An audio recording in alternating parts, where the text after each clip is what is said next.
copped that crib and bought 2 chains and then I hid the rest. And it's okay to do your thing, but just don't do the most. I put my friends in that old Benz and took that to the coast. It ain't no thing to do my thing, it's what I do the best.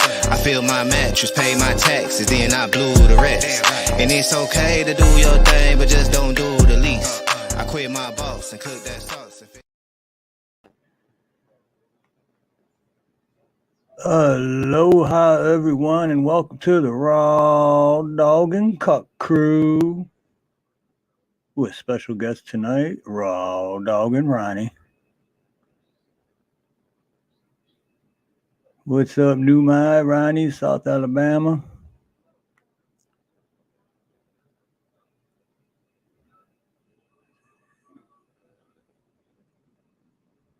Man, what another crazy day. Hammer Time Media, aloha.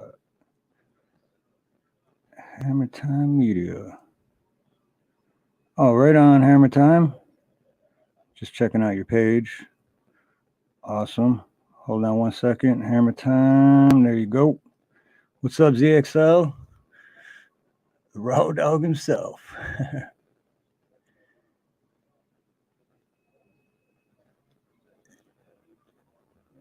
We got Ronnie coming up tonight and maybe David Divine.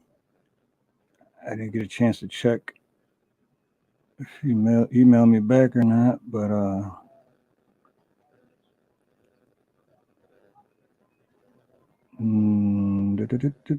oh, yes, he did. Oh, sweet. So, and also David Divine will most likely be with us. So, sweet.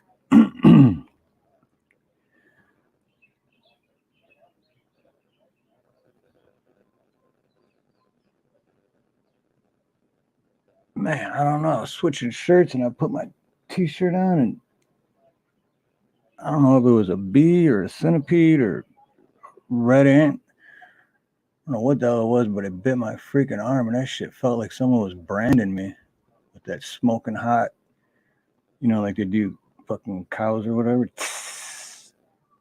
was like 20 minutes ago and the shit still burns. I don't know what the fuck that was. Ah, that fucking hurts like hell.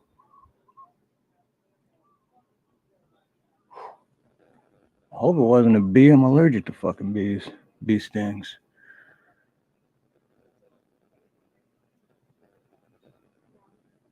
All right. I seen Ronnie in the chat. He must be combing his hair. Looking all pretty for the ladies. What's up, Cammed Up? Cammed Up Caveman.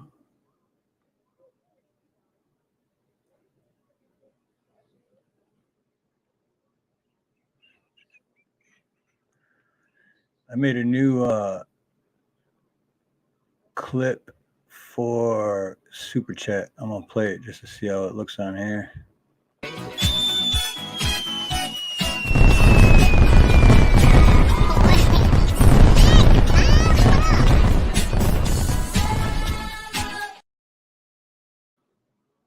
Nice. What's up, Ronnie? Not much. How's it going with you tonight, Steve? Another crazy day. Yeah, a lot of work. Yeah, but not like hard physical work or nothing like that. But just so much. Oh, you got to use your brain. I hate those. Well, plus like 20, 25 minutes ago, I was changing shirts, just put a t-shirt on, and I don't know if it was a centipede or a bee or a red ant, I don't know what, but I put it on and like something bit my arm. And oh, really? You know when they brand cows with that like super hot thing? That's what it felt like. It felt like someone just took a smoking hot piece of metal and just, it still feels the same. It's, what the fuck? What's up, Joe Kerr, Blaine? Flat Earth, flat Earth, flat Earth. No, so you never seen what it was that stung you? No, it happened so quick. I was like, oh, and I just ripped the shirt right back off. And then I started looking to like, I didn't see anything. I don't know what the hell. Shit. Man, that's how it's bad enough to get bit or stung, you know, and when you don't know what it is, that's even worse. Right, yeah, because I'm allergic to bee stings. That's what I'm worried about. Like, if that was a bee, man. What's up, as if? Bit by a squirrel. Hey, Joe, is that... I seen you text me earlier, but I didn't click the link that you text, so... Is that the one you're talking about? What's he talking about donating? Oh, okay. Possible gablet for the next... Oh, I didn't even realize my camera wasn't on. Oh, okay. Yeah, that's nice.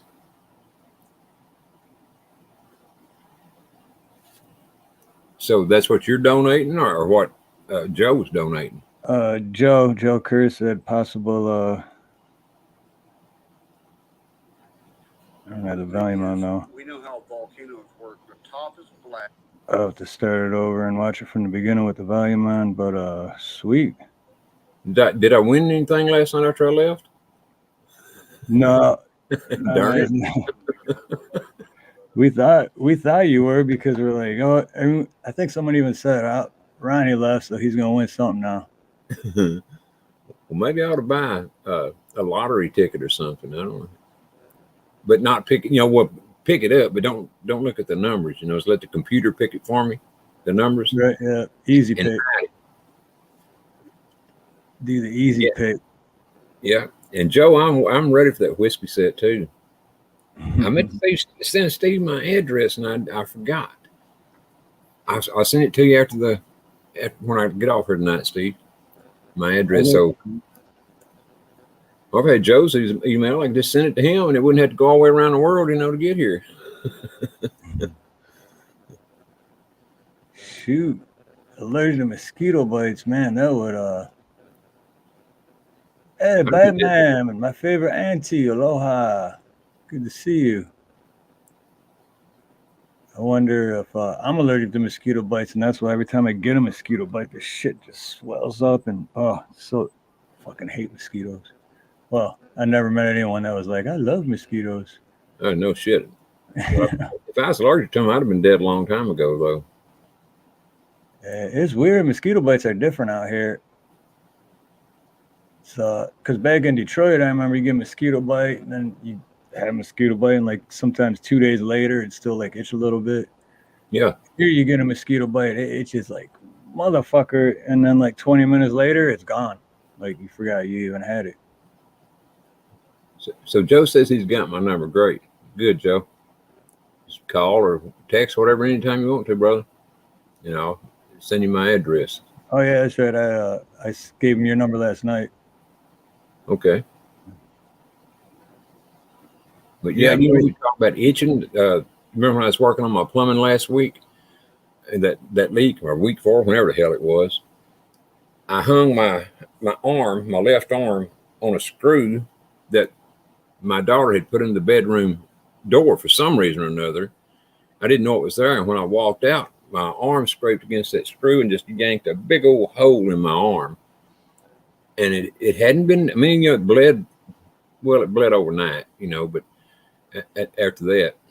But today it's been itching so damn bad, man. It hadn't itched at all until today. Now it's itching like crazy.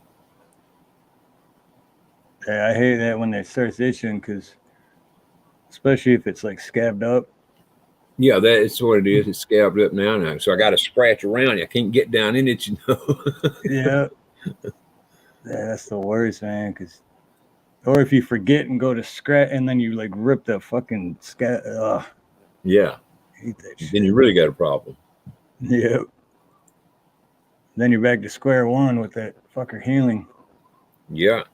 Man, I'll tell you what, I was tempted to tear the door off the damn hinges that day when I scraped that big old hole in my arm, because I still wasn't through with the plumbing yet. And, you know, I had mud and stuff on me from working under the house and just, you know, dust. And so I had to go into the bathroom and wash my hands real good, blood pouring down my arm. And I mean, I wasn't bleeding to death or anything, you know, but there was blood draining down my arm. And so I could put some what's that stuff called? Hydrogen peroxide on it, and then put some Vaseline on it so it wouldn't bleed so bad. Then right back in there to get my hands all dirty and nasty again.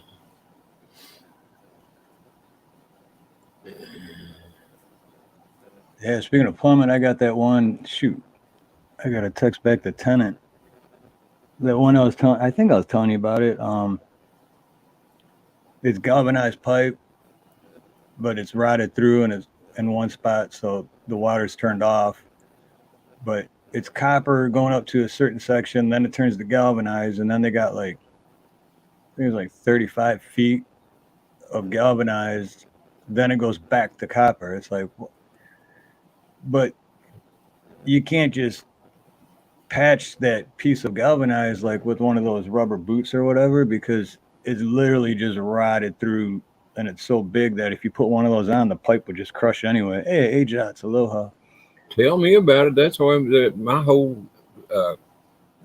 entire water system is from the meter under the house. Every bit of it. Right. Yeah. Well, yeah, that's the thing. Like your whole house is, so that's how they. But this one, it's like, why would you just do that one section in galvanized? Yeah, that is stupid. I guess they undoubtedly run out of copper, or we're running low on it. So we'll stick that in. It could have been, or they didn't know what they were doing, because even the way they ran it, it's like there was like putting 90s and stuff in. It's like instead of just having a straight line, they're like, oh, 90 and a curve this way and back this. There's like no purpose. But in order to fix that part, I can't just clamp it like they want, which is not even the right way to do it anyway, but sometimes if you have to. But to do it, I have to go from fitting to take that, and that one piece of pipe is 10-footer. Mm-hmm. So I'm like, it's going to be like $600 something plus tax to do that, or to go from copper to copper and have it all copper, take all the galvanized out, because you're going to have another leak down the road and it's going to cost you more money. It was like $800. So just spend $200 extra and you won't ever have to worry about it again. Yeah. And they're like, nope, just do the cheaper one. I'm like, oh, okay. So leave 15 feet of galvanized there. So in a month from now, you can call me back, and then I'll charge you another $600. Well, they don't know how big a mistake they made. Is all I can tell you. Because it happens. Oh man, they better hope the hell they're moving soon.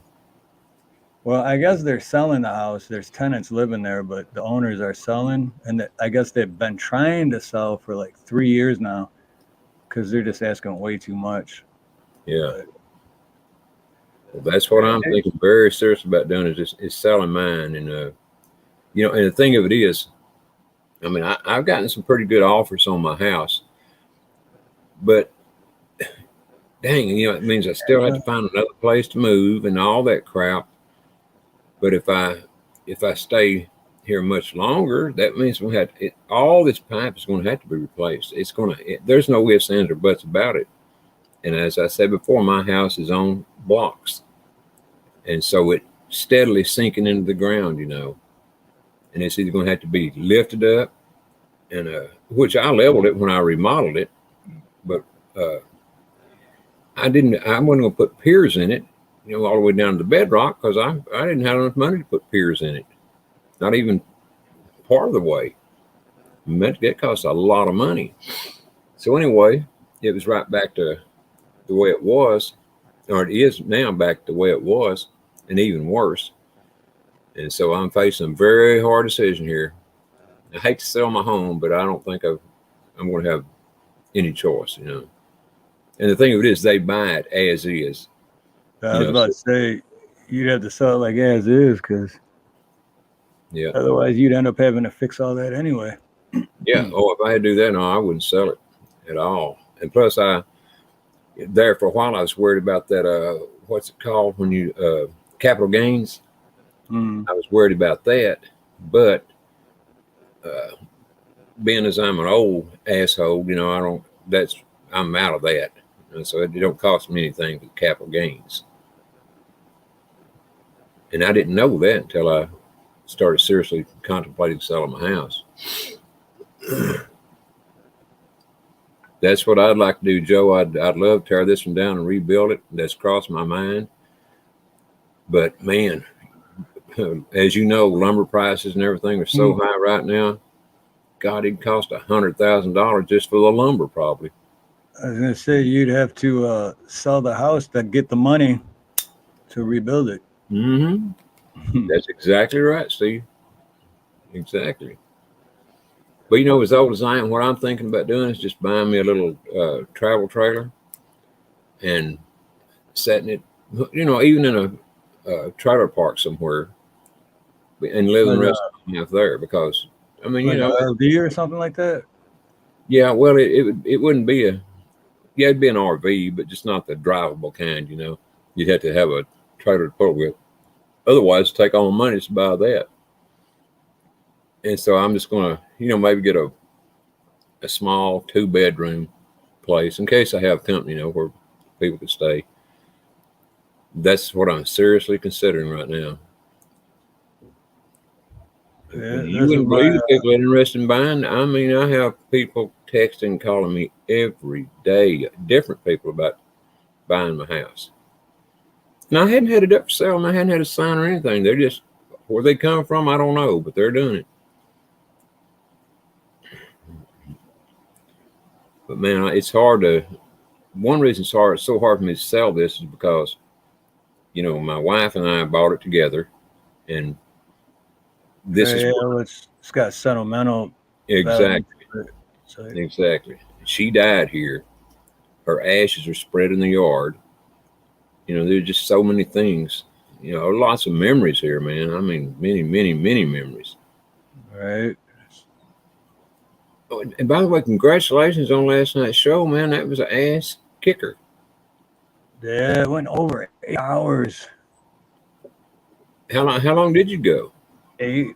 It was over 8. I don't know the exact, but it was like 8:15 or 8:20, something like that. But because every time I was getting ready to call it, like someone else would come on, and then I'm like, oh, okay, well, go a little bit longer, and then I was really getting ready to call it because I was getting tired, man. I couldn't even keep my eyes open, and then PDF came on. So and I love PDF. I'm like, oh, what's up, poor dirt, man? Like shit. And then I had to turn my camera off. Him and Chadwick were talking. Thank goodness, because I was nodding off. And then I was like, I'm not gonna do one of those where I fall asleep on my own live, man. So then I finally ended it. But I'm trying to find last night so I can see how long it lasted exactly, but I don't see it it was yet. 8. So here we go. It's 9.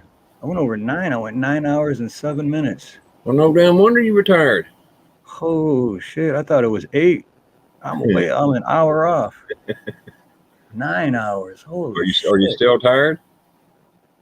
Yeah, today I am a little bit. I'm like, I just feel like dragged out, I think the longest I ever went was a little over 5 hours. I'd have to look back to be sure of that, but and that's the only reason it stands out is because it's the longest one. But man, that one you time pulled the you rest did of it last night, didn't you? that one time you did 7 hours. Oh, now I'm gonna look it up. 9 hours, 7 minutes, and 1 second, according to Anti. Yep, that's what it is. 9:07:01. But let's see. No, you Ronnie York is Ronnie Cash 1 month ago, 8 hours and 2 minutes. I did? Yep. Damn. I thought it was 7, but it was 8. But yeah, I remember that live. I think I was there. I think I was on that one. Yep. Well, you almost had been, because I mean, without you being there, I couldn't have stayed awake that long. And if I did, if I was probably afraid I was going to nod off, so you had to be there to, in case I did. Right. There's Steve Arloa, Heather Ash, Raw Dog Ronnie 1 month ago. 239 views, 8 hours, 2 minutes, 19 seconds. Yes, and that's been a month or two ago, and I still hadn't got as many views as on that one as you did just from last night. So congratulations, bro. Yeah, thank you. It was fun, but man, takes getting used to. I'm used to like moving around all day and going back and forth to the van. Climbing underneath sinks and houses, and takes Well, used to like just sitting in one spot. yeah. Like, Well, I hated like hell to leave when I did, but I had to. Golly, man. I was really enjoying it last night. I honestly was. Well, I enjoyed every night, but last night it was a step up, from usual. well, I think you left around 3.5, around 4 hours. Yeah, it was between 3 and 4. And then right when you left, I was planning on ending it like maybe a half hour after that, but 5 hours later. Well, thank God you're still young, Steve. I was pulling a David Devine quick 30-minute live. Mm-hmm. He does his quick 30-minute lives, and 5 hours later. Yeah, that's what I'm gonna start putting on the name. I'll never title of my shows. I'm gonna put a real quick 30-minute video, and then it'll probably go all night and all next day. Yeah, it's hard to do if you're live. I know it, man. You want everybody to, and with me, I'm enjoying hearing other people's opinions, and their thoughts, and just learning stuff, And last night, I mean, it was a real pleasure to me to get to talk to Rescue again. I've only talked to him once before, and that was on Big Chap's channel, and that's been a year ago, probably, or longer. And so it was a real, honor for me to get to talk to him as much as we did. Settle down now, everybody. Calm down. Calm down. Everybody calm down. What's up, David? But yeah, even you and me one time did it was like a last minute thing, and I got a hold, I was like, well, let's do like an hour, and we're like, cool. I think we still ended up going over 2 hours. Well, I think it was over 3, wasn't it? I mean, you're probably right. You're probably, I don't know, but it. And then when we started still on, so I don't know how long you lasted after that. Oh, last night I barely did. The last 45 minutes, like I had my camera off, but I'm like sitting here just like. If Chadwick wouldn't have been there, it just would have been dead silence because he was holding a conversation with PDF. Because I was like, I barely remember what they were talking about. I was, like when you're half asleep, half awake, so you're not sure if you're in dreamland or in reality. It's like, I would have loved to talk to PDF, and just tell him, straight up how much I love his videos. Damn, he got some good videos. I kid you not, man. Well, how long after I left did he come in? You remember? Oh, at the end, he came in, I think, right around 8 hours. Oh, okay. So, damn. Well, believe me, if I hadn't had left last night, I wouldn't have. But I would have never got up this morning if I hadn't have left. But then again, I got to watch a little bit of Rescue this morning. So, it all worked out, I guess. Yeah. The Rescue, he was out there working on his ramp. And man, I tell you what, everybody, including me, was scared to death he was going to, just collapse out there. He looked like he was about to several times there. But he made it through it. At least the last I saw he did. The guy's got some guts. I mean, and staying power to do that, and determination. Man, it just makes you wish so bad. Damn, I wish I was there so I could go, or close by, so I could go over and, do that crap for him. Right.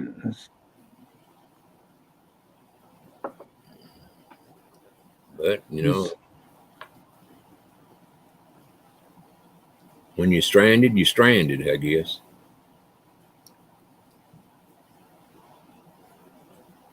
I didn't see if he got it done though. I mean, when I had to leave, he was still working on it, but I'm sure he did. He had it basically all put together, except for the last. It looked like about maybe a foot or two long piece of the ramp, and but he might have been intending to jack it up some more and extend it out more. I don't know. Right. But man, it's never rude to put panel has closed for this live, folks, or someone else.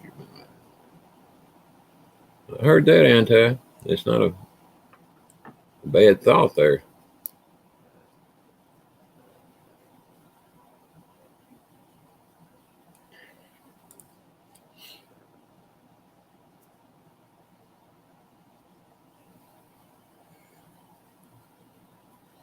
But you know, anytime you got Big Chap and Rescue and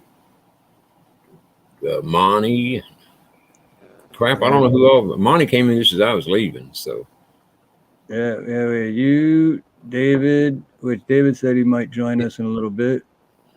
And yeah, what we did. you, David, Monty, Rescue, Big Chap, Chadwick, or Forge and Thought, and then PDF. Am I missing anyone? Travis was there too. He just come in a minute or two before I left. Oh yeah, and then Travis, yeah. We made his night because he got to see Nina. Yeah. Of course, Travis don't count, you know. Oh yeah, and then we had after you left too, we had Joyful Diamond and Unspecified V. Oh really? Beautiful Yeah. V came up. Yep. Doggone her. She fell asleep. We thought she did, but we didn't say nothing. And then like after 40 minutes, then she was like, "Oh, I'm back." And we're like, "You fall asleep?" She's like, "Yeah." She must have had one martini too many. Yeah. But yeah, Travis Joe. Travis Joe Joker. Travis Joe, and with a rooster's last name. That was a pretty good little thing he come up with last night. Except, you know, I mean, it's fun to say it, but I wouldn't want to put it on my, you know, my stream. You know, What's that? The RawDawgin Cuck Crew. Yeah, except it wasn't spelled Cuck. It was, you know, like a rooster. Right. CK. But yeah, because that's the joke though, because that Big B was like calling us cucks. Yeah. And then we made it cocks, but still. That's why I put on my thumbnail. That's why I put cuck, but with roosters in the background. Yeah, I saw that. But you know, it's kind of hard for me to, and I don't think Big B means any disrespect or anything. You know, why he says stuff like that though, I don't get. But he says some, you know, pretty weird things in my stream before too. I mean, in the chat, you know, and I thought it was just because he was getting aggravated because he, you know, he couldn't come up on the panel, whatever was wrong with his phone or whatever. But shit, and after last night, I don't know, man. I brought that up. I think you might. I'm not sure if you're still on or not, but yeah, I brought that up that he was on your channel and he was saying stuff, and then you know we're like, hey, can't. And then he was respectful after you brought it up. So it's like, you know. Yeah. I'm not saying, you know, no one was saying we didn't like him. No. I think he loves our country as much as any of us do, you know. But you just got to learn how to express yourself, particularly on YouTube, you know. And when you say something, particularly in the chat, because it's awful easy to take a text wrong, and that's basically what the chat is, a text. Yeah, I've took texts wrong before many times. I do all the time. Yeah, you can read one text like 10 different ways, and it could be like a great text or like the worst text you ever got. So it's just how you read it. That's exactly right. Giggity. Something gotta give. I've been threatening this before. 20. Now he's threatening us again. How much longer they let this slide? I'm guessing at least 2 more years. Giggity. Myself, I don't think he's going to last anywhere near that long. I will say this. Trump put out what's called a truth. I believe it was yesterday. and asked everybody to please watch this Saturday's rally, because he's got a lot of things. He said, I've got many, many, many things to say. Now, that's the first time he's ever, that I know of, ever put anything like that. So I would say something pretty big is about to happen. Yeah, I'm gonna have to check that out. I haven't watched one of his rallies in over 2 years. Damn, I watch every one of them. Every one of them. Because the thing of it is, he's always giving out little, clues and hints. It's just, you gotta understand how he's talking. And I mean, I understand that I catch them all, but if you don't understand how he's talking, and when he's repeated the same thing 100 times in the other rallies, well, then you get to understand, well, this means something. I got to figure out what it means. Right. I think once they put Potato Head in office, that's when I kind of stopped watching, because it all seemed like it was, basically always the same thing. But yeah, and a lot of it has been, but what he's doing, at least what I think he's doing, is he's telling you this is either already happened or is about to happen, or go check this out, dig into it, and find what it is that I'm talking about, and right. Time, even if you know what he's talking about, you'll find more details. I mean, man, I found all kinds of shit, that I would have never thought about until I heard his rallies. And I thought, why do you keep repeating the same shit over and over and over and over? But it just, it takes some time to, well, we all process information differently. I mean, my brain is slow, period, I know I process things slower than most people, but damn it. Man, everyone processes different. Yeah. Mm-hmm. I know I do slower too, but just because I get so distracted so easy. You know what I mean? Like, yes, sir. I'll be focusing on whatever it is I'm focused on, but then look, squirrel. Like you like the dog sitting there and the guy's petting his head, and boy, he's just loving that pet. And then when the dog sees a squirrel, he yanks that head around, he's ready to roll. But oh, cool. All right, yeah, Ed, I just looked, Ed Hen. So yeah, thank you. I'll definitely check that out. Well, he's got something good to show or say, or I mean, good question. Oh no, it was just about we were talking about the other day on for spinal, because I was talking about how I got a bad posture. Oh yeah.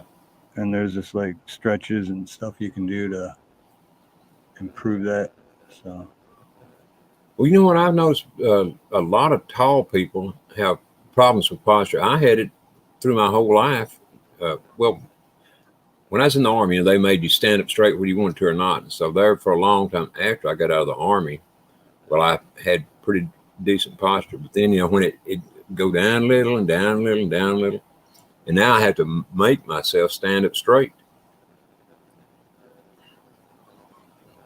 Yeah, a lot of times I think I'm standing up straight, and then if like I pass somewhere, I see my reflection, I'm like, oh, like I look like one of those real old dudes that their back's like this, but their head's like still up. You're kind of like me, just walking with the cane. It's like man. I've got a granddaughter. She's I bet she's 6 foot tall, but with her, and I've never said anything to her about it, but I would almost bet that she does that, to make herself look a little shorter, because most women don't like to be, 6 foot tall. Right. She's like me, like I was, tall and skinny. Well, I mean.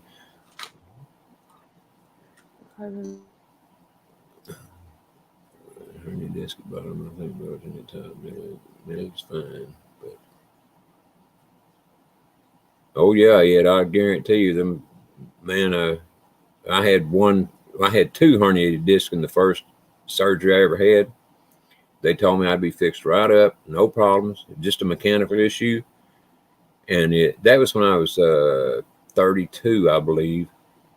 No, I was 28. Anyway, it ain't straightened up yet. It got worse. Then the more surgeries you have, arthritis sets in.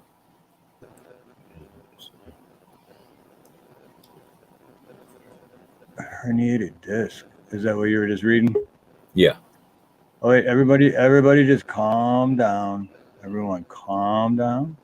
I would like to bring on the panel Mr. David Devine. Is he calm? There he Very, is. very calm Yeah. tonight. Very calm. Very calm. All right. How's it going, guys? Good. How are you? Doing good. Doing good. David, you got any spinal problems?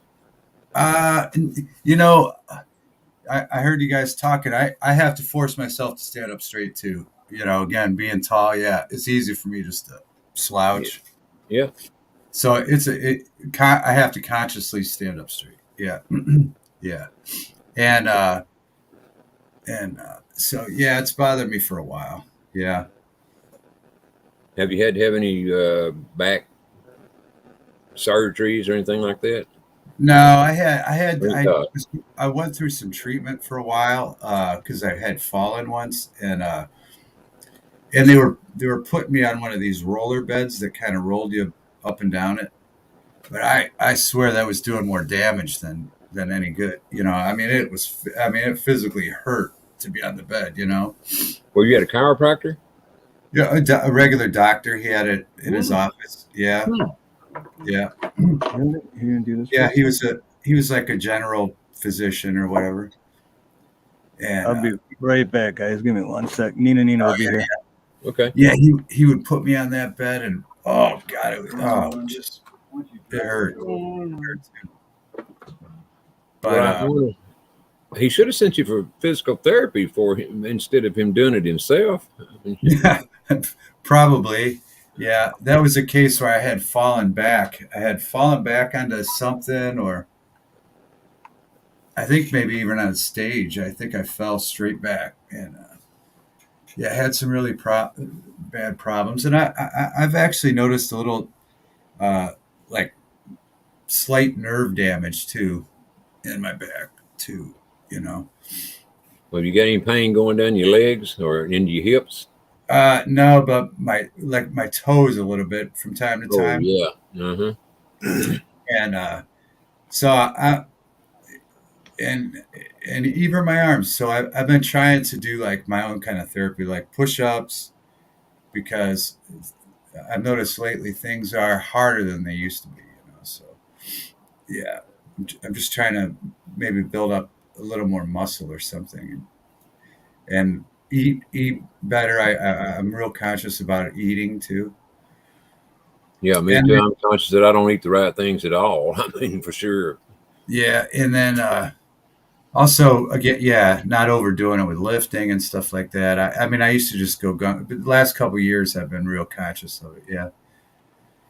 Nina. I'm tired. Hi guys. How are Hey you? Van. I'm feeling a little under the weather today. Oh my gosh. Are you? Oh. Yeah. I don't know. It just hit me. Just boom. It hit me. You got a migraine or what? No. Okay.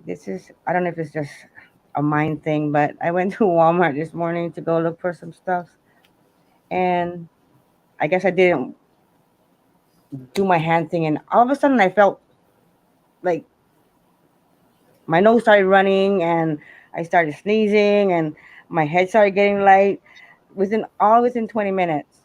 So I was like, oh, I gotta go home already. I can't do this. And I took a little nap, but I'm still having a little bit of runny nose, just a little bit, but not as much as earlier. But yeah, You have any allergies?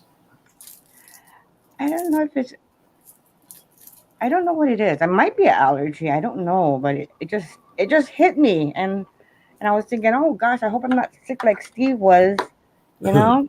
No shit. And you both. But I still gotta go run and go show a property. Yeah. So It's not like I can. Today? Yeah, he's getting the car ready for me so Oh, that I okay. can go. Yeah, I'm not Well, I really. feel for you. Thank goodness. Maybe it has to do with the weather too. Oh, there you guys are. I can see you now. Oh, Hey, Van. Van Life says school's back in session, and normally when the kids start gathering, he's right. Yeah, Mm, the cold start and all that stuff. Yeah, they right? start messing around. Yeah, yeah. I haven't noticed that is bad this year, but normally that is the case. Yeah. So hang there towards the way tall, off of a tall bed to stress their spine too. I don't go short. I never tried that one, hanging myself off a tall bed. I probably literally hang myself. uh, uh, yeah. What do is renting a property, Nina? Or are you selling it, or Oh no, it's a rental. It's a yeah, rental rent? property. Um, so yeah, it's just rental. I have two properties that are vacant, and I got to get it rented. Oh, I got you. Okay. Yeah. So are you a real estate agent or what, Nina? Um, yeah, real estate agent. Yeah. Okay. I thought you were, but I wasn't for sure. Yeah, for 20 years, 2002, I got my license. Do you have your own company or you work through somebody else? No, I work for somebody else. Okay. Um, you have to be a broker, and I don't want to go through all that. I hear you. I went to school. I went and took the classes and went to school for that several years ago, quite a few years ago. Hmm. I took the test. I failed. It was a terrible experience, and then Yeah, I just got discouraged with it. It was just yeah, it was just, and just the upfront cost just discouraged me from doing it too. Although I was really interested in it, but yeah. because I think it's kind of interesting, you know. It is interesting, and it depends on the timing. It's all about timing, and it's all about location. So, and in Hawaii, I mean, you think there's a lot of properties, but there's also a lot of agents. So, Yeah, uh, my I like property management because it's a steady residual income and it's steady. But and then when you do a sale, you get good money, but you can be it's feast or famine, when you do sales. But yeah, but property management, you get a residual, but you get a lot of it's a lot of work. It's a lot of work, and some of it's not pleasant when you have to evict people and all that right. kind of stuff. Yeah. Yeah, my sister sold real estate. My younger sister sold real estate for for a few years. I don't know exactly how long it lasted, but when she first went into it, I mean, boy, she was, ready and raring to go. And I don't know what it cost her to go through all that schooling and everything, but then after all that, she worked for, a few different real estate companies, but never really made any money out of it. But she Yeah. lived in Kansas in a not a small town, but I say it probably had 35,000 people in it, and so there just wasn't you know people weren't selling, number one, and number two, if they were, and so she just kind of, I guess, got into the wrong. Yeah. Yeah, it's not for everybody. It seems like everybody in my family has gotten their real estate license and they're doing other things. Well, not everybody, but my sister, my two nieces, yeah, they got their license and they hung it. And it costs money to keep it going. That's another thing too. It costs money. Like we have to pay dues. Every year we have to pay dues. And this year I think it's $1,200. So basically, if you're not active and you're spending all that money, that's why people just drop out. Even though it's hard to get your license because you got to go through these classes and then you got to take these tests. And then every year, like this year, every positive year, like 246, 22 is a positive year, we have to take classes, continuing education courses. And that's like 40 credits or something. They're non-credited courses for like a degree or anything, but it's just you have to take classes to get to keep your license. Plus pay Yeah. the fees, plus pay your licensing fees every 2 years, and it's. I think the board of real estate is the rich one, not us. Yeah, right. Yeah, yeah. That's what got to me. Well, failing, but then I could have took it, and I was already working with studying with a company, but just the startup fees for me at the time just discouraged me with and Yeah. Hmm.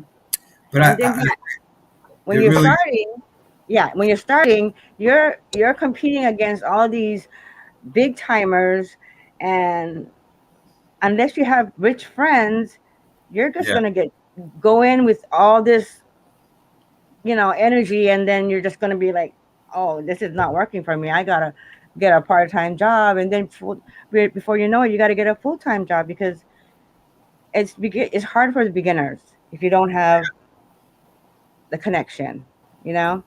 yeah and Yeah. it's I mean if you can stick that period of time out, like the lady that was teaching me, I knew her all my whole life that owned the school, and she could make a living just off referrals, because she had been doing it for Mhm. Mhm. 5, 30 years, and so she Mhm. didn't even have to pick up the phone anymore. People were just calling her. Yeah. Yeah. And so if you can make it to that point, it's probably awesome. But yeah, getting through that initial, however long that would take to build a clientele of referrals. Mhm. Yeah. Someone said hi. Hi, Cindy. Hey, what's up? What's going on, Cindy? Okay, guys. I gotta get going, but everybody in chat, I'll be back. Have a good one, Nina. Thank Have a great, you. good You luck. guys have fun. And you guys behave. No, what? Anti. No, just kidding. Love you, Anti. Hey, Van. Hey, Buffering. Hey, Lisa D. Cindy. Oh, And hello to Anti, too. What's going on, guys? What's up, Anta? Yeah, van life. Van life said earlier, eat meat, more meat, no vegetables. I just saw you earlier. Yeah, he also said the only rich friend he has is me. Then he don't have no friends. You don't have any rich friends then. Oh, it's running. Yeah, my battery cables were barely hanging. I'm like, what do you mean it won't start? And so I went to jump it, and the connection on the positive and the battery was just barely holding on. I don't know how that happened. It's all brand new. Well, who put the battery on? I did like 6 months ago. It's brand new. Do you think somebody was been under there messing with it? I mean, how the hell else would it come loose? I don't know. That's what I was thinking about when I was just tightening up and everything. I'm like, how did it are the roads just that bumpy that it No. just loosened up like that, or what? Like, what the? But here's the thing, though. It's kind of funny though, because I got it's a 2010 Ford Transit, and van life, you need an electrician. But even when I needed an alternator, and I'm like, that's too much for me. I'm just gonna pay my mechanic to do it. My mechanic couldn't even figure out how to open the hood because the 2010 Ford Transit, the Ford symbol on the very front, that flips open, and then there's a key, and you put your key in, you turn it to the left, and that unlocks it. And then you know how normally you stick your hand under or whatever? Uh-huh. Well, you turn it to the left, unlock it, and then to open it, you have to turn the key to the right. Then you lift it up. Then were they trying to complicate things there for thieves or what? I'm telling you, man, I had to get out the owner's manual when I first bought it. I'm like, I can't fucking open the hood. No shit. It's almost like a school locker. You know, you got to go to the right, 5, all the way And then back left, to 8. past 0. Yeah. And do not collect any money. Yep, Well, Bubba. Richie on, G. on my car, you basically got to take the whole front quarter panel off to change the headlight. I've seen them like that. I certainly have. And It's a I couldn't bitch. believe it. I mean, you know, I went out to look at it. I thought I'd pop it out, and then I started looking at YouTube videos, and people were literally taking the front quarter panel. And so I went. I had to take it and pay for it to get for a headlight. And I watched, and they had it up on the rack, and took the tire off and the quarter panel off, and just to change the headlight. I mean, that is just engineering stupidity. Yeah, I mean, Well, they do to keep the body shops in business. You know, the mechanics. That's basically what they do. Stuff like David's talking about now. Steve, it sounds to me like they were trying to complicate it for crooks. yeah, Right. Yeah. yeah, that could be. But that's what gets me about engineers for the most part. They're like, they're good in a way, but in the other way, it's like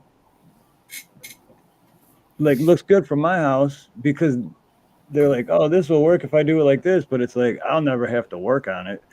I'll never have to do this, you know, like I'm just going to design it like this. And it's like, well, what about when this part breaks and you have to get to it? Well, Yeah, that's up to you. You know, I'm just the engineer. It's like, no, you're supposed to make all of it easy. and of course the labor was more than the headlight, right? Oh, hell yeah. Yeah. Well, I understand it was a lot of work, but it should be just all right. Let me just pop the headlight out and pop the new one in. Right. I had an Explorer once. I don't remember what year it was, but it was Explorer Sport. And I was going to change, fuck, I can't even think. What the hell? My head just went blank. That happens to me all the time, believe me. Like when you do a tune-up, why can't I, spark plugs. I don't know why I could not think of that. I went to change the spark plugs, and there was 3 like right there and easy to get in. I'm like, okay, cool. And then I'm like, where are the other 3? And I'm like looking all over, and then I started looking up YouTube, and I had to take the driver's side tire off. I had to jack it up, take the driver's side tire off to get to the other 3 spark plugs. I'm like, why don't you put them all in the why? What? Doesn't make sense. Yeah. Thank you, Anti. Yeah, that's why I just ended up taking mine in because they were saying we're warning you on the labor, and I'm like, well, it's like I don't want to have my quarter panel off in the driveway, you know, and it just was like, so you just pay it. Yeah. That's what it is, man. No common sense. They're smart, but no common sense. Certain years, and I have an Equinox, so it was just certain years and different models. Like not all were like mine, but I happened to catch the lucky break to have the one that was like that. It's got a weird battery configuration too. No, I was just going to say it just has a weird battery configuration too. It's weird. I had a 2004 Ford Explorer here 3 or 4 years ago, and I mean it ran and drove perfectly, no problems at all. Then all of a sudden, the transmission goes out on it for no reason. I mean, the gears wasn't slipping or anything. It just goes out in the middle of the road one day. You know, transmission fluid going everywhere, and so I got to checking up on it. Well, this in that year of Ford Explorers. What they do is you can't check the transmission fluid with a dipstick. It hadn't got a dipstick for the transmission. You have to go underneath it and take the plug out to check it, and then that's also how you have to fill it up. But I'm not saying that it was even low on transmission fluid, because when I got to looking up everything on it, those were the rottenest transmissions that anyone had ever built. I mean, you could put a brand new transmission in one, and it might go out a month later. Yeah. Son-in-law just bought a brand new Ford Explorer, and I didn't know this before I got this one, but he had bought a brand new Ford Explorer, and had it 3 or 4 months. Was out on the highway going to work, and the transmission went out on it. So he had a new one put in. A month later, it went out again. So he had to get another one, and he didn't get another Ford Explorer. I tell you that. Well, we were in a class action lawsuit with my wife. Had this. It was a car. It wasn't an Explorer, but it was a Ford something. It was a car. Well, it was in the shop constantly for the transmission. Same thing, and she would videotape it, send it to lawyers, send it to Ford. I mean, it was a 2-year thing. I mean, she was out of her mind about it because she had an hour drive to work, and this thing was like, it was Ford's fault. What happened was, though, you get compensated if you have to take it for the same problem like 6 times or 7 times, whatever it was, whatever the thing was. I can't remember, but this was an ongoing thing. Well, they would work on it, but they would not give her the paperwork that it had been worked on. Ford told them not, when she took it to the Ford dealer, don't issue They her. weren't keeping a record at all. No, and she had it all on video and all this, and it was a big class action lawsuit, and they ended up giving her like $200. Yeah. I mean, we ate thousands and thousands of dollars, and Ford knew it was their problem. With the transmission, yeah. But what are you going to do? You're going to, Then you can do. But my wife and I got in on a class action suit on I forgot what year it was, but it was a Chevrolet Malibu, and whatever was wrong with them, the class action lawsuit was filed against for that, and we were in on the class action lawsuit. You'll never guess how much money we got when that thing was settled. it was like being $1.17. Yeah. Are you serious? I'm serious. That was it. So finally, we just had to get her a new car because she couldn't even drive the car that they said wasn't broken. And so it took so much money to buy out of that, So the car just had a bad attitude is what they were saying. Yeah, it was. Yeah, It was a lemon. It was a lemon. Yeah, no shit. oh, that definitely. Yeah, it definitely was. And that's a shame. I mean, that really is a shame.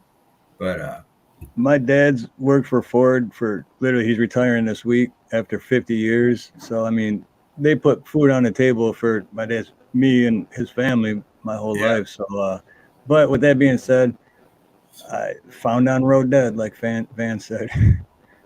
James, Gype, aloha, brother. But yeah, I'd rather have a Chevy. Yeah, my dad retired from Chevy.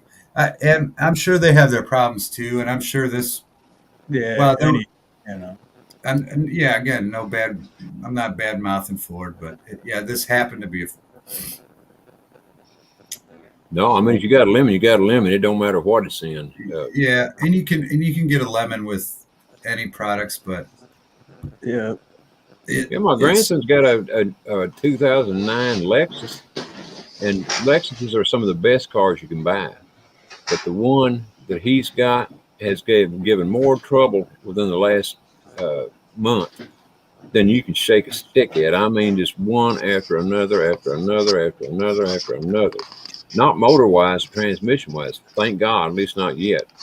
But every other wise. Yeah. What's up, as if? How's it going, brother? Hey, bud.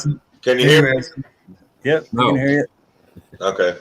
I had to do some weird kind of thing, like I have a microphone on my headset, but only the webcam will work with it. So anyway. What is it? The mics won't work in StreamYards. The headsets will, but a lot of mics won't work in StreamYards itself. Yeah. Oh, okay. All right. Yeah. Well, that's cool. As long as it's being heard, whatever. Yeah. We found that out the hard way. I thought, yeah. It's a experiment in progress. But yeah, working it together. Yeah. I'm glad mine works then, because I would have bought it and then been pissed off if it didn't work. Yeah, because I have one, and then Rex that came on my show all the time.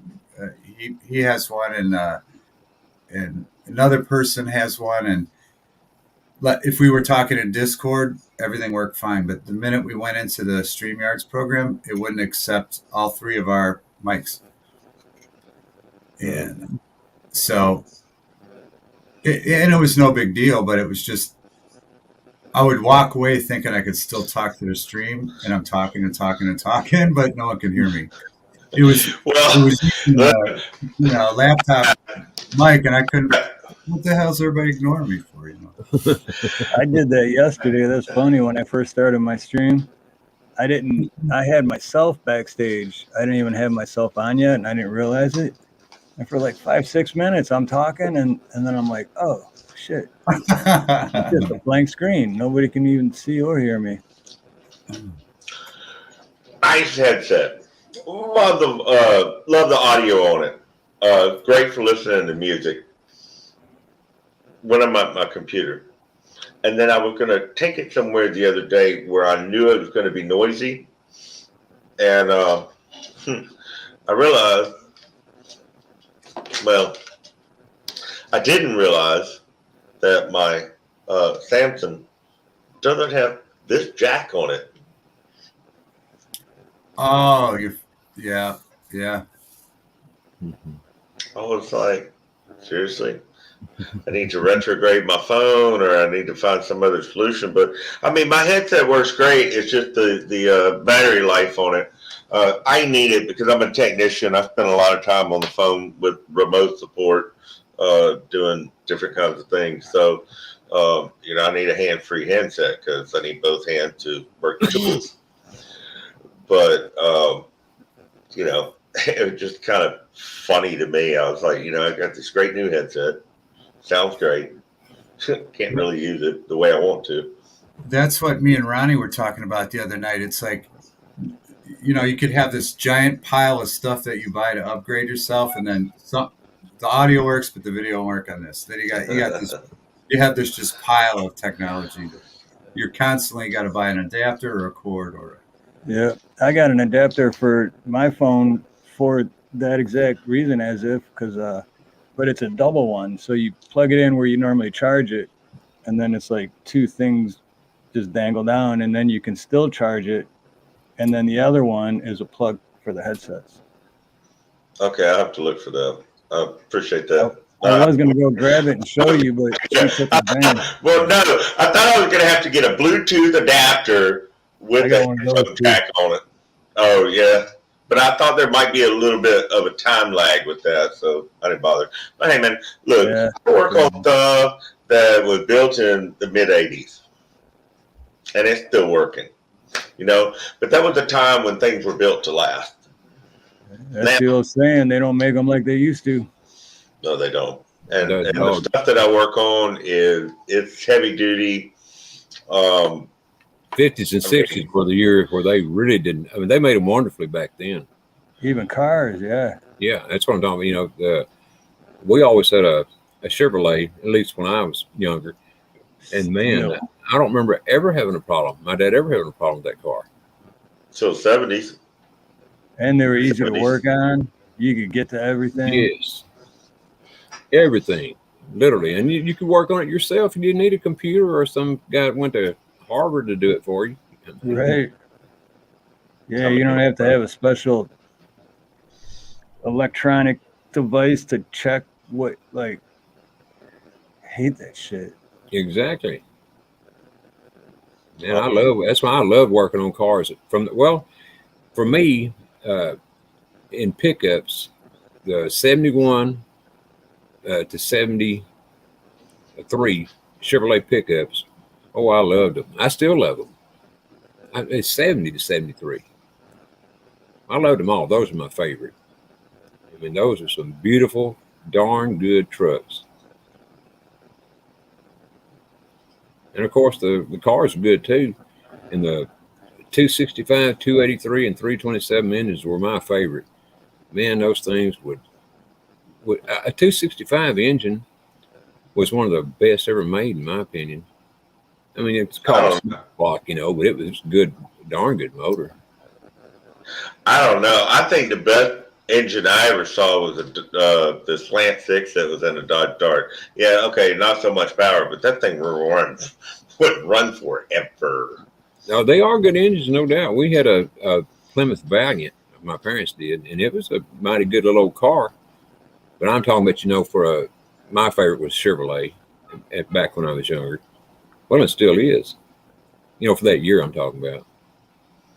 Yeah, I don't really have a favorite. It's just, I don't know. I've gone with different manufacturers over the years, and some, for me, I think it's model dependent. Some models suck. They just weren't engineered right. Like I had a Mazda MPV. I think maybe it was a 2000.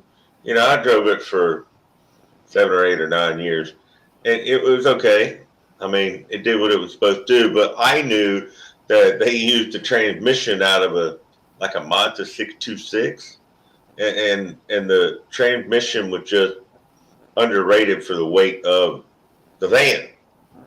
Would have worked great in whatever Mazda car it was in, but you take a transmission like that and put it in a much heavier car, and it's just those kinds of engineering decisions that some of these companies make. It just blows my mind. I'm sure Steve sees the same thing, because we're both guys that have to use tools and like remedy other people's boo-boos and that kind of thing, or, understanding, overcoming what they don't understand about whatever it is they tried to work on or attempted to do or whatever their little project was. It's a daily thing. Oh man, believe me, I started working on cars when I was probably 12 years old, and I mean, I couldn't stand it if my hands weren't greasy. I mean, I wouldn't even wash my hands sometimes because I wanted them to look greasy. I mean, literally, that's stupid, but that's where I was. Yeah, that's funny because I was talking to somebody the other day. I do a lot of work I'm in IT, but I do a lot of work on printers, and I have to be real conscious of my hands being clean, and not because I mind it, but because I work on these printers that have white outer casings, and all the inside of it is dirty, like machines should be. And I go to move that thing around. It's like I got to have gloves, and I have to have a lot of them, because when I'm done with the inside and I get to the exterior of it, and I've got to move it around or touch the operator panel or whatever to change some settings, I got to have clean hands, or I got to go find a restroom and wash my hands. It's just really weird. I don't mind getting my hands dirty. I mean, if I'm out in my yard, it's on. Yeah, because I'm getting that yard done. I don't care. I don't need gloves, whatever. It's just me, the machines, and nature, and I'll get it done. But at work, it's a little different thing. It's kind of weird. That's what a man should be. A man shouldn't be afraid to get his hands dirty. If he's afraid to get his hands dirty, well, then, he's lacking a little bit of something somewhere along the way, in my opinion. Right. It's got a soy boy. It's just, it's just the situation that I have at work. I mean, all these stupid electronics have, they're super greased up on the inside, and they have all these white exteriors. I'm like, who would? Right. Touch one, and then you can't touch the other. Yeah. I work for I work for a Collin County Community College here in this county where I live one time, and they just got in a brand new set of printers for the computers, and so I was helping the guy take them up to the office where he was going to install one, and he was a computer expert. Now he set it up, put the printer there and everything, plugged it up, got everything hooked up, and tried to turn it on. It wouldn't come on. There was a light flashing on and off. Said, and now he worked on this thing for 5 or 10 minutes. There was a light flashing on and off. Said, insert paper. No, no. And, I was kind of laughing, but then I finally said, "Man, it's saying put paper in it." He said, "Oh, that's right." It was funny that we had a computer expert, and he didn't think put paper in it. Yeah. Let me tell you something about computer experts. Y'all ready for this? Yes, sir. If they say they're a computer expert, they're full of shit. Mm-hmm. I've been doing this business for 15 years, but really I've been a hobby computer kind of guy for 35 years. I mean, I've been online in chats like this for 30 something years. So I've been dealing with computers, printers, and all that kind of stuff for a long time. But always learning something new. I picked up some 200 plus certifications over my career. I never claimed to be an expert at anything. I claim to be fairly knowledgeable. That's about as far as I go because I can think I know a piece of equipment really well, and it can throw some weird kind of a message at me, an error message that I've never seen before. Maybe I've worked on that piece of equipment for 10 years, but it's just part of the work. I mean, I like the challenge, But do you consider yourself as much of an expert as the experts do? If I did that, I would lose the will to stop learning. That's why I don't. Just my take on it. Yeah, I know what you mean. Because same with plumbing, I still learn new stuff every day after 28 years. Because no two jobs are ever the same in plumbing. So it's I've done that 1,000 times, and then you get to that one specific job, and it's like, not really. You've never done this once because there's one little thing off or one little thing different, or plus they're upgrading their shit now. They're touchless faucets and shit that just makes everything 10 times harder to make. Well, Steve, it's interesting. It's not just about the actual thing that you need to work on. It's all the external events around it. Point in case, I had to work at the Federal Reserve last week. I might have to do it again this week or early next week. Working on some printers there. And, dude, I mean, I absolutely have to give up my Fourth Amendment right to enter that facility. It's waived. I got to give them my ID. They got to run background check. I got to show them the COVID immunization card. I mean, I didn't really want the shot, but I had to do it because of work, stuff, or I'd have been out of work with the type of work I do, and I deal with a lot of different government agencies.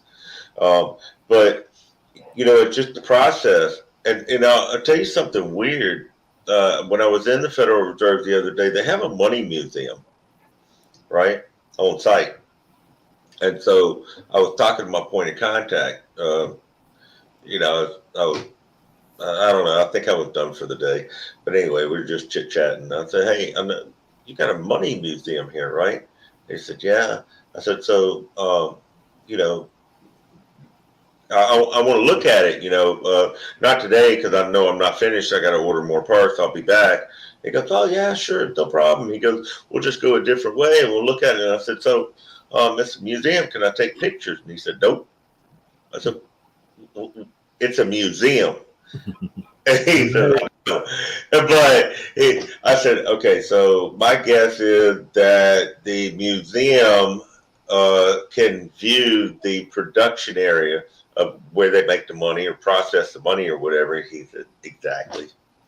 And because of that process, you can't take pictures. No camera. You can have a cell phone. Don't pull it out and take pictures. Well, do you think it was because he's worried about theft or what? I mean, people getting the layout of the place, or?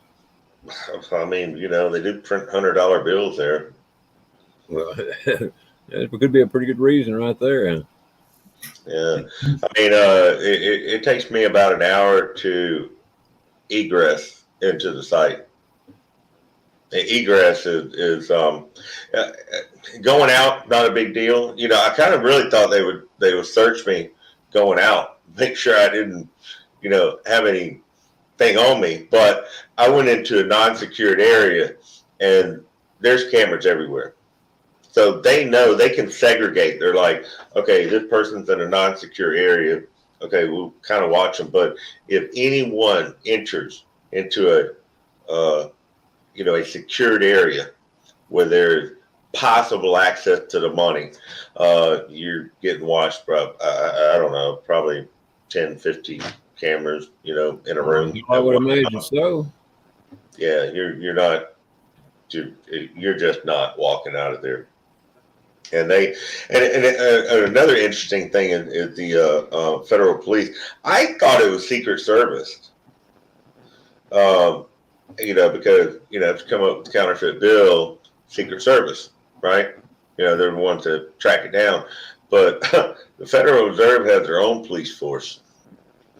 They're federal police. But I will say this, and y'all know I've done videos, kind of from the 1A community, but I will say those police at the federal level get a lot more training than they do at a local, like a city, county, or even state level, because they were probably some of the most professional, even killed police officers I've ever dealt with. And you couldn't even record it. No. You couldn't even record the professionalism just to show, because dude, I had to open my car, before they even go and search the cars, open the hood, open the back, open all the doors, open everything, anything, open it all so they can look through it. And I made a mistake on my first visit. I had a pocket knife with me, and it was a small one. Well, to me, it's small, but anyway, they were like, absolutely not. You got to go park down the street.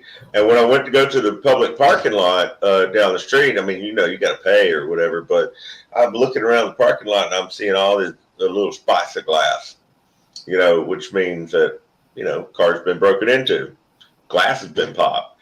And I was inside the whole time. I was inside for like 4 or 5 hours, and I'm like, well, I hope my stuff is still there.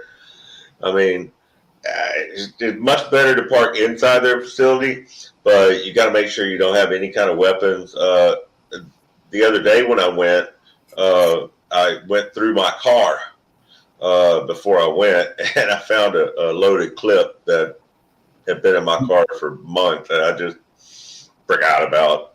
I mean, I kind of knew it was there. I probably put it in my car as a spare just in case, sort of a clip. But, I was like, yeah, that would have got me bounced out of being able to go inside, with the vehicle. Because you can go in with the vehicle, you don't have to pay for the parking. You can walk right in, security's right there. Or you can park down the street and walk 3 blocks to the front door, and it's a longer process. So I was like, whatever. I'll just offload everything I can, leave it in the garage, go and do that one site and go home, which is not my normal day. Yeah. Can you imagine, team, just going to one site knowing that you're only going to be there 3 or 4 hours, have to offload almost all of your tools, and then go back home, reload, and then go to the next site? Right. Not something I wanted to do. And for the next 2 days, somebody would ask me, hey, do you have this? Do you have that? And I'm like, yeah, I do. It's in my garage. But I kind of had to strip my car down because, Right. I mean, I don't know, man. They're weird. It's like, I've been in federal sites where my pocket knife, if I put it in my tool bag, was a tool. But if it was in my pocket, it was a weapon. But this place, they didn't care. If there's a weapon in your car, even if the weapon was left in the car, or like a small pocket knife or whatever, anything bigger than a box cutter, if it was left in your car, it didn't matter because it was on the site. Even though you had to go through an additional security checkpoint and x-ray. I mean, they don't mess around. They've been doing it for a long time. Well, myself, I stick to working on cars. You can have them computers going through all that shit, man. I don't want to be around that. Hey, I've heard worse. I was working on printers. They're called label printers, they're thermal printers. But I've worked on computer servers and all that kind of stuff. A colleague of mine went to a site one time. It was there to work on a server, so it was in a server farm. And so he's in the man trap. The man trap is 2 set of locked doors. Okay, so there's the exterior door and there's the interior door, and then you can get inside. And when they open one door, you move inside, and then they close that door, but they don't open the other door yet. You're there. Oh, You're that stuck. one closed. Yep. Okay, and they're both very strong.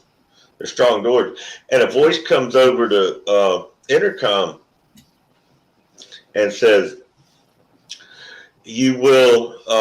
After this conversation, see some LEDs light up on the floor. It will take you to the server that you need to work on.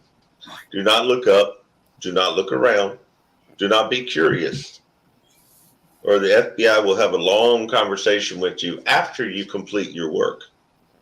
And the part of after you complete the work always killed me about that story, because it's like, okay, we're going to talk about arresting you, but you got to finish your work first, and then we'll talk about putting you in jail. Right. I mean, like you're already in jail. Then you're doing the work thinking, did I accidentally look to the side where now they're going to have a talk with me, or did I do it the right way? Or yeah. Hey, that's our government. That's what Why are you describing those doors where you got to go in one and stop and then wait till they open the other one while they lock the one, but you just came in? That's prison right there. Like a jail. Well, yeah, but that's a lot of federal facilities. As a matter of fact, it's probably most that I've ever been into. Most of them are like that. I've even been into some computer secured data farm that are like that too. You come in the first set of doors and there's security, and if your work order and your name and everything doesn't match what they have you set up to do, you are not getting inside. And you know, if the company that hired me to go out there didn't get everything set up right, I'm charging them anyway. So it's in their best interest to get it right before I show up. Yeah. Oh, hey, and David, by the way, you know, you was telling me the other night about how to do the, you know. Oh yeah. I did that today, and I followed your instructions to the T. Worked just fine. So it should be. What's that for? It's to set the chat to where, you know, bots and things can't come in. It's subscriber only mode. Yeah. Yeah. That's when Ronnie was on your panel, right, David? Yep. I gotta rewatch that because I remember that part and I didn't write it down because I gotta do that too. It's neat as hell. When somebody explains it well enough for me to do on the first try, man, I mean that's pretty good explanation. That's why you don't want me explaining shit, because you'd be like, "What the fuck is he talking about?" I'm like, "That's all you gotta do." Yeah, I'm glad to hear that because, again, I didn't know if I was making sense either. Especially if you don't know which device you're using or whatever. So I'm glad to hear that. That's awesome, Ronnie. Yeah, you had to tell me twice, but because I didn't get it all wrote down the first time, but I wrote it down. I mean, I followed it to the T, and it was. I mean, I thought, damn, that is simple, you know. Yeah, and you'll have a lot less headaches that way because you won't ever have to deal with those bots now. Nope. Yeah. Okay, but people can still come in. Regular people can still come in and watch, right? Sure, and they can comment if they're subscribed, and they can comment if they're new, but they have to wait 5 minutes. But so that discourages the people that are just going to come in and troll because they're not going to wait 5 minutes. Yeah. Big B. I'll behave, you cucks. I saw one the other day. It was NASA, because I was looking around for some rocket information, and it said nobody can comment unless you've been a member for 5 years. I was like, wait a minute. Yeah, you can set it for 5 years. Yeah, you can set it for 5 years. Had NASA even had a YouTube channel for 5 years? Yeah. Oh, that's good news, Ronnie. I'm glad to hear that worked. Yeah, man, I appreciate that, David. Yeah, Big B. You're supposed to put an O there in that where that Cucks is, Big B. In between the two C's. Cuck cocks. RawDawgin Cuck Crew. Yeah, you'll have to go back and watch that, Steve, or else if it gets boring, I'll explain it to you again. But yeah, it the second time me and Ronnie went through it, it clicked, I think. Yeah. Yeah, it did. I mean, that's what I was writing it down too, because I knew if I didn't, I would forget. He explained it perfectly, but I just, I didn't get it all wrote down the first time, and so. I remember because when I watched that, it was right after one of my live streams, and I was so tired. And I remember telling myself too, and I'm glad you brought it up now, Ronnie, because I actually forgot. But I remember telling myself, like, don't forget to come back and write that down because I was so tired. Yeah. And I would have forgot if you didn't bring it up. So. Yeah, it's one extra step to going live, but it takes all the headaches away from people having to watch for those bots. Yeah, and I've had very few problems with people like, or bots, whatever you want to call them, except for the very first live I did on a StreamYard, and man, there were so many people in there porn bombing me, you would not believe it. Yeah, that's why I took the chance to learn it, because I saw one night somebody got their, they went on a 7-day probation or whatever strike because of the porn bots, and so I went out of my way to learn that. Yeah, I'm surprised I didn't get one of those, but I didn't. And there was I didn't know you could get a strike for that. Shit. Yeah, there a couple people got them that I knew, and that's why I went out of my way. I mean, we had moderators catching them pretty quick, but so did they, and they gave them a strike for that, for spam. Wow. They gave the creators a spam strike. That's hell. I mean, a spam, and you're not even the one doing it. Somebody's doing it to you. Could very well be them. That's why it's messed up, because you got really no control of it. I mean, you do, but not instant control. Right. Well, you don't have control in YouTube channel like you did in the old days. Like the mid '90s, where everything kind of started with IRC chat, which is Internet Relay Chat. And if you were a moderator or an operator of your channel or server, you had a lot more control than what you do now, because you can own that server or somebody can give you permission to that server. But here with YouTube, they control everything globally, and they tell you what they want or don't want. And their operators or their moderators or whatever they call them are not they're not seasoned. They're too young, and they don't exactly understand what they're striking people for. They think they know they think they know, but they don't. I've looked at strikes, and I've looked at how people have been struck, and I can just see that it's on the YouTube side. YouTube is not using bots; they're using actual people to do the strike. Those people don't have the experience to do what they're doing. And that's what's cool about this. It's just one extra step before you go live. It just eliminates those bots from able to post in your chat. So, yeah, which is fantastic. Yeah, that's so true, and a good point too, because it is. They're just, they don't have enough experience. They think they know what they're doing, but they're just. What's up, Rescue? Hey, Rescue. Well, I know one thing they do is they just watch you a little bit to find out if you're on the opposite side as what they are. And then the second you do something wrong, boom, you get that baseball thingy. So you got to be very careful. Yeah. The next one you get, got to be more careful. And then after that, you can't be careful enough. Sure. Yeah, you would think automatically if they saw that going on in your chat that the person doing the spamming would be in trouble. But no, it's the creator. That would be the logical. You would think that'd be the logical thing, right? Like, okay, but this person in here spamming.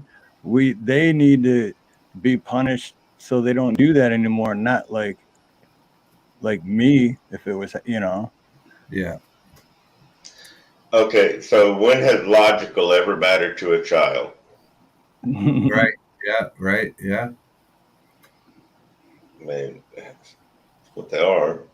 I mean, does YouTube hire 50 somethings with experience? No, those would be probably the creators of YouTube, if they're even that old at this point.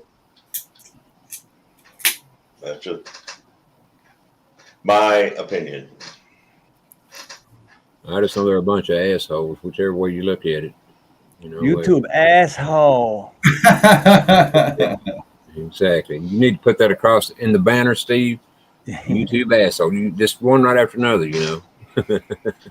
Man, I tell you, they'll even pick on their own because I think 2020, I used to jump on a panel with a guy that had a cool channel, but again, he was on the wrong. He questioned things, and that's all he did.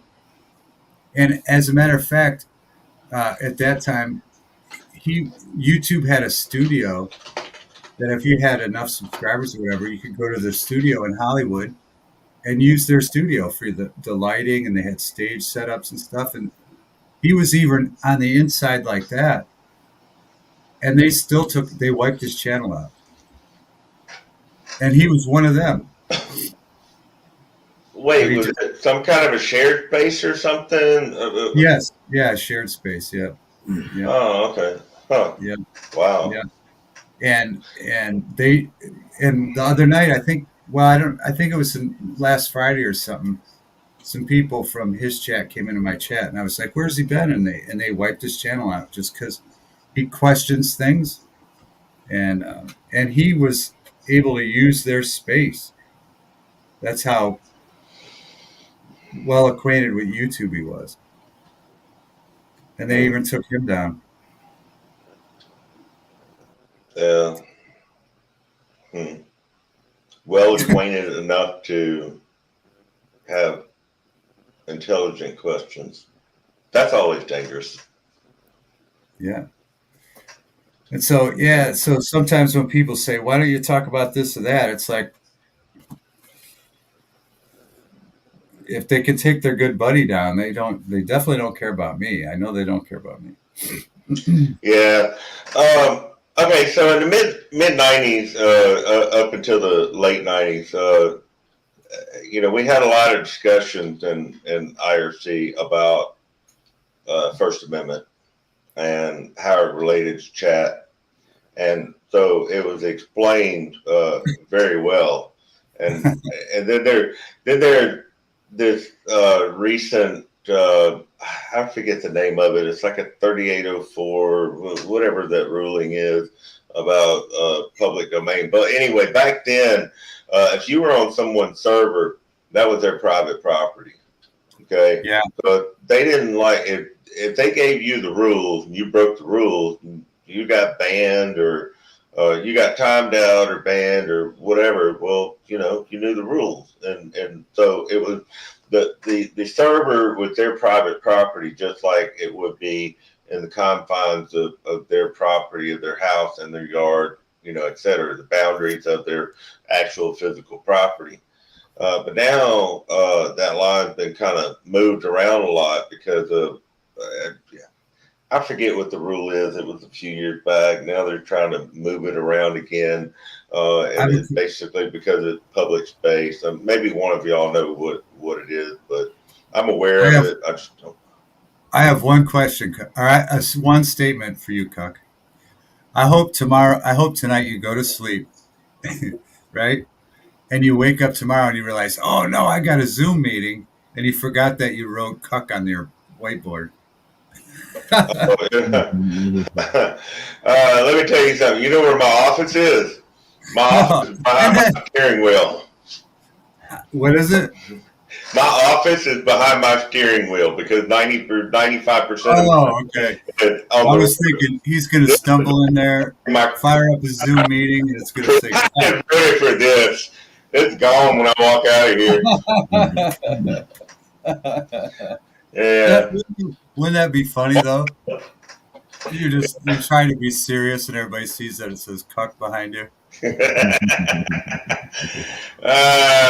was just the theme of the show. That would be hilarious. There have been some people that were caught with boxers. Hey, what's up, Monty? What's going on? Oh, that's funny. That would be classic. Instant viral video. There are quite a few in 2020 and 2021. Oh yeah. People not quite accustomed to the work from home thing. Work from home didn't work for me. I'm guessing it didn't work for Steve either. We're not exactly remote hands. Hey Sharon. What's up, Monty? Sharon.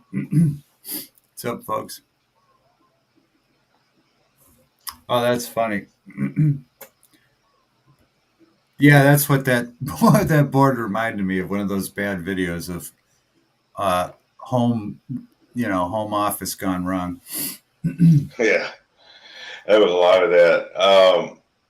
I told people in the beginning of 2020, when they started, being like sort of reassigned to work from home, I said, well, you better outproduce whatever it is you're doing now. And they're like, but why? It's the same job. And I said, just shoot for 25% more than you were ever doing in the office. And they're like, that doesn't make sense. I said, yeah, it does, because they're still paying rent on that desk you're not sitting at. Right. And yeah. 6-7 months in, a few of my friends were like, dude, they're cutting people left and right. I'm so glad you told me that, because, man, as soon as I got home, man, I started working harder than I ever did in the office. He goes, it's actually better because I can get about my whole day done in about half the day, production wise. I was like, yeah, doesn't mean you can clock out in 4 hours, but that's good. Just show it all at one time, just that way, you're showing productivity. I said, because some days somebody knocks on your door, you got to go answer it, your production goes to crap. Yeah. Well, I don't think all those jobs are even remotely close to back to what was normal before. Most people are at least doing half their, half the days at home still. Okay, well, let me tell you, I went back to being an employee for a company in May, and that's because being independent for 15 years, I realized that my call volume was not going to go back to what it was, because about 90% of my work was in offices. One of my biggest customers was a telecommunication company who'd been set up to work from home for decades. Their employees, part of their benefits package, they were part of a union, was to be able to work from home a couple of days a week. And the company wanted that too, because it just allowed for some flexibility. So they had already been set up. The infrastructure was already there. They could remote in, they have remote desktops and all that kind of stuff for, probably since, that happened in 2020, probably since early 2000s, probably before 9/11, which was a good thing for them. So the shutdown happened in March or April of 2020. And for me, the shutdown happened in end of January and the beginning of February, because telecom company just flipped the switch, told all their employees to stay home. 90% of my work was in their offices. So I went from being a very busy person to nothing almost overnight. And I didn't get the warning email. It took me a week or two to figure out, hey, how come I don't have work? Why am I not doing what I normally do? And finally somebody says, oh, yeah, they sent an email out and told everybody to stay home. And at that time, everybody's like, it shouldn't last too long. We should be over it in a couple of months, and that continued and continued. But now that things have returned to some sort of semi-normalcy, I'm now of the opinion that a lot of these companies are have finally gotten it through their thick-headed corporate skulls that people actually can work from home. And a lot of the people are never going back. Right. Yeah. You know, they've identified the employees that are actually more productive working from home than they are in the office. And they've identified the employees that have been there for a long time that they want to keep, that they need to get back in the office because they're more productive there. You know, I've met both ends of the spectrum. I've met some people that cannot work from home because, you know, maybe they have, you know, elderly or young children or, you know, whatever is like extreme distraction within the home. I noticed that more so it's a bigger problem with people that had elderly people in their home because elderly people don't understand work from home. They understand you get your butt up in the morning, you get your clothes on, you make your lunch, and you go to work. Yeah, right. Yeah. At the end of the day. Okay, work from home is a completely foreign concept to them. Just not entering their brain. They think you're lazy. They think you don't have anything to do. I remember one woman telling me her mother was like, "Oh, okay. So when are you going to be done talking to these people so you can make me lunch or dinner or whatever?" She's like, "Mom, I'm working." She's like, "Okay, so when is lunch?" You know, so she expected her daughter to carry on a regular, you know, household kind of thing, and you know, there was Just, no. Yeah, just there, you know. Yeah.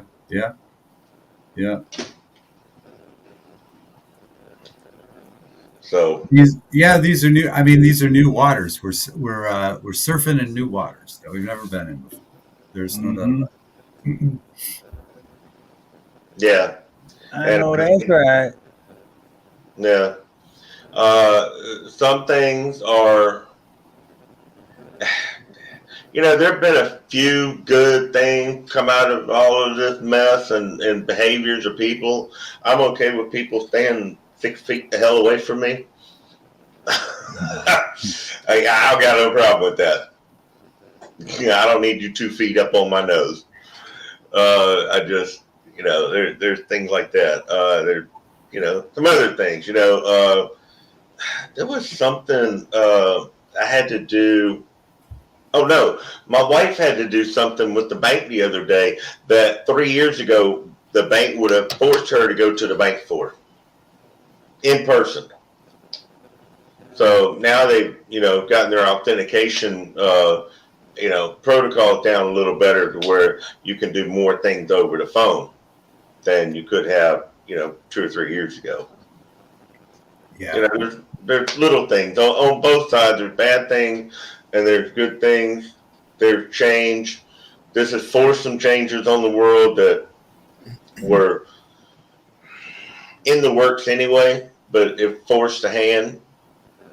It forced a lot of hands on a lot of different issues, especially corporate and employment situations and that sort of thing. So, you know, it's starting to get back to a little bit of normal. We'll see what happens. I have a feeling the bad stuff's just about to start happening myself. I mean, that's just me, but that's what I think. And well, it's on the political spectrum. I'm talking about overall jobs and everything. No, well. Now, I hope I'm wrong, but that's just the way I feel. I mean, I don't want to see anybody do that work, you know, and starve to death, including my damn self. I mean, I kind of like eating too. But I'm just saying, you know, things are going to. Well, I won't go into it. It's just in my opinion. So. You're not wrong, Ronnie. I was talking to somebody last few days about.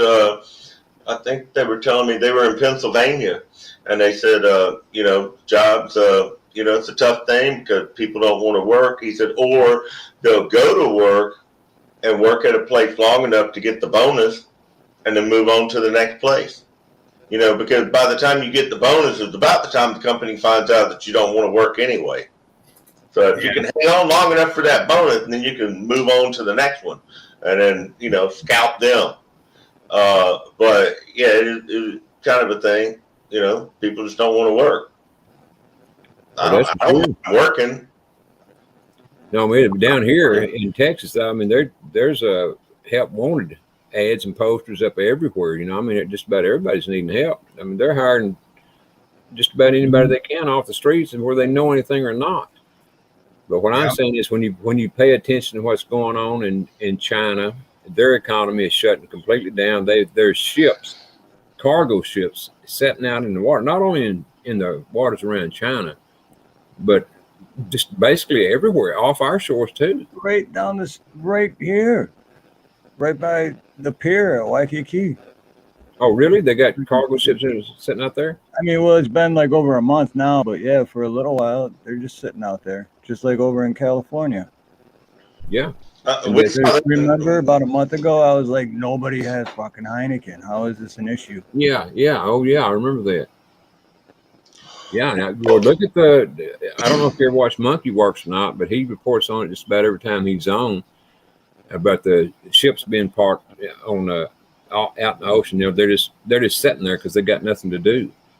And it's there. It's off the East Coast and West Coast, mainly off the East Coast of our country, but the West Coast too, and some in the Gulf. But when you get to China and in that area, man, I mean, you couldn't count all those ships and no telling how long. I mean, there's thousands and thousands of them out there. Well, and they have a window. They can't sit out there for 7 or 8 or 9 months. Because in my industry, we experienced it in 2021 in the early part, because we would have, by the end of the year, we could look back and say, oh, yeah, we had moments there where, like, there were 7 or 8 months where we couldn't get parts.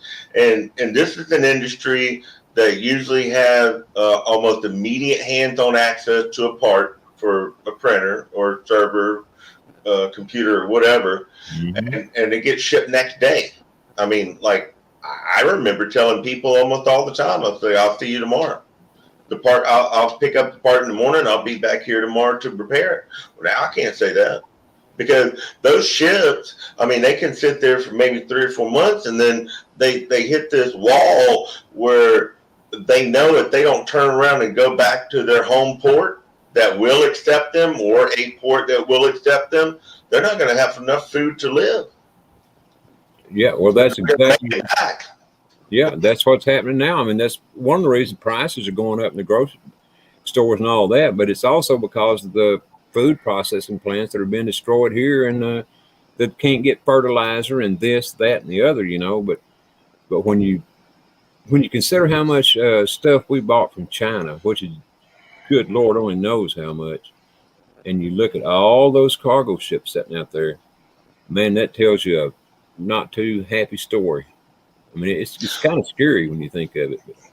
Well, yeah, it is. But, even if, and there are some companies that are coming back. I just read a story about the manufacturing facility that originally made vice grips. Has now been taken over by a new company, and they're going to be called Eagle Grip or something to that effect. They're actually making a better than the vice grip type of grip. It's got some extra pins in it and a couple of extra features to get a tighter lock on it. But it's going to be 100% manufactured here in the United States. And so I'm reading the story and I'm thinking, well, that's great. But where are you going to get your raw materials from? If you don't get it from here, or a source that's secured by the United States somehow, you're at the mercy of, does China have all of the raw materials that you're going to need? Yeah, that you're manufacturing it here. Okay, yeah. That's great, wonderful. But I don't think the United States is in a secure supply chain situation yet. Oh no, we're miles from a secure supply chain. I mean, miles from that. And that is the problem. It's just like you said about the raw materials that they need to make everything with. All these plants, the ones that get the raw materials to start with, the minerals, whatever it is they need to make the materials with that everybody needs, until all those come back to this country like they once were, before Nixon opened up China. Well, then we're just going to be up a creek. I mean, it's coming to that. It just depends on if and how quick this can be fixed. And that's all there is to it. You know, believe me, I'm not trying. I'm an optimistic person, but I'm just saying, you know, as it now stands, that's what it is. What's Hello, up, Chadwick? Oh, we saw it at the same time, Steve.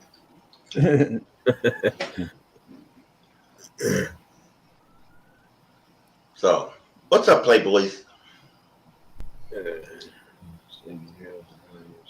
What's up, Playboys? What's up, Playboy? What's up, Playboy? Hey, did you see Haven't said that in a while. looking for chili in Boston the other day? Nah, I really haven't seen anything on him lately because that's why I laughed when he said, "What's up, Playboy?" Because I haven't. Yeah, that guy was getting on my nerves so much I couldn't even watch the stuff where they're making fun of him. Dude, I caught him a year and a half ago. He laid down some kind of a scheme on a cryptocurrency, and I'm not against cryptocurrency, but just the way he laid it down, he was like, "Yeah, so we're going to create this coin, and it's going to be a coin that and we're all going to put into it." So I'm like, "Wait a minute, you got." But he was like, "We're all going to put into it, and if an auditor gets arrested, then the coin will be able to bail them out, and everybody's going to vote on it." And so I was in the chat, and I was like, "Wait a minute, the constitutional scholar who lauded the Republic of the United States of America just suggested a democracy form of getting someone out of jail?" And boom, I was banned. I was like, "Oh, okay." So I point out the hypocrisy, and I'm done. I just was trying to have a conversation because it seemed kind of weird to me. And then, so I said that I talked to Josh about that, and I told him about it when it happened. And I talked to, I emailed with David over there at San Joaquin Valley Transparency, and I made him aware. And then he told me about this dude trying to ask him for 10 grand. Every time he turned around, he was asking for $10,000. And so I was like, okay. And then about 3 or 4 months ago, there's the new app that, what is that, Shark or Great White or whatever that app is. You catch wind of that? I don't know what. But it sounded almost the same as that crypto garbage. Yeah. I mean, that'd be such a narcissistic scammer.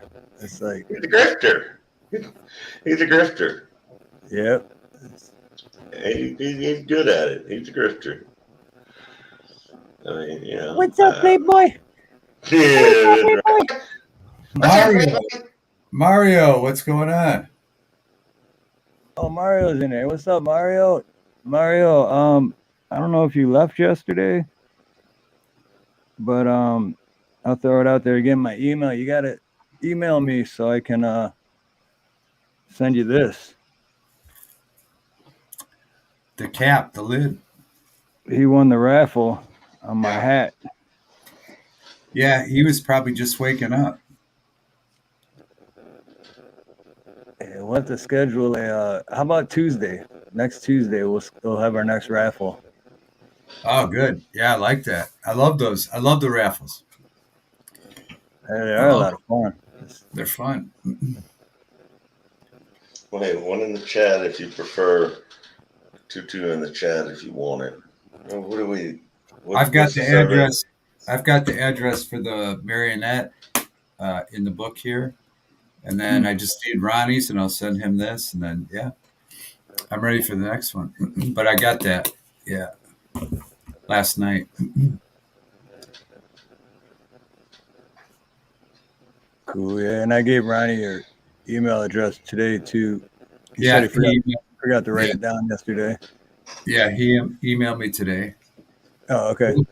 What was it? As if one in the chat, if what? If you like? Yeah, I'm trying to figure out what that was about. Western Colorado Citizen Press. I'm wondering what the 1 in the chat, 2 in the chat. What are we talking about here, brother? Oh, I got you. Okay, all right. Oh, that's a delete log to tell people to check. Oh, oh, okay. Oh, yeah. for chiming in on that. I forgot about that. Mario says he will send it to Start you. that, did he? I mean, that's been around before him. Did he? What's that? He released the one or two in the chat. Chili didn't start that. I mean, yeah, he used it a lot. Oh, he's just ripping on him. All right. That makes sense. Like I just couldn't really believe that Chili was that creative. Well, that's the thing about narcissistic people. Like, they'll come up with an idea, but it's already something that exists, and they'll think that they really think it's their own idea. I don't even think. Well, yeah, okay, they do think it's their idea, but they'll hear something and they will spin it in a way that they believe in their mind it's an original idea. Right.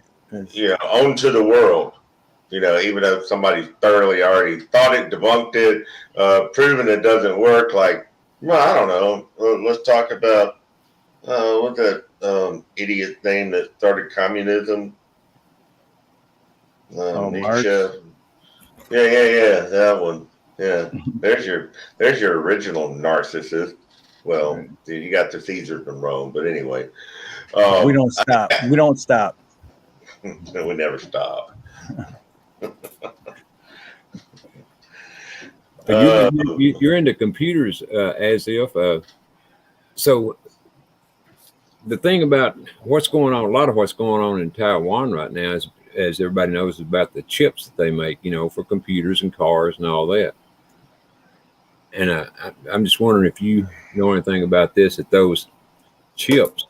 Well, I better not say it though, because it could be dangerous for Steve. So I'm going to stop right there. Sorry about that.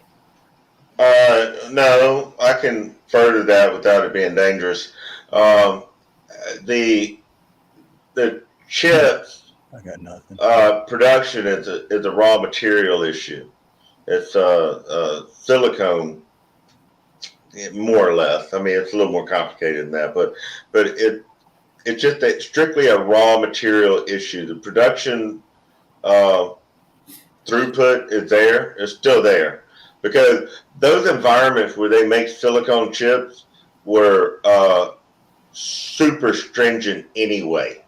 I mean, before COVID, they were a lot of protective, personal protective equipment. I mean, a lot more than is even normal. So they were. I don't think they suffered production-wise as much as other industries did, because they were already kind of there. They were doing it. I mean, they have room, what they call like a zero room or something like that, where you have to get scrubbed in basically to go into the room. I mean, there's no contaminants or anything like that in those rooms. So I think those rooms where they do that kind of stuff, probably a higher level sterilization than a surgery room. But what I'm talking about is not that. It's just that what they're used to do once they're in computers and cars and all that. The thing that they're not supposed to do for us, that we're supposed to be immune from, that they're supposed to have our signature and authority to do, is what they're not given. And I doubt that very few computer experts know that this is what's going on. And that's why all the problems in Taiwan right now, one of the big problems in Taiwan is because of those chips. Without going any farther, because I'm not going to take a chance on getting Steve struck here or nothing. Yeah, well, it depends on where those chips are sourced from. If they're sourced from a bad actor, region, then yeah, that presents a problem. But because the bad actor region might put something in those products that might give the bad actor region control over that product. Yeah, what it's like TikTok. Yeah. You know how the TikTok is doesn't belong to the U.S. It belongs to China. That's where it's owned and operated out of. And so the same things that they're putting in that TikTok is used for are the same things that those chips are being used for. TikTok is a social engineering application. Okay, now social engineering. Let's explain something. Social engineering and social media are not quite the same. Social engineering is when you pick up the phone and call somebody and try to, coax a password out of them, through a conversation that they might not think is not normal. That they might make themselves seem like they're your friend. Now, that's social engineering. Okay, that a phone or having a real conversation with someone or for whatever means, and you can also use social media to do social engineering. All of those quizzes that you see on the popular social media sites that ask about your favorite color and your favorite number and your birth date and your favorite hobby and all those kinds of questions, all those little quizzes that culminate in knowing everything about you. Okay, that's social engineering through social media. Okay, people, stop answering those things. That's exactly what everybody ought to do. But the problem is it's not just TikTok anymore. It's basically everything that those chips have gone in is what they're doing. It's like Mario said back up there, and I'm not going to say it, because like I said, I don't want to cause Steve any problems, but that's what it is. Yeah, that's why I say bad actor region instead of a specific country name. Exactly. Yeah, exactly. Yeah.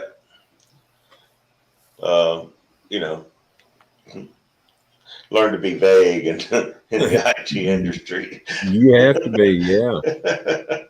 And then half the time you don't know if anyone understands what the hell you're talking about, but you have to be.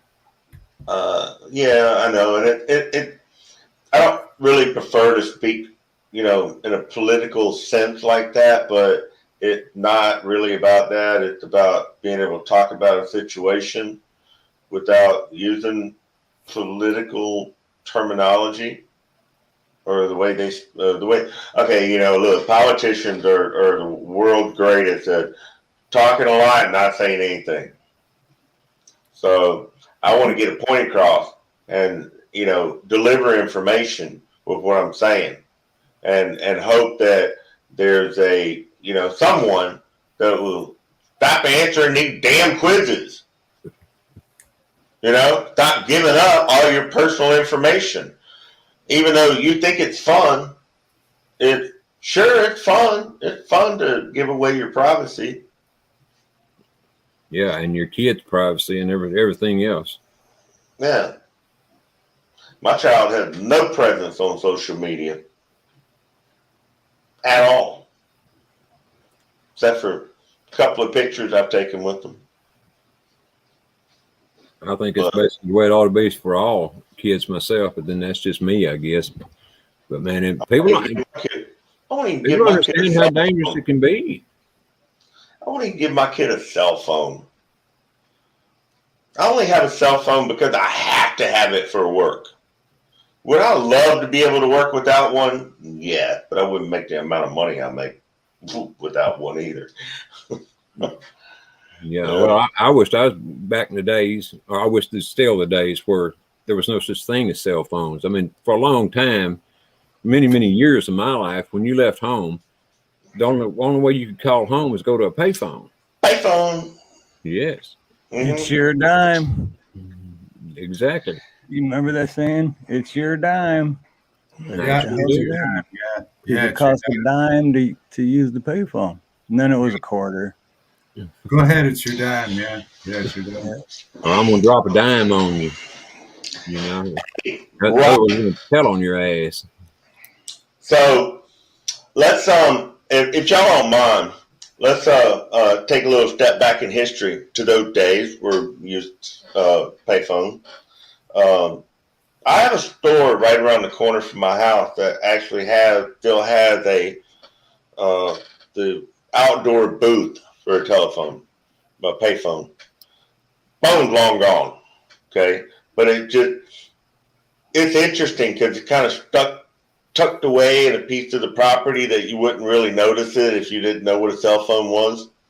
And I imagine that a lot of children up until their mid-20s probably don't know what a cell phone is.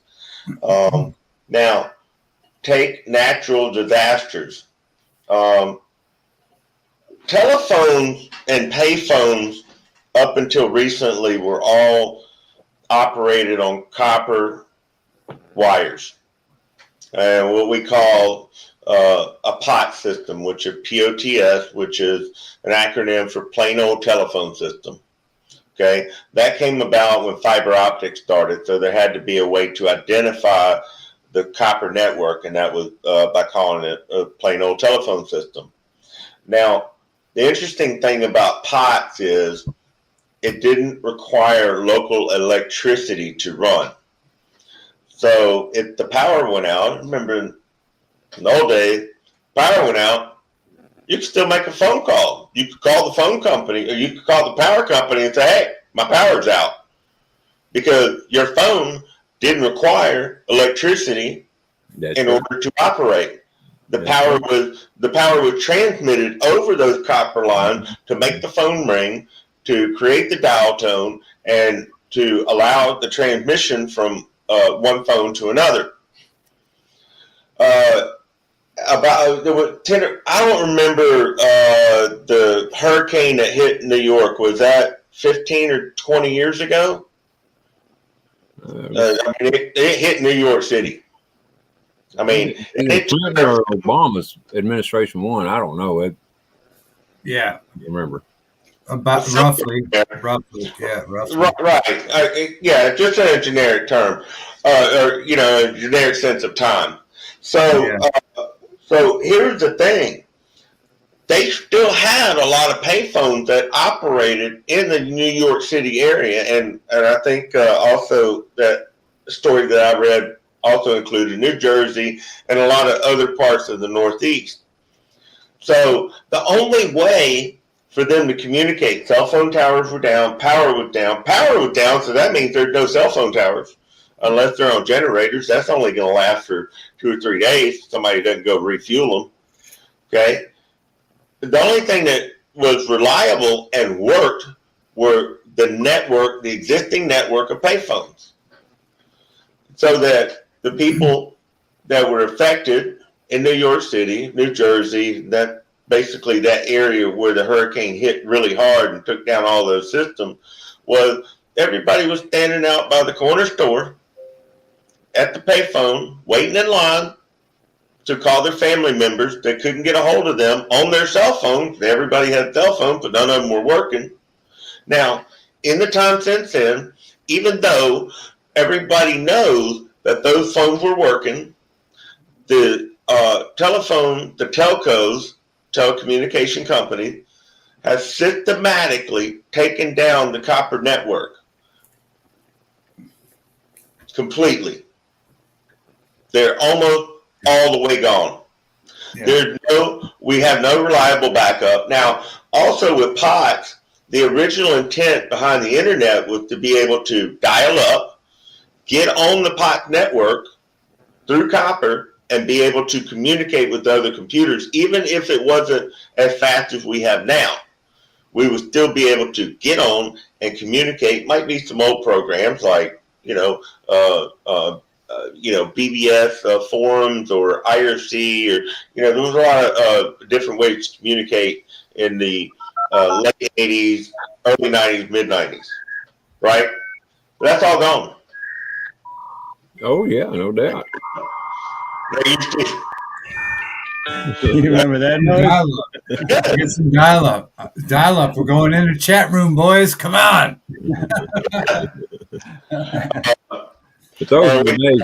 When I think back on those years, when there wasn't internet, there wasn't cell phones, there wasn't any kind of crap around like that.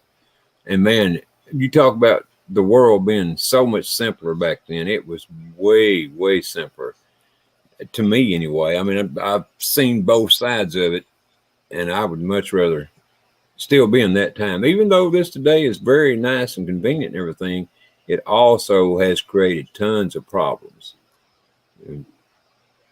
that most don't even recognize, you know. Yeah, but the other thing people to think about and consider is when I know when things are down here, which is very rare, but I operate a ham radio, and that network is always open when everything else is down. Ham radio. Yeah, Aloha Pepper's not in chat, is she? The front door of the Yeah, house. she talks about ham radio a lot too. They're not waiting for you. And What are you doing? I turn it on and talk a lot. Beer? What Or are you not doing? talk, but just listen. You know, listen. Go to bed. Okay. There's a lot of intelligent people in ham radio. Ham radio is awesome. Yeah. Oh, definitely. Because don't you have to have? Are you supposed to be licensed for that, or how does that work? To talk, but you can listen. Like 2 years ago, we had a tornado come through, and I'll tell you, I turned my ham radio on, and all these operators jumped out of everywhere, and they were going, "It's here, it's here, it's here." They came out of the woodwork, you know, for safety reasons. These guys have a whole network set up, and they talk a lot at night. And like before, I would do this a lot. I would just sit and listen to that, you know. So to talk, you have to have a license. But you can listen. You can listen, and it's very helpful. Yeah. Yeah. So that's weird though. Like, so let's say I have a ham radio and I don't have a license, and I just turn it on and I start talking. They're gonna know that I don't have a license. I'm gonna get in trouble, or what? Yeah. Well, so say people are having a conversation just like we're having now, and an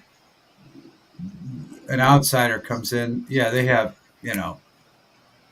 It is a regulation. It's not like you'll get probably. I mean, you could possibly get fined by the FCC, but they won't talk back to you if they know you don't have a license. You know. Oh yeah, okay, that makes sense. Because they could weed you out in like 2 seconds. You know. Yeah, plus a lot of them, like you'd be proud of it, like. You could pre-program your call sign in if you were licensed. If you're licensed, you're issued a call sign. And so when you speak on your ham radio, your call sign would come up on theirs. So if I spoke on mine, I don't have a call sign. Right there's their flag, and boom, you know, 2 or 3 seconds are gonna. Right. Yeah. So you still have a ham radio, David? Yeah. Oh yeah, I listen to it all the time. Yeah. Yeah. I've been studying for one day. What's that? That might come in handy one day. Oh, sure. It has. I mean, I remember, like I said, 2 years ago, my family rushed down. What's going on, Dad? What's going on? You know, and I said, turn it on. And these people came out of the woodwork. They were on this road and that road and that road. And I knew to calm down, because they're telling me it's already gone way before the news, you know, because they're boots on the ground. They just jump out of it, you know. And well, the question is, did you calm down? Oh yeah, I calmed it down. The ham radio worked, and yeah, it worked. Ham radio is great, yeah, and you could get like a Yaesu model. It's not really that expensive. I mean, you could get them for real cheap, though. I prefer the Yaesus. I like the Yaesus, but yeah, it's fun. Eventually, I'd like to talk.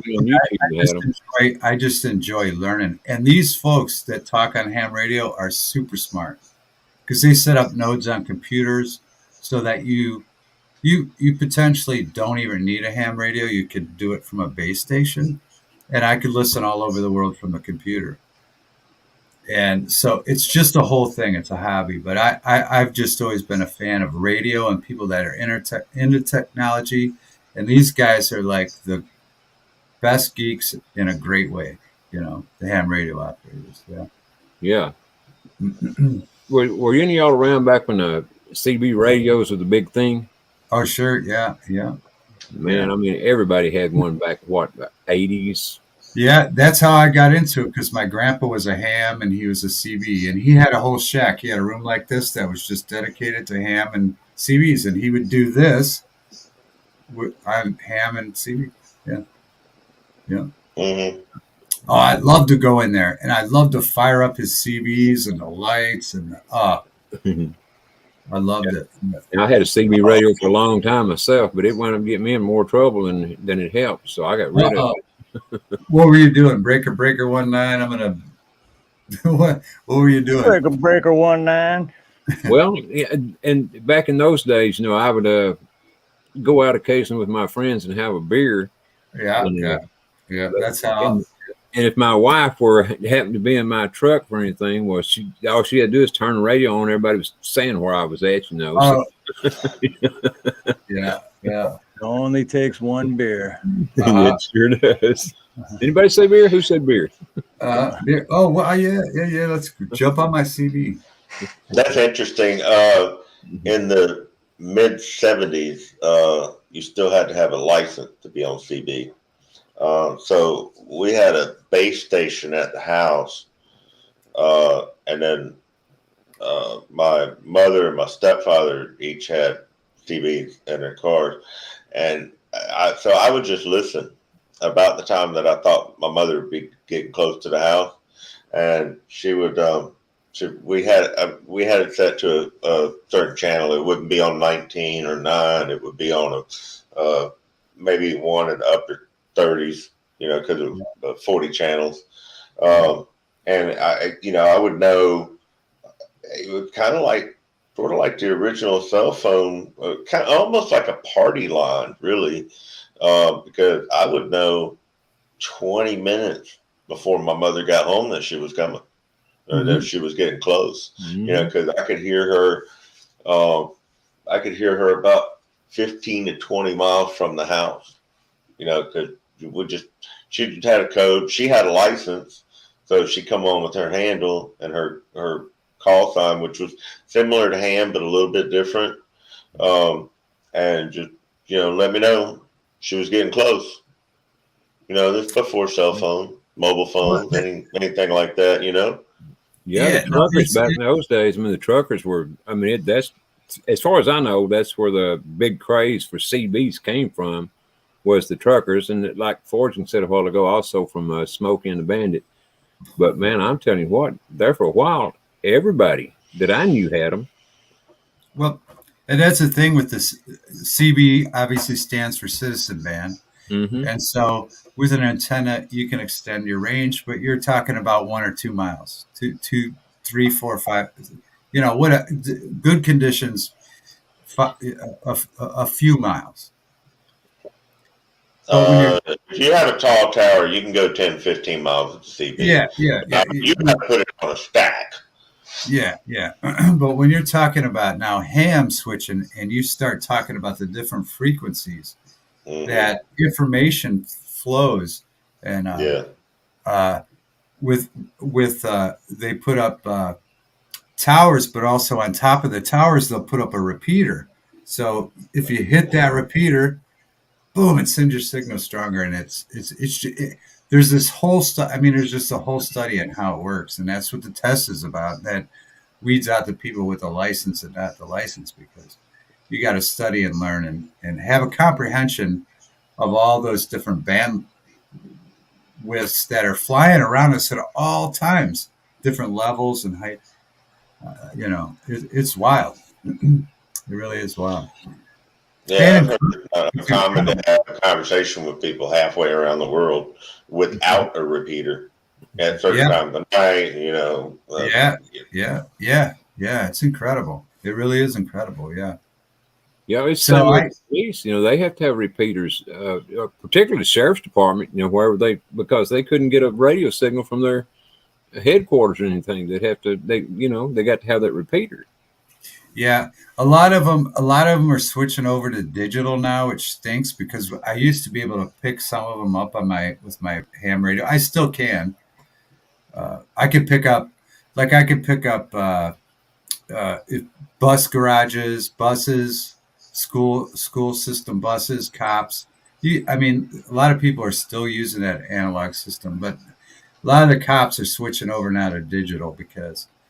Well, what's they the want- difference between digital and regular old radio? Well, pretty much the analog just flies through the air through repeaters. Oh, okay. So digital it's a computer based system, and so they can lock out people hearing when they like if there if there's a a serious problem or something, they can lock out the public from listening. But when they're on the analog system, we can hear it because we can pick it up on the radio. Oh, okay, I got you.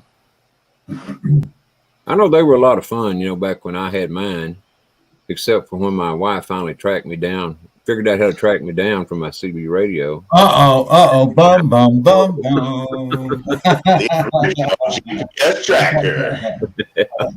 Breaker 19. Hope you got a smoking. Yeah, have you seen Raw Dog Ronnie tonight? I like that story. Oh, I like that one. Oh, Breaker 19. Raw Dog Ronnie. You're in trouble. Yep. I was in trouble for a while too, man, when she found out. I mean, it didn't just happen one time. This happened occasionally back in those days. Oh. Which I shouldn't have been doing it, but I was out drinking, and having a good time. And I think what made her mad is because I wasn't taking her with me. I don't blame her. I'd have been mad too, She might have took your car keys, but she forgot about your old John Deere, huh? Yeah. Exactly. But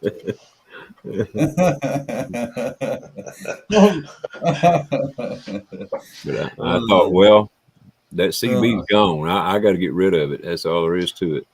Yeah, that was the problem, right? That CB was the problem. It definitely was. It wasn't me. It was the CB. I don't know. I've been thinking about putting a CB in my car lately because the other thing about CBs is they have a jack for a PA. Well, they're fine as long as you don't go out drinking and not tell your wife. Yeah. No. Think about this. Most CBs have a jack for a PA, and that means that they have a jack so that you can put a speaker under the hood. Yeah. Get on that mic and say, "Hey, can you move over and get out of my way, please?" That's why I got off. That's why I got off Facebook years ago. My wife would go to sleep. I'd go out with a couple buddies, and then they'd leave a comment. Hey, great time last night. She's like, "What do you mean last night?" I'm like,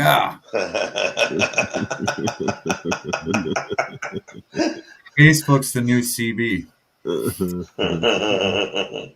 Yeah, I've been on that thing in a while.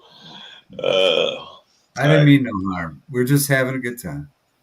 Exactly. Everybody calm down. Everybody's calm. Yeah, calm down. We're having a good time. Calm, good time. I love Ronnie's new CB story is my favorite, Steve.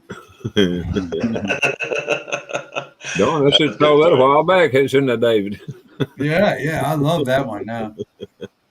I'm gonna have to go. I'm gonna have to do some of that. That's great. Ham stands. It's just ham is just a term that it stands for amateur radio, and they just call themselves hams. It just means amateur radio. That's all. Yeah. So you got to be a ham to run a ham radio? Yeah, you can listen. Anybody can listen, but to talk, you should be a ham. There really are actually guys that are good at the ham radio, just like in any hobby. There are a lot of egotistical people in the ham radio industry. There are a lot of people that I've been doing it 30 years. I know everything. Back when they were when they had the trucker convoy from California to DC. Oh, sure, yeah. That reminded me so much then of the 80s because they were all, or most of them anyway, had their CBs on. We're talking on it occasionally, But when they had the CB on, you couldn't hear anything they were saying, because all you could hear was the CB, and you couldn't understand what it was saying. So they'd have to turn it off, But it reminded me so much of those days. Yeah, it sure did. I met up with them when they were here, Ronnie, in Ohio. Did you? Yeah. I went down on Chris WYSIWYG's stream, and of course I streamed it too. It's in my videos. Yeah, I went down and met him in somewhere near Columbus, and it was amazing, man. It was building steam. It was all these people that were just so energized and happy for maybe we can make some change, and it was amazing, man. I mean, Yes. I left that night, and I was driving home, and I was like, I had goosebumps, because it was because of what we had just been through. But then there was this big giant crowd, and I went through talking to people, and some of it's on video. My service died because everybody was filming, and I couldn't get any bandwidth. But it was incredible to see these. It was thousands of, there was 1,000 people, all that were just so happy it was happening, and you could just talk to anybody, and it was something else. Yeah, I watched them basically all the way across the country, and I mean, there were people lined up on every bridge. yeah, And I mean, if they had to, turn, take a route through downtown or whatever, people were lined up as far as you could see, 2 or 3, 4, 5 deep. yeah. I mean, it just made you feel good inside. Well, which ones did you meet? Ohio. I met everybody. I filmed Cxck coming through, and Cxck? Chris WYSIWYG, and the G's, and all of them. Yeah, I was on the way out to DC when they got off in Ohio. Okay. Yeah, I met Cxck a lot. Here, 1 a.m. here. I got to get to work early, so y'all have a good time. It was nice chatting with everybody. See everybody in chat. See you guys soon. You too. Thanks, right on, as if. Thanks for coming on, brother. Good seeing you. Great Be cool, dude. Take care. But yeah, I mean, I thought that convoy across the country was just something. I didn't like the way it ended, though. In DC, and then going back to California, and then just falling apart. Yeah, and now it's still just looking ridiculous, for what's going on now. They're just arguing with, it's kind of, but no, at that time when I went out in Ohio, it was incredible. It was incredible because of the people that came out and the spirit of people. They felt like it was going to create some sort of change, and they felt happy, and it was awesome, man. I left there feeling amazing. I really did. Yeah, it gave the whole country a boost of hope, however you want to put it there, because at least the people that think and feel like we do. I mean, it gave me a big boost. I was just tickled to hell to see it. David, were you by chance down in Cuba, Missouri? No, I just went to the Ohio one. I am friends with WYSIWYG TV. I met him there at the Ohio one, but I had been talking to him a year and a half prior. And so we did meet and hugged. He gave me a big bear hug, and it was awesome. And then he continued to do a lot of the most important footage for the truckers. And in fact, he was the one filming when they talked to Ed Cruz and stuff like that. And that's WYSIWYG TV, yeah. But well, I heard some stuff that they supposedly actually accomplished during that convoy. And once they got into DC. Now, I don't know how true it is, and I can't repeat it because, again, But, right, yeah.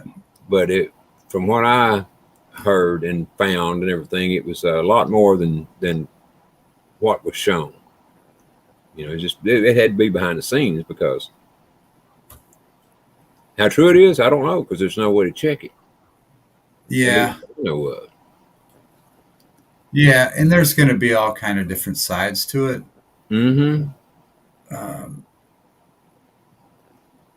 sure is. And I'm not saying it wasn't anything bad. That's not what I'm saying at all. It was good stuff that I was hearing. Well, I'm sure that just like anything, if you start a movement that big and a lot of money's flowing in, you're gonna, just like every other thing, there's gonna be good and bad things, and there's gonna be greedy people, and there's gonna be people that are just doing it for the right reasons. I like anything, and Absolutely. that's the case that happened there. And then it would happen with anything. If the three of us started a movement and it got that big that people were donating, and we brought in people, there's no way to vet people, So Absolutely not. yeah, I might say, and all three of us might say, all right, all we want is change. And then we start bringing in all kinds of other people. It gets overwhelming. And then Mm-hmm. it's, Well, they said they had 3 or 4 different great bookkeeping companies to make sure all the money that came in was totaled up right, and that they had a record of where every dime went. But then at the end, they were saying that was part of the problem. That somebody was accusing them of not keeping up with the money right. Now I don't know how true that was.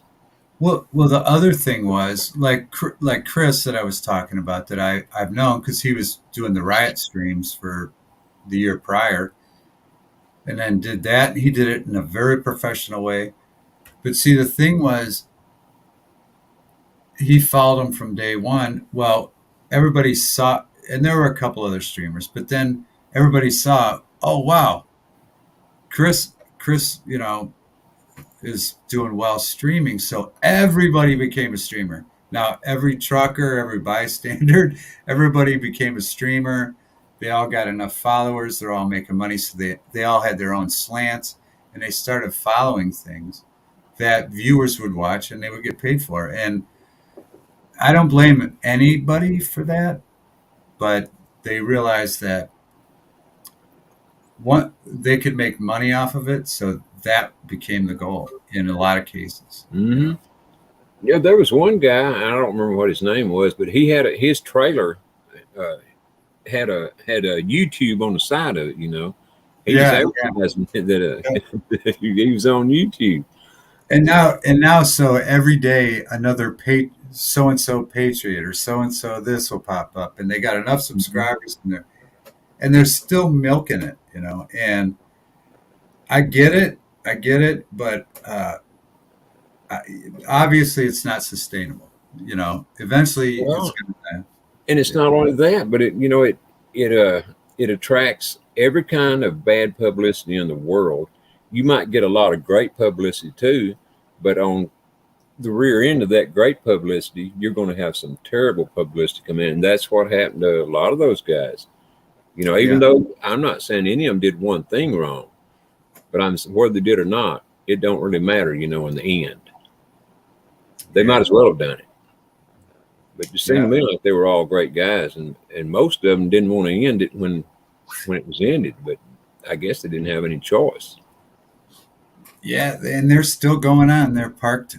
There's a handful of guys still parked in West Virginia now. I thought they had to be evicted today, but I'm not sure.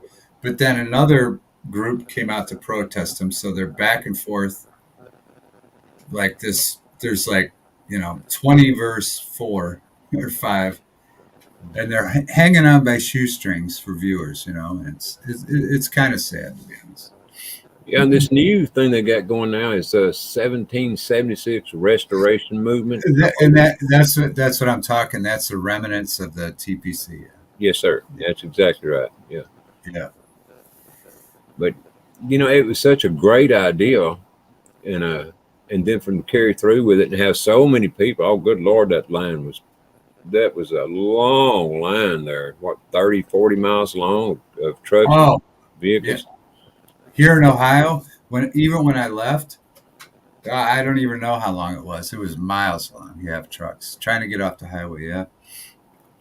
It was incredible. What was incredible was talking to the people. I was filming, and whenever you're filming, people tend to think you could somehow take their picture better than other people. So all people were like, take my picture, take my. And so I just got to interact with a lot of people, and everybody was so excited. And it's a shame that I think that got swallowed up by greed. Yeah, that was a lot of it. A lot of, and well, I don't, I'm not even sure if it was even greed. I'm sure they had a part in it, but it seemed to me like the biggest or big part of it was that the mainstream media was trying to make all these guys look like they were just, out to rob people. Sure. Yeah. They didn't have to rob. I mean, I watched them several of them. I wasn't watching this one guy. I watched several of them, and there were people would come up, knock on the door, on their truck door window, and offer money. And most of the time they wouldn't take it. They said, no, you need to take that to Chris or whatever his name was, the head of the. Oh, sure. Yeah. Yeah. Yeah. Yeah. I mean, to me, it was amazing. And that's not even counting the money that came in, over their YouTube channels. Yeah. It became, no, it was weird. Let me turn my phone off and I'll get right back to you. It was weird what happened, but like I said, all I can really say for sure is in Ohio, it was just incredible. The people that came out to it were incredible, and I had never seen anything like that. It was just people that were like happy that maybe something's happening, maybe there's some change. Exactly, exactly right. And it was amazing, and somehow they deviate. But again, it doesn't matter what you do in life. If you'll run into, opposition. You really will. Yeah, certainly will. I know for me, and my watching it the first several days, particularly that first day I watched it, it was like, it just caused your chest to swell up and almost bring tears to the eyes. Yeah, it was just great because I knew that these guys were doing it because they loved the country. There was no, at that point, they didn't know they was going to make a dime, from YouTube or anywhere else. And so they were just on a wing and a prayer. The wild thing was I met quite a few people through other people at that time. So I think I had just started live streaming. So I had, 50 viewers, but, or, whatever it was. And then through Discord, I started meeting other people. So on a couple, at least one of the stops that Chris made before I met him here in Ohio, I met a guy that Boats Nose Barbecues that cooks barbecue. And so I hooked it up so that he could meet Chris in Missouri and take him some barbecue on his way. And it was uniting people. Mm-hmm. And that was super exciting. And, but yeah. I wish I would have been able to get out there and watch them, but I mean, they missed where I live by about 400 miles. They went up through Amarillo, Texas, and so there was no way I was going to drive that far to watch. But well, the first time they came through, I went down. I drove about 2 hours down. Then they went, like you said, Ronnie, they went out to California, and they came back.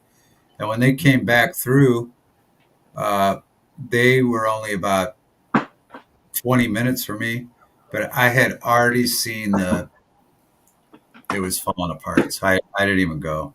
And then I watched the videos and it just seemed like they were grifting, hey, give us some money. Yeah, that might've been a lot of it too. I didn't see that second part, but that the first one really made it just made you feel patriotic is the only way. It was incredible. I'm telling you, it was incredible. Yeah. It certainly was. I enjoyed the hell out of it myself. I watched it until they'd be going in a bad area, where they didn't have any reception and you couldn't see or hear them. And so that's when I would leave and go to another one, and they'd be basically doing the same thing. But that would be about the only time that I didn't watch them was when that stuff there started happening. Yeah. And I don't get that about the reception, why they had to drive so far without getting, good reception. I can see a little spot here and there, but for miles I didn't get. I wonder, it might have been just like I said, when I fired at my when they stopped at that off ramp in Ohio, I got there way before them and I was able to stream for about a half hour. But then once all those trucks and cars started piling in and everybody was streaming, bam, I was cut off. Yeah. So maybe it was just a mass amount of people streaming at the time. I don't know. Yeah, I hadn't thought of that. It could be. That could have been what it was. Because I tried using different, I tried StreamYards and I went Streamlabs and all the service was terrible because there's 1,000 people streaming to Facebook and Yeah, so, I bet everybody out there was doing it. Or at least 90% of them. Yeah. Everywhere you looked, yeah. Well, did you see it when they first started out in California? And this lady reporter, and I don't remember who she was or who she worked for, but she walked up to this one, he's an older guy, and she said, I need a ride. And she told him who she's reporting for or working for. And she said, you mind if I ride with you? And he said, no. She said, I'll chip in on the gas. He said, okay. And off they went. Never seen each other before in their lives, and she jumps in the truck with this old guy. Well, I'm sure she felt safe, being as it was in that big old convoy. Yeah. But I thought, well, crap, that one was brave. Yeah, like you said, there were a lot of people around, and I wonder who that was that you're talking about. I wonder if it was Corinne. Well, I don't know who. I don't know. She showed her face for about a second, when she was up, right when she went up to talk to him. There, after that, she never showed her face again. But she did tell him her name and who she was working for. I just don't remember who the heck it was. Yeah, yeah. I think there was a lot of that going on, and then plus, like you said, they might have just met then, but by the end of it all, or even if it's still going on now, some of them have known each other, 6-7 months now. So. Oh yeah. And a lot of these streamers have been doing it for a few years because of the, the riots. Yeah. So they're all kind of familiar. All the players. Well, did you see what happened up in Canada with their trucker protest?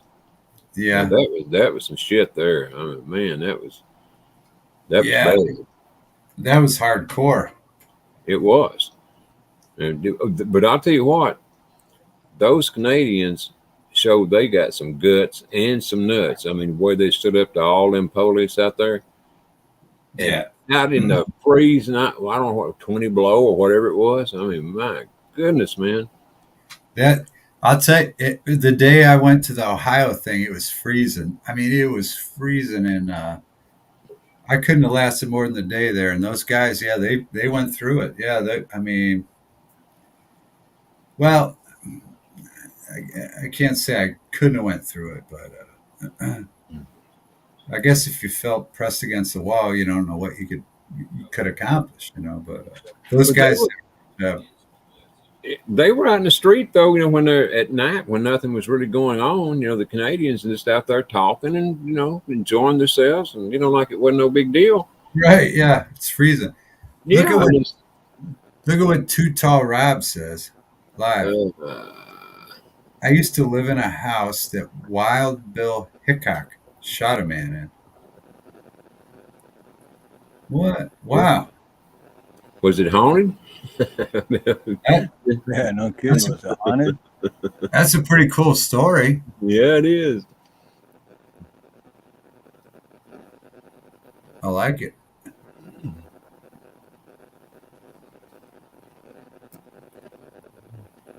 All right, who Wild Bill Hickok was? Whoa! All right, I'd have to think about who. He was the guy that got shot in Deadwood, South Dakota, while holding aces and eights in a card game.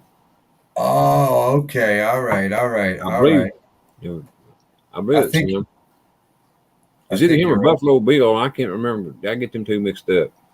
I just didn't want to associate him with Billy the Kid because I No, don't think he was. Yeah. that was William Bodie.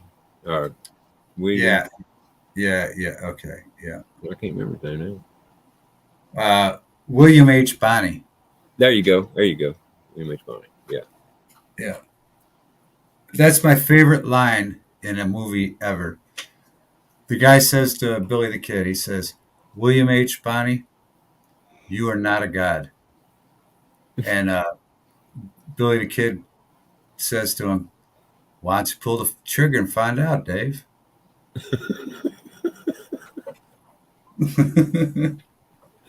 Well, Oh, I love that. I love when he said that. Why don't you pull the trigger and find out, Dave? yeah, he wasn't afraid, was it? At least in the movie. When he said that, I was like, "That's my." Oh, I love that line. You know, it was funny to me when he was in jail, and I think it was that woman that snuck a gun into him, or no, he went to the toilet, and the gun was left in the toilet. That's how he broke out of jail. Yeah. Oh, I love that. Yeah, that's a great movie. It Young was Guns. That was Young Guns. yeah, Yeah, Young that's it. Guns. Yeah. I've seen it 3 or 4 times. It's such a good movie. I love westerns anyway, so Yeah, me too. Yeah, especially though they were making some good ones in that era. I thought. Yeah, but yeah. Why don't you pull So the trigger? that house that Tutal lived in had to been like an antique because Wild Bill Hickok was buried in 1879. Yeah, let's get to the bottom of that after my Old smoke. ass house you were living in. I'll be right back. I'll be right. hopefully it'd been remodeled. Right. Time or two. Yeah, that definitely got to be an old ass house. I mean, I know they are out there. But yeah. Oh yeah. Oh yeah, there's many old buildings, from back then that are still standing, have been remodeled, and are beautiful today. But yeah, somebody who was that said, Wild Bill's ghost calls over another ghost like, this fella in my house kind of has this Lurch meets Duck Dynasty thing going on. Yeah, no kidding, Chadwick. That's net. Spoken in Latin in the move between and Holiday and Ringo. That's when educated man. But that Young Guns, man, I like that show. I mean, that was a very good movie. With what are they, half brothers?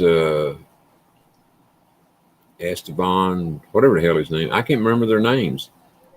Emilio Esteban. Yeah. And Charlie Sheen. There you go. Yeah. I don't think it was Charlie, was it? Or was it? Maybe it was. Yeah, Charlie. Yeah. Okay. Charlie Sheen, I'm pretty sure. Okay. But yeah, they don't look like brothers at all. I mean, same thing with oh shit, I just knocked my mic over. Same thing with Luke and Owen Wilson. They don't look nothing alike. And they're brothers. Yeah, I didn't even know Owen had a brother until you was telling about it here a few weeks ago. I honestly didn't. Yeah, you. Here, I'll pull it up. I know you'll know his who Luke Wilson is when you see him, but then you'll be like, "What? They're brothers?" Mm-hmm. Let's see.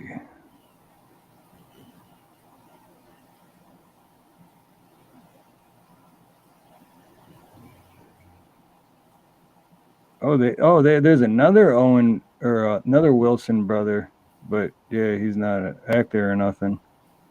Damn, so there's 3 of them. He actually doesn't look. None of them look like. They don't look related. That's for sure.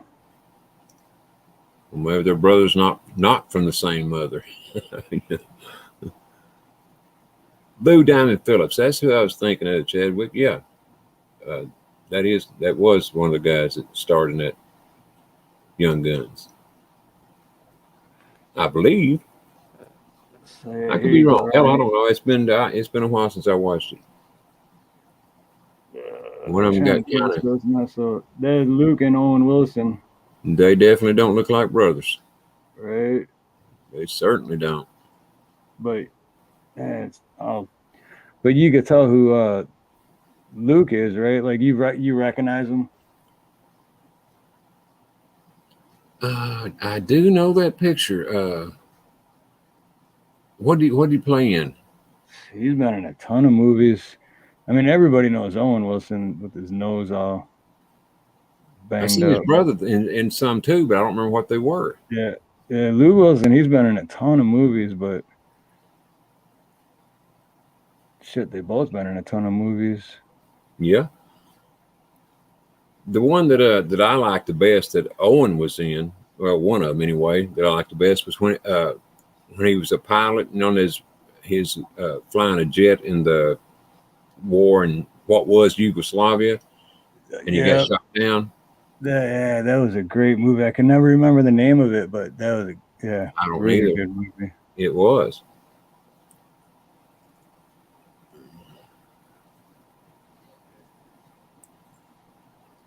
Wow, he's Yeah. been in a bunch I've never even heard of. Well, he was in that Idiocracy. I don't believe I've seen that one. Maybe Yeah, I you have, but gotta watch that, man. That's like came out as a comedy and now it's a documentary because it's what the world's turning into. Oh, I didn't know he was in Zombieland Double Tap. Owen was Luke Wilson. okay. Yeah, Luke Wilson. He's more in like chick flick movies for the I most know part. I've seen him in movies, but I just can't the Luke guy, but I can't remember which one it was. But Owen, he's he was in one that I don't remember what it was where he was kind of playing not a stupid guy, but he was more of a comedy role. What the hell was the name of that movie? I'll never remember it, but it was a pretty good movie too. And that was the Owen Wilson. Yeah. Movies. Oh, he's been in so many.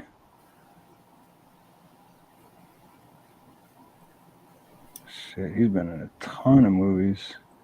Wouldn't you Well- love to be in a position like Owen was in that war movie where he was that pilot and got shot down and missing escape missing capture just by a hair each time? Yeah, One lucky dude even had to hide under a bunch of dead people in a dead river. body. He was hiding under the dead bodies. Yeah. Yeah. Boom, boom, boom, boom, boom, boom, boom. I didn't know. I mean, I knew this guy was in a bunch of movies, but I didn't know it was this many. Holy shit! Well, yeah. Oh, even Owen was the voice of McQueen in Cars, in the movie Cars. Yep. Oh, really? Yeah, I'm looking at all Owen's movies now, and yep, Cars is in here. Freebirds, Yeah. the cartoon, Fantastic Mr. Fox cartoon. I remember I took my daughter when she was young. She was only a few years old, a couple years old, and she loved that movie Cars. And I took her to a Cleveland Browns scrimmage game, and we're sitting in the stands, and they had the big giant jumbotron there, and she was asking me seriously. She's like, "Daddy, can you see if they'll play Cars on that screen?" She thought I had the influence to put Cars on for her. Yeah, that's a kid for you. Yeah. I was like, I don't know. I'll ask him. I'll ask him. Behind Enemy Lines. Oh, yeah. Okay. Yeah. Yeah. It was driving me nuts to know because that's a great movie. What's up, Salon? I just I had to find it because it was driving me nuts. Great movie. It definitely was. It had me glued to the seat. I'll tell you that much for sure. But yeah, talking about the Cars movie, that and Toy Story. Toy Story was one of the best cartoons, as a movie I've ever seen. Yeah, they were good. On Good, YouTube. good super chat. Luke Wilson was an old school. YouTube's been lurking. Oh, got a suit. YouTube, what's up? Or YouTube, aloha, brother. Hold on, I got to play my new one for YouTube. Right on.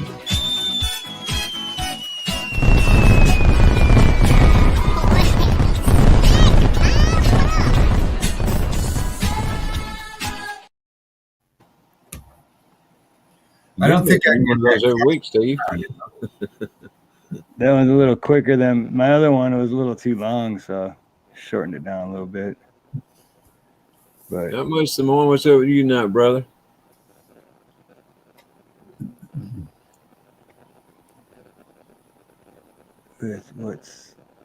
why is that, Mr. Wilson?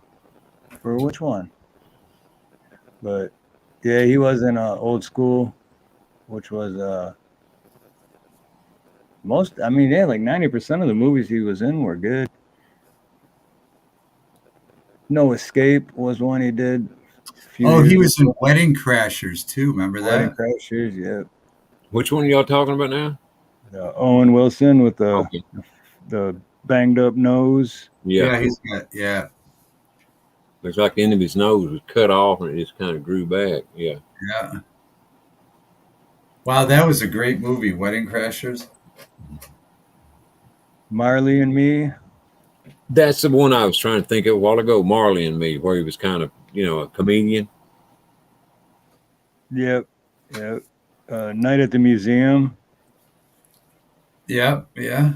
Oh, Zoolander. Zoolander's the one I think you were thinking of, where he's kind of like stupid, but he's not really, because he was a model. And like, yeah, it could be. It's been so long. Hell, I probably can remember if it was yesterday, and I sure can't remember if it was a year or two ago. But I will say, Idiocracy is must see. Yeah, that's what I was saying. Idiocracy is. I've seen that movie so many times, and that one's with Luke Wilson. But yeah, it came out as a comedy, and now it's like a documentary. Yeah, I was just telling my wife that today. I was like, she's like, I don't think she's seen it, but she said, I think I've heard you talking about it, but it's unreal. But Tina, I don't know. You have to ask Steve about that. Motorboat. Right. The title, we're the RawDawgin Cuck Crew. Yeah, we're the Cuck Crew. Oh my God! Have you heard of this nut tagging from that nut? You were talking about that, yeah, but I never looked into it. It just came out today. They nut tagged me in a video, and it's hilarious. Oh, it's hilarious. It's called David Devine Gets Nut Tagged. I want to have to write. I want to see that. I remember you talking about it. Whoever told the nut about me told them all my information, and they came up with this story and this video, and it's hilarious. I have no way of replaying it, but it's funny. The Nut House, yeah, the Nut House. The name gets nut tagged. Yeah, it's called David Devine. What is it called? What is it called? David Devine Gets Nut Tagged. Is that what it's called? Let's see. And what's the name of the channel? David Devine has been nut tagged, and it's the nut house. Yeah, it's it's hilarious. What's the name of the channel again? The Nut House. Oh, the Nut House. Okay. Allow yourself to be here fully in this moment. Yeah, watch this, Steve. Listen closely. With your inner world of thought and feeling. Gradually, let the horseshit of the external world fade from your awareness. If you find your mind wandering to other thoughts, don't let it concern you. Just acknowledge that all that shit is fucking bullshit.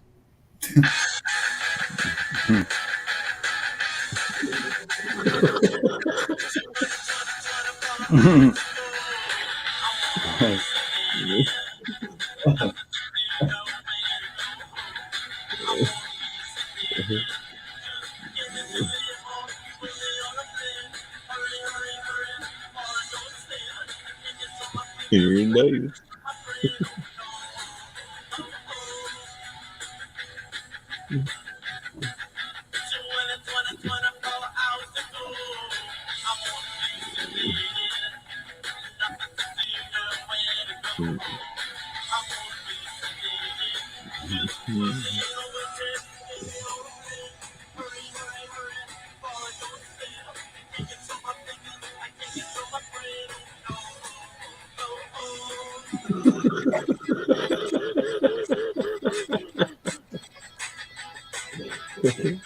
Oh, look at that. They got you pegged, didn't they, They Davis? do. They do. I mean, I don't know how he did this. Yes. Oop. The song's starting to. Yeah, I'll drop the link. It's that's hilarious. I don't know how. I mean, they fit. He made a story about it, but some. I mean, I think Cashew and I'm not. I don't know because I just saw it today. But someone obviously had to tell him all this information to fit what fits me into that story. You know, and it's phenomenal.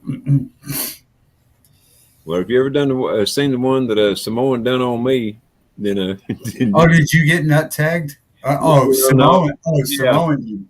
Samoan. No, I went. Oh, I think we did see that. I think I did see that. he done a good job, man. On 2 times. I mean, he done twice in 2 different videos. It's just hilarious. So I guess I was nut tagged in a way, just not by the nut. You were at least Samoan tagged, yeah. Yeah, Samoan tag. Samoan tag. There's some talented people out there though that could do that. I mean, just whip a story out of nothing. I mean, oh yeah, we did watch Samoans. Yeah, that was great. What was that called? What was that one called, Ronnie? The RawDawgin, I think, right? RawDawgin? Yeah, something like that. RawDawgin, Ronnie, or hell, I don't remember now. I gotta look that up. What was it, Samoan? I can't remember it either, but because I watched it a bunch of times. It was good, man. Especially the one where he had me going cha cha cha cha cha cha. I don't know what the hell that means. But it's just... What the hell?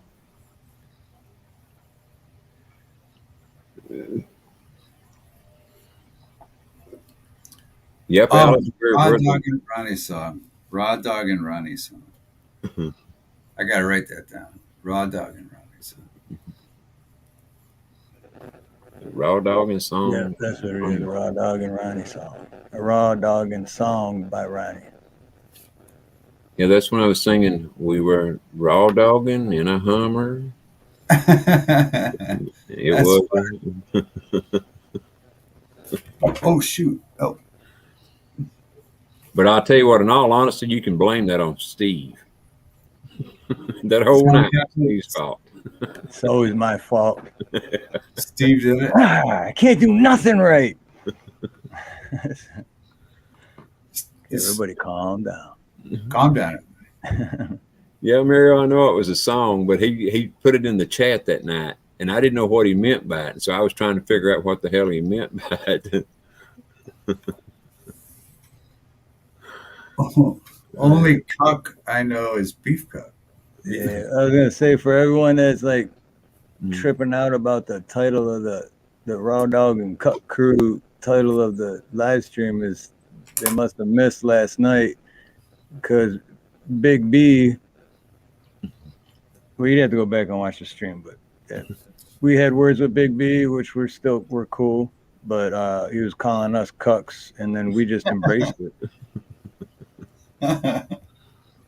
Fun So one. we named it RawDawgin Cuck Crew. Mm-hmm. Yeah, those were the calmest words ever had. Ever. Anyway. Yeah, we didn't even have to tell Steve to calm down, not one time. No, it was fine. It was fine. Yeah, Mhm. it was fine. It was fine. Okay.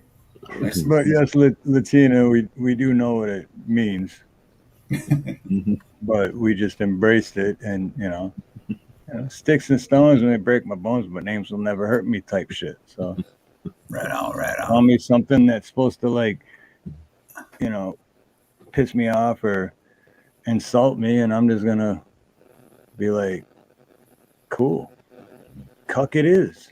Yeah, we'll make it an acronym like cool, Right. universal, cool. I don't know. We'll make it an acronym. Did I see the definition of what the C word means? No, I did not. I did not see. Pretty sure David knows. I think Dave was the one that explained what it meant last night. Oh, is that what they mean? Oh, okay. Yeah. The how the dude watches his His wife Here, getting by here another you cucks go. See, guy.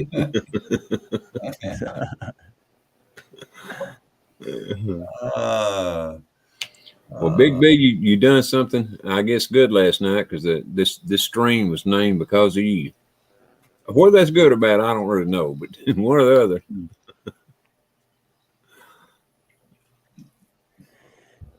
yeah, there you go, Mario. claim it, Steve. Yeah, yeah. Lord baby Jesus. Mhm. Oh, this is what Big B sent me, the opening scene from Young Guns. Oh, that's a great movie. What a great movie. Let go, we young ones. I haven't seen that movie in a while. Yeah, I mean that was an '80s movie, right? That was a Yeah. late 80, 88, 89, maybe. Yeah, somewhere along in there.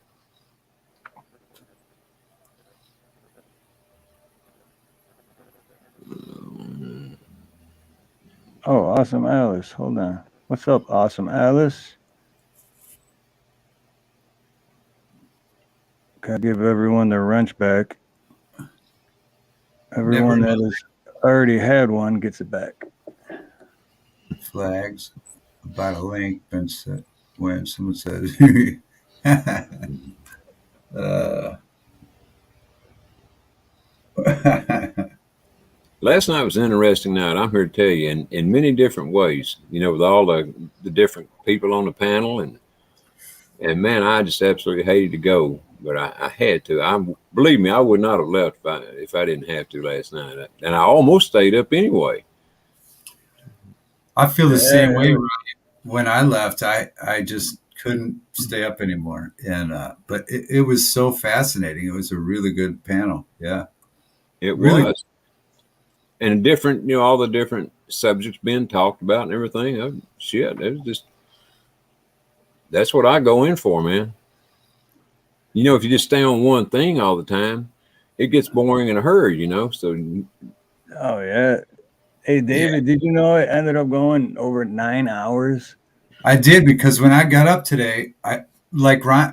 When I was smoking or something, I heard Ronnie talking about, or maybe before I even came on, I heard Ronnie talking about Rescue fixing his ramp, and I caught Rescue doing that too this morning, and I heard him say that he laid on the couch for an hour and then went and started streaming. So I was like, "Whoa, you guys went." In other words, I don't know. I think it was 10 o'clock, and he said he had laid down for an hour, which I was like, I can't believe you guys. So he must have stayed on the whole time, and then laid down for an hour, and then went out and used the yard. Yeah. Well, no. Rescue left, and then Unspecified V and Joyful Diamond came up. And then after that, Poor Dirt Farmer PDF came on. Yeah. Yeah. What is the cutoff? Is the cutoff 8 hours? Is the cutoff 8 hours? Yeah, I was gonna say, Chadwick, what was I think someone was talking about it last night, but I was so, like, after 7 hours, everything's a blur right now. Yeah. but I think they said 12 hours because when me and Nina did our camping thing, we did 24 hours, but it never, you can't even watch the video. I mean, you could watch it while we were live, but we Beautiful couldn't. lady, why did you wait till I left last night to come up? You know I loved you, and yet you waited till I left, and then you came up. Yeah, you guys went for a long time. I went as long as I could. I don't even know when I went to sleep, but Yeah, it was. If I had Fortune Thought on and PDF at the end, and I turned my camera off because I was falling asleep. So thank God Chadwick was there and keeping a conversation with PDF, and then I caught myself like actually nodding off. So I texted. Well, I've done that. I'm like, dude, I don't want to be rude, but man, I can't keep my eyes open, man. I got to end this. I've done that. I think you've caught me that one time. Yeah, I think you were like, yeah. That one time I was like, David's like passing out, man, and I kind of helped you. Like, yeah, I think David should get some rest. yeah, you did that. Yeah. Talking about the length of the videos, Laura was saying here a while back on, I think you were on the panel that day, Steve. He was saying that that YouTube was cutting his videos off at 2 or 3 hours and making him splice them up. Yeah. I mean, they ain't never done it to me, but that's what he was saying they did to him. So, well, I remember I listened to you guys, but then of course I fell asleep. You were still on, the whole time. But well, believe me, when I left, I sent Steve a text and told him, "Great show, man," and then I took my old ass right straight to bed. I mean, yeah, and that one time too, David, when I was noticed you were Cashew actually pointed it out to me. Yeah, I remember it was still up on the one thing, and I saw the chat in the morning, and it was like, "Thanks, Steve, for good catch." Yeah, well, again, I probably should have ended it sooner, but again, people were talking, and I was just trying to hang on. That's what happened last night to me because I'm like, it's good conversation. I just didn't want to end it. Oh, Salty Aussie, mahalo. Okay, 1 second. Hold on. Got to do the.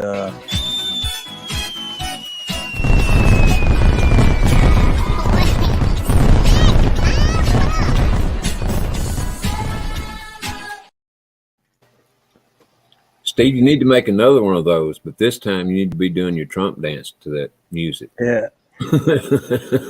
That's funny you say that because I've been wanting to do a video like that of me just dancing different ways and silly. Yeah, and that is like a video.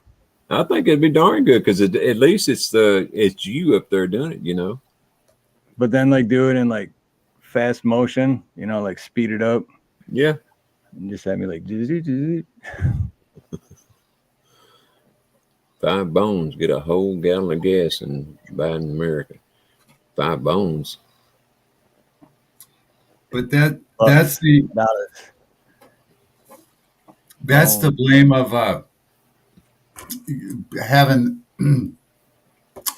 the unlimited StreamYard hours. Normally before that I would have said, all right, 2 hours, boom. But now I'm in an unlimited thing. And so, yeah, like you said, Steve, like people are talking and you're like, all right, I don't want to cut them off. And so, yeah. But, and I wonder if that makes a difference too on where it cuts it off because I paid for a whole year and I got I don't even remember which one I had, but like I can have 9 people on the panel. And so I think that I'm not sure. I have to look into it. Well, you're right. Go ahead, Dave. No, I was just going to say, and then poor decisions. You should just cut it off at some point. But again, you're having fun. Whatever. It is what it is. But you did catch me that night. Yeah, I caught. So you were too calm that night, huh, David? Oh, I was. He was dozing off, but because I was on his panel, and but Cashew pointed it out to me. She's like, Steve, maybe help out and let David get some rest or something like that. And then after I read that, I like looked at you and I'm like, oh, good call, Cashew. Because then I noticed you're like, I don't even think he's listening right now. No, I was in the. I didn't even have to count sheep that night. That was me last night, man. I turned it off. I don't even remember. I just remember turning it off, and then I woke up this morning. Like, you was tired, weren't you? I was, man. That's why I had my camera turned off, and literally I was sitting there going, "Oh shit!" Like, if Chadwick wasn't there, it just would have been dead silence. I only did that one other time, but these two people came up that I hadn't talked to for a while, and they were just blah blah blah. I couldn't even get a word in edgewise. I was taking smoke break, another smoke break, another smoke break, and who knows what time it was. And I came down from the last smoke break, and they were just like two chickens, hens. And I was like, I can't do it right now. So I just, instead of going back in front of the computer, I went and laid on the couch and I was just out. And at some point I heard the word David, and then I just went over and I was like, all right, I'm going to end the stream. But yeah, I mean, so sometimes there's that. Yeah. Thank you, Cara Bree. Awesome.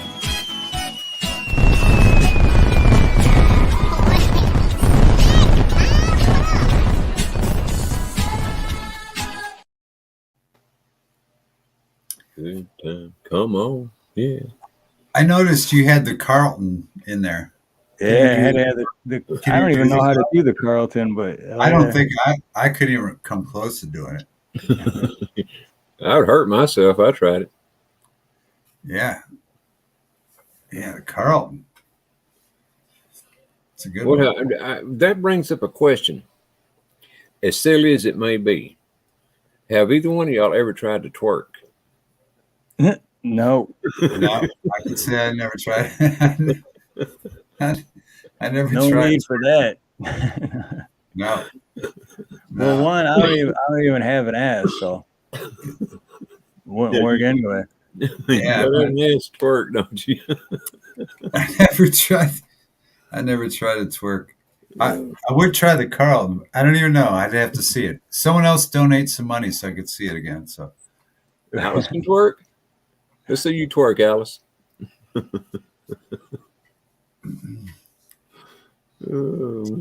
have to see Carlton again. David took a smoke break first night.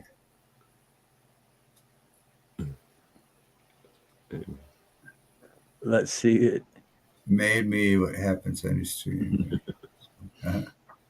Right on, Fortune.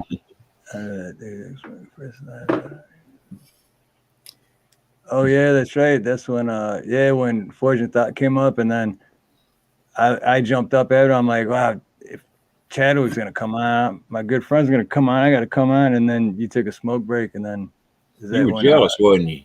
Oh, on my stream, get on my stream. Yep. Yeah. And then we're all talking about music and guitars and shit. Oh yeah, yep. That was awesome. Welcome back, Nina. Hi. Inappropriate. I'm trying to get them to twerk, Nina, and they won't do it.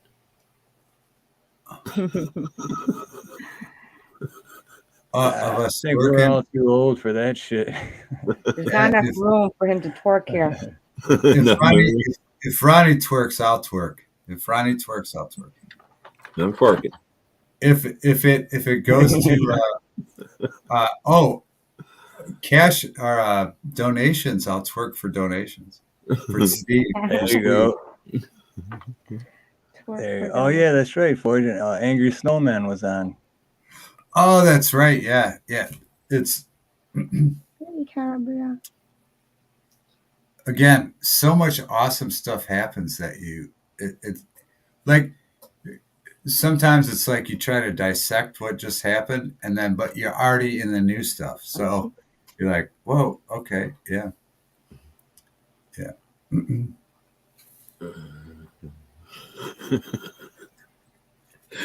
I hear you, Alice. That'd be the Good same way with times. me. I'd have a broke butt, broke back. No telling what it'd all be broke. I'll take awesome. Oh, funny. Then,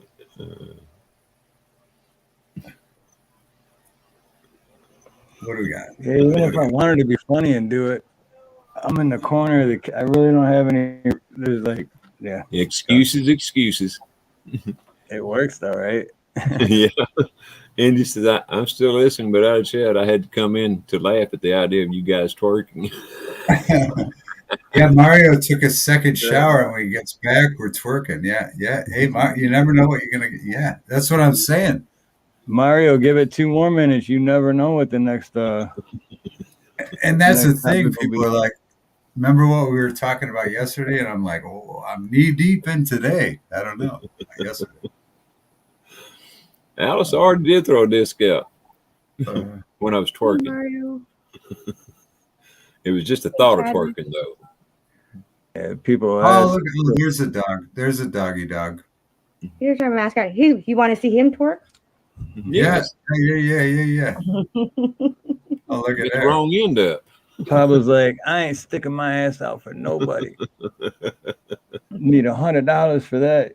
Yeah, $100. The dog will twerk. Come on. Somebody throwing $100 so we can watch Pablo twerk. Come on, Right. come on. He's like, hold on, let me go clean up. But they're gonna see my only one ball. He would open portals and shit.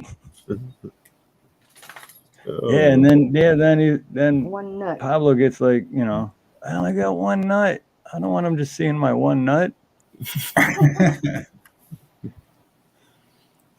Oh well, he didn't have anything to do with it, so it wasn't his fault. Right, yeah. Wasn't be ashamed of, yeah.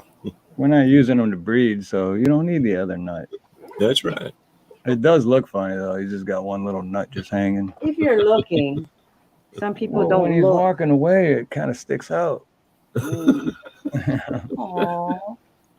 Wait, so he knows we're talking about him. He's like, oh. Yeah. It's a good thing he can't understand that you might actually gnaw on your ankle. What's up, boo-boys? You're okay with one nut. Yeah, you don't gotta have. I don't think you have. Well, I guess you do have to. V, did you twerk? That's the question. If you did, we want an exhibition too. You see her comment there, Steve? They said now twerk. Yeah, I was just reading that. When's your birthday? Did you just have a was it Miss V?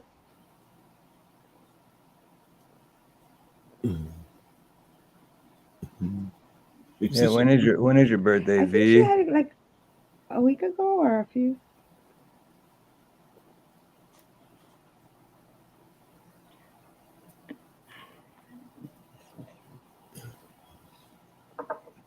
Shit, man. I hope everyone else is in. On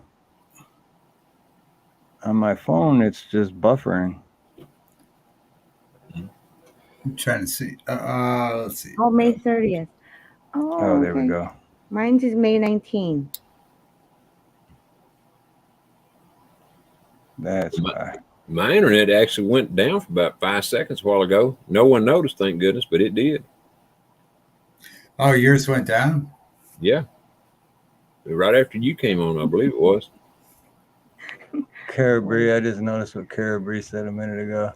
It's a peanut. Look, it's a peanut.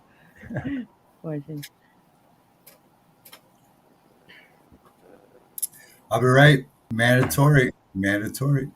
Mandatory smoke break. Everybody the union thing calm again. down. Everybody calm down. It's a mandatory smoke break. And he'll be right back as soon as he takes that smoke break.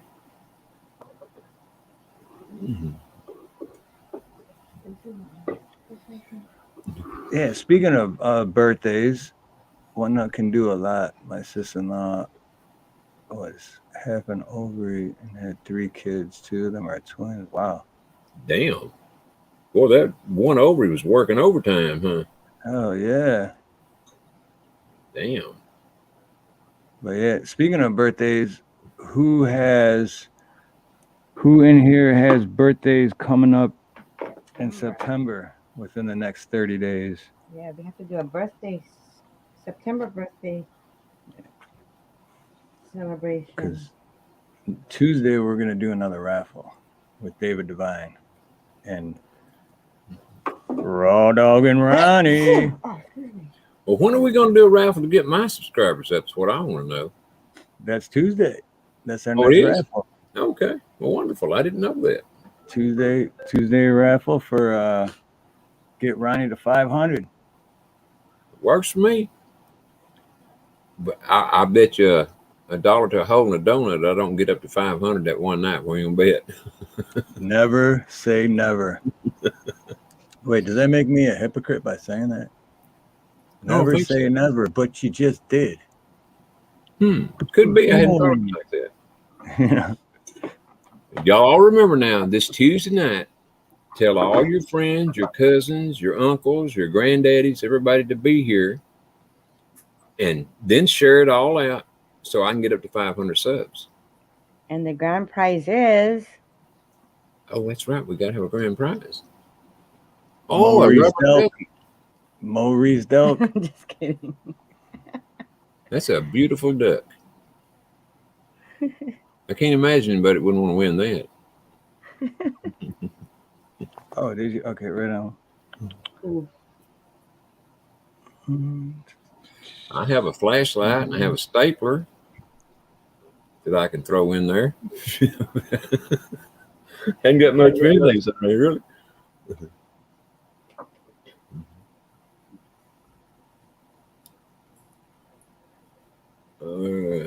Help murder me to my music. No potato homeowner. So this is the... Remember that job in Eaton Square when we tried to do the disposal and it was not cranking? I remember of it. I They don't put a new one remember. in under Did they? $300. Yeah, what V said there, y'all. Check, Under make sure you're still 300. subbed. Oh, what's that? I was just telling people what V said there. Oh yeah. Is that including the labor? Yeah, the labor and the... So what brand is that? A good brand? that alone is like almost $200. So they put that in for beer money? Who did it? She said it was like... I'm not sorry, under 400, $370 or something. That's what mine is. No, theirs is $425 plus the... I'm not sure. I think yours is $425. Yes, Kara, I can only imagine. I do know how much you miss your husband. If you're anything like me, you miss him something terribly. I miss my wife something terribly. And it's been 6 years, so sorry, girl. Yeah, sorry, Kara.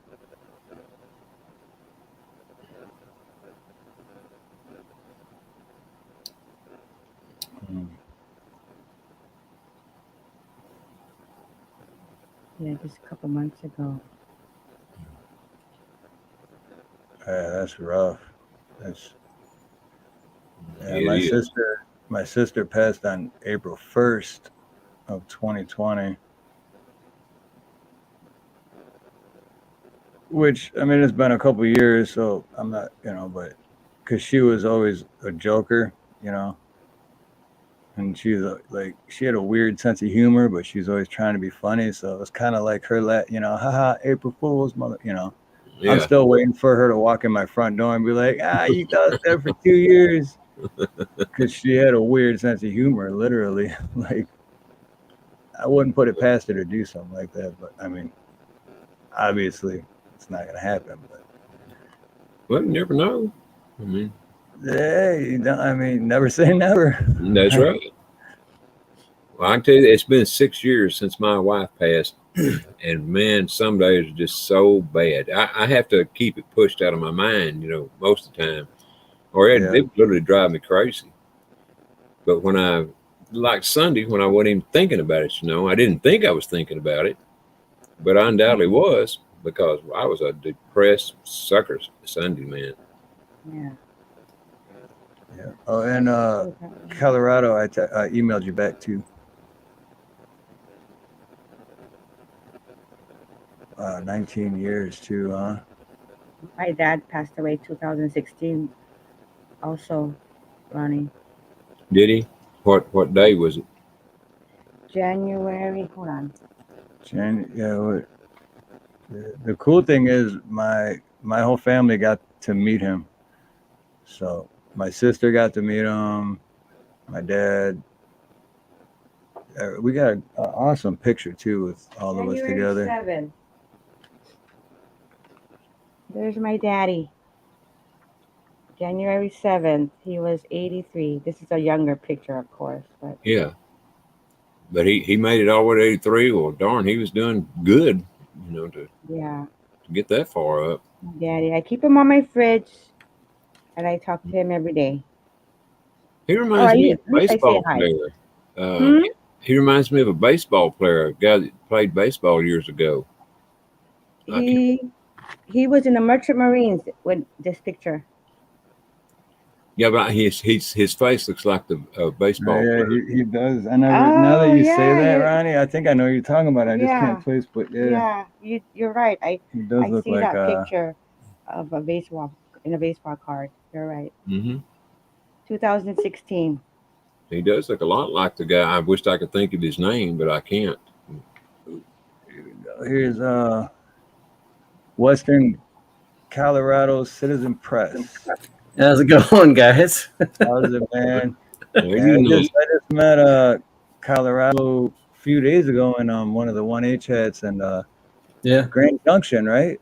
Yeah. Well, in the Grand Junction area. I don't live in Grand Junction proper, but in one of the smaller areas surrounding it. So, yeah. Right on. Because I got a lot of family in Grand Junction. And when he said, because you're just starting to grow your channel, right? Yeah, I just started it. Yeah.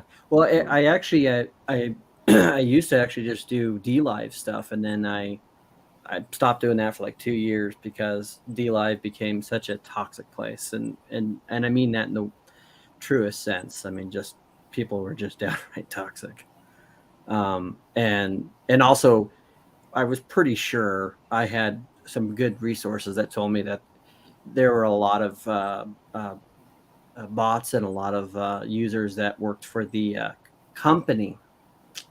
Got to keep it code worded. Yep. So, yeah. But yeah.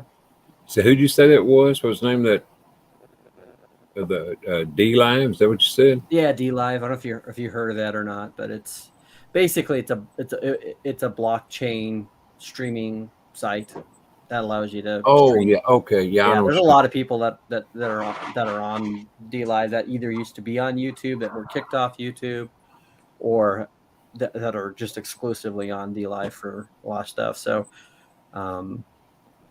yeah, it's actually that's actually how I got to DLive. Is I was actually on a YouTube live stream. I was following somebody I like a lot, and he's like, okay, we're going to end the YouTube section of the stream and go to DLive. I'm like, what's DLive? And then it was like the very first 6 months on DLive. It was like an amazing place.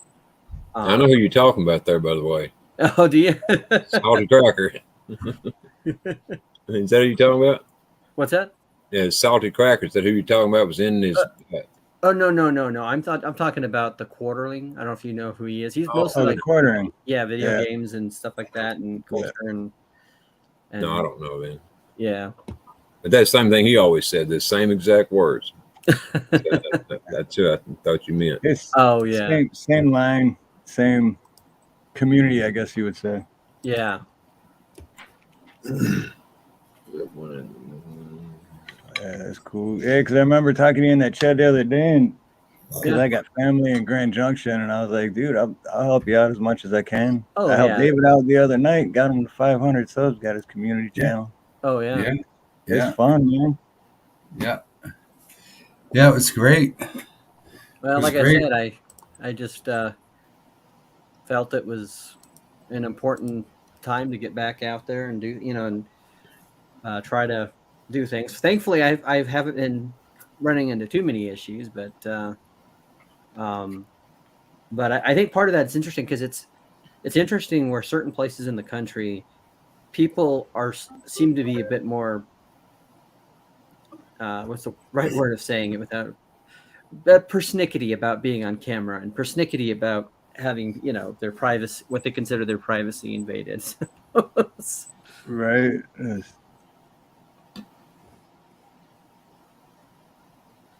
I gotta go. By the way, I thought you would like Steve, that little guy dancing there on the corner of my screen. Dang, is he naked? It is funny. No, he's got an American flag Speedo on. That's lit. Here, I'm gonna blow you up for 1 second, so Yeah. I'll put you solo layout just to see that better. Oh, there we go. He's raw dogging to me. No, He's he's not. You can see raw-dogging. the American flag. That is funny. Yeah. Raw dog. Raw. See, if I make the video with me doing it, that's about as good as I'd be dancing. I still couldn't do the Carlton. RawDawgin. Yeah, it's funny because I think I saw you in one of DMA's stuff too, and he had mentioned he came on or he was watching one of my streams and he was just like, dude, you look like you're 21 years old, and I'm like, yeah, just add 20 years to that. That's funny because I was just talking to Nina about the other day because I'm like, DMA, I can't figure out if he's like in his early 20s or in his late 40s. It's like From what I know is that I think he's in his early 40s. Like he's like, I think he just like hit like 40 or he's like 30. So yeah. Right, because a lot of stuff he says, it's like he's got to be close to my age. Because I'm 46, so I'm like, he's got to be close to my age to know that. But then there's a certain time when you can. It was actually funny on my Facebook. I actually was doing a quiz, and it said, "How good can we guess you by, the images?" And going back to some of the stuff that you guys were talking about earlier about people doing the surveys and stuff like that. And but it's basically where you just click if you know something. So, if, for example, it'd show you a picture of Carrie Fisher. And then it would show you a picture of like Millie Bobby Brown, and it would just like, do you know who these people are from, what show they're on? Like, for example, they had one with Burt Reynolds, and it says, how do you know Burt Reynolds? And it was like Smokey and the Bandit. It was I'm trying to remember, there was that 80s movie that he was as a Tracer or something like that. I don't know. He had questions like that, so depending on what time you knew. Clint Eastwood had asked what Clint Eastwood movie you know best or something like that. And so it was like, you pick like Gran Torino, right, Good, the Bad, and the Ugly, or something from, yeah. And so it's kind of interesting, but you do realize this about people of a certain age and it's of a certain generation too, that have a certain like shorthand and way of speaking, and that comes from that generation. So it's usually people, when they start talking to me, realize that I am older than what I look. So yeah, you do look young. I do, yeah. That's a good thing though, man. Well, hell yeah. Unfortunately, Right. I look 10 years older than what I am. So yeah, it's definitely a good thing. Right. Yeah, it is. Yeah. Yeah. See, Ronnie, I'm 46, and Ronnie York is Ronnie Cash. He's only 47. That's right. So Going on 17. Salty says that D-Live sucks. Yeah, they salt. I know they censored Salty, but before Salty was even there, Like I'm talking about like what's his name, the failed comedian that like went all off res and Yeah, Owen. Owen, yeah. Owen was there, and the Bear Squad was there, and then obviously Owen Benjamin. Nick Fuentes was on there, and Went I to, mean, yeah. there was a point where it was pretty. There was a lot of big time, what people would consider alt, or far right group people on there. But I got to a point where I kind of actually realized, the other thing too is the other problem I had is that they had switched owners, and one of the owners was this huge guy that was a big time cryptocurrency guy, and like 60% of the cryptocurrency, the company that the guy owned, the 60% of that company was owned by the CCP. And you know me, I ain't down with the CCP. So I don't know if it's safe to say the CCP here. Was it Bitcoin? I think it is. Was Because it we're Bitcoin? referencing No. a It was 90s song. So. Tron. It was Well, Tron. I think that stands for something like Cuck Crew. Cuck. Right. Double Cuck. You down with the Cuck Crew? Yeah, you know me.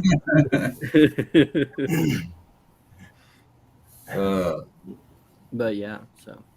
And But as you can, 70s is the new 30s. So yeah, I'm only 32. there you go. Yeah. Young man, you're a young man, Ronnie. That's right. And don't y'all forget it. I do like your background there, Steve. I like the American, or the "Don't Tread on Me" flag, and then the "We the People" and "Are Pissed Off." It's amazing. I don't know where you guys are, but I live in a very conservative. Mesa County is very, very conservative county, and so it's like, it's kind of weird because in Colorado, like literally one street you'll go up and you'll see like Black Lives Matter signs and equal signs, and you'll see like the gambit of that kind of stuff, and then like the guy down the block is driving up with his Chevy truck with a Confederate flag. This is like kind of an interesting thing, but so there's a lot of Trump and a lot of like go Brandon, bumper stickers and stuff like that. So it's, in fact, one of the local business owners in Grand Junction for the longest time, and he was just doing like he was selling a bunch of Trump flags and signs, and in fact, actually, the city ordinance told him he could not put that up. It was political, and he's like, "But these are my property. It's on my business. Why can't I do that?" And the city said, basically, you can't do that. And I know that I know people that work, high up in U-Haul. I actually know that from my personal I used to work for U-Haul, and but when they took over an old Kmart building and transferred that into one of their centers, basically the city came in and said you can only put your trucks so far to the road, and you have to pay for all this landscaping. And it's like, it's already a bad part of town anyways. It's like, but they were already doing that, but they were like, we have, it's kind of, and it's like when you get those situations where it's kind of like a cop's telling you, you shouldn't go up there and harass that person. You're like, we know. Like I'm just going to make sure I'm going to just make sure to say it. I have to say it. That's, Right. Well, what's going on in Colorado? Is it as liberal as it appears, or is there? Well, that's kind of the interesting thing, especially where I'm at, because Mesa County is like and I don't want to say too much to get Steve's channel struck, but it's the hub of the D machine controversy, because and we have a clerk and recorder here. Her name was Tina Peters, and she's made national news. Yeah. She was, Mm-hmm. I mean, and so what are you talking about? Yeah, she saw what she believed to be a malarkey on the machines, and she did something about it, and was basically told, by the state, you got to do it our way, which is kind of, upsetting, because a county should, obviously you don't want to go with it, outside of like the standards of state law, but there's a certain amount of independence and, But wasn't she following state law? Well, see, she was following the laws. That's what they found out in courts, that she didn't do anything. And now they're retrying her again. They're trying to put her in court before the mid of September. But they are trying to throw everything at her. It's interesting because I saw an article about our Secretary of whatever her name is, the General Griswold. She's basically running against, and of course Tina Peters was running for state secretary, I think is what it was, and she lost in the primary, and that was the question that we had here, because Mesa County has always been like about a 65 to 70%, at least in the last few years. It was much more a larger number difference, but it was always like 65 to 70% Republican to Democrat. And what they found, and particularly Tina found it, like, was that in the May 2021 election for the city council, there was 4 seats that came up. And usually the city councils, like the ratio for Republicans and Democrats has been like 3-1 or 4-0.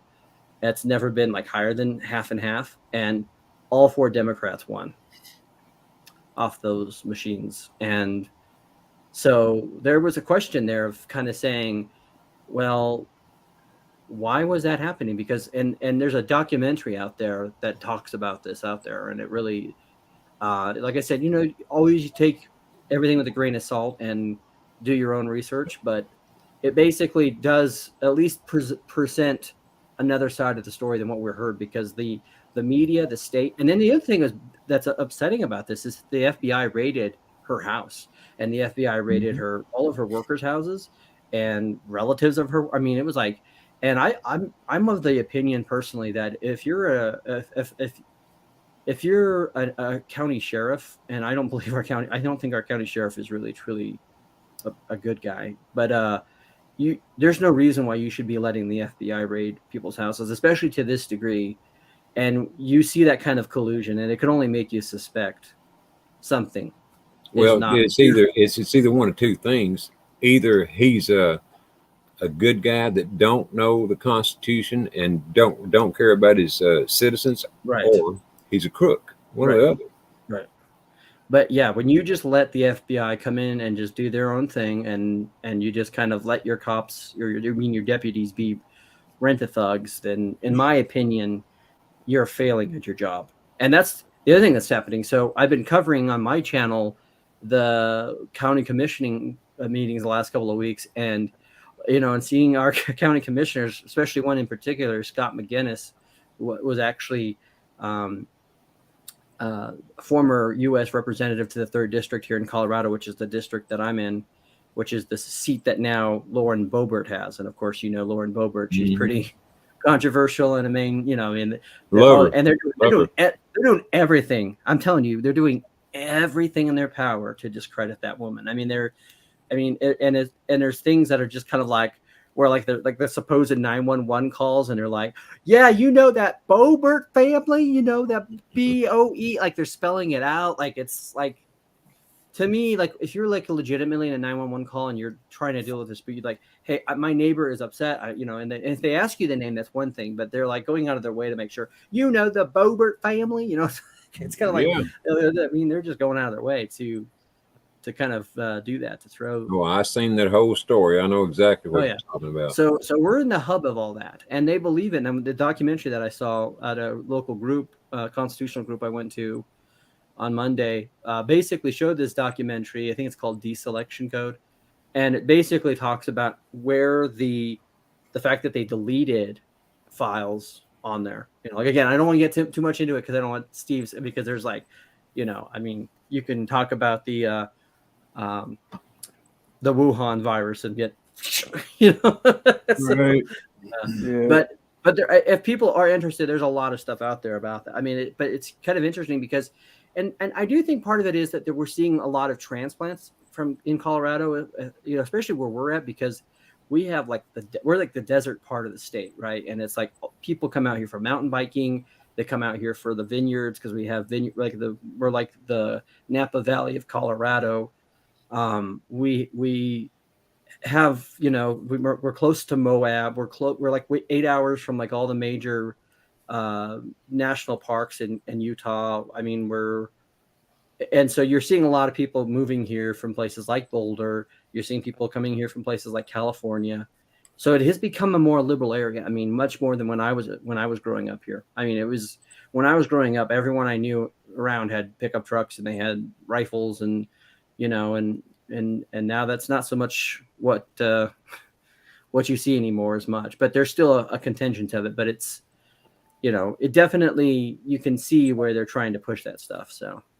Oh, no doubt. Well, it's like here in Texas, just I think it was last week, there was of course, we got constitutional carry here in the state of Texas, but there was a 17 and an 18-year-old that sued because they weren't allowed to carry a weapon.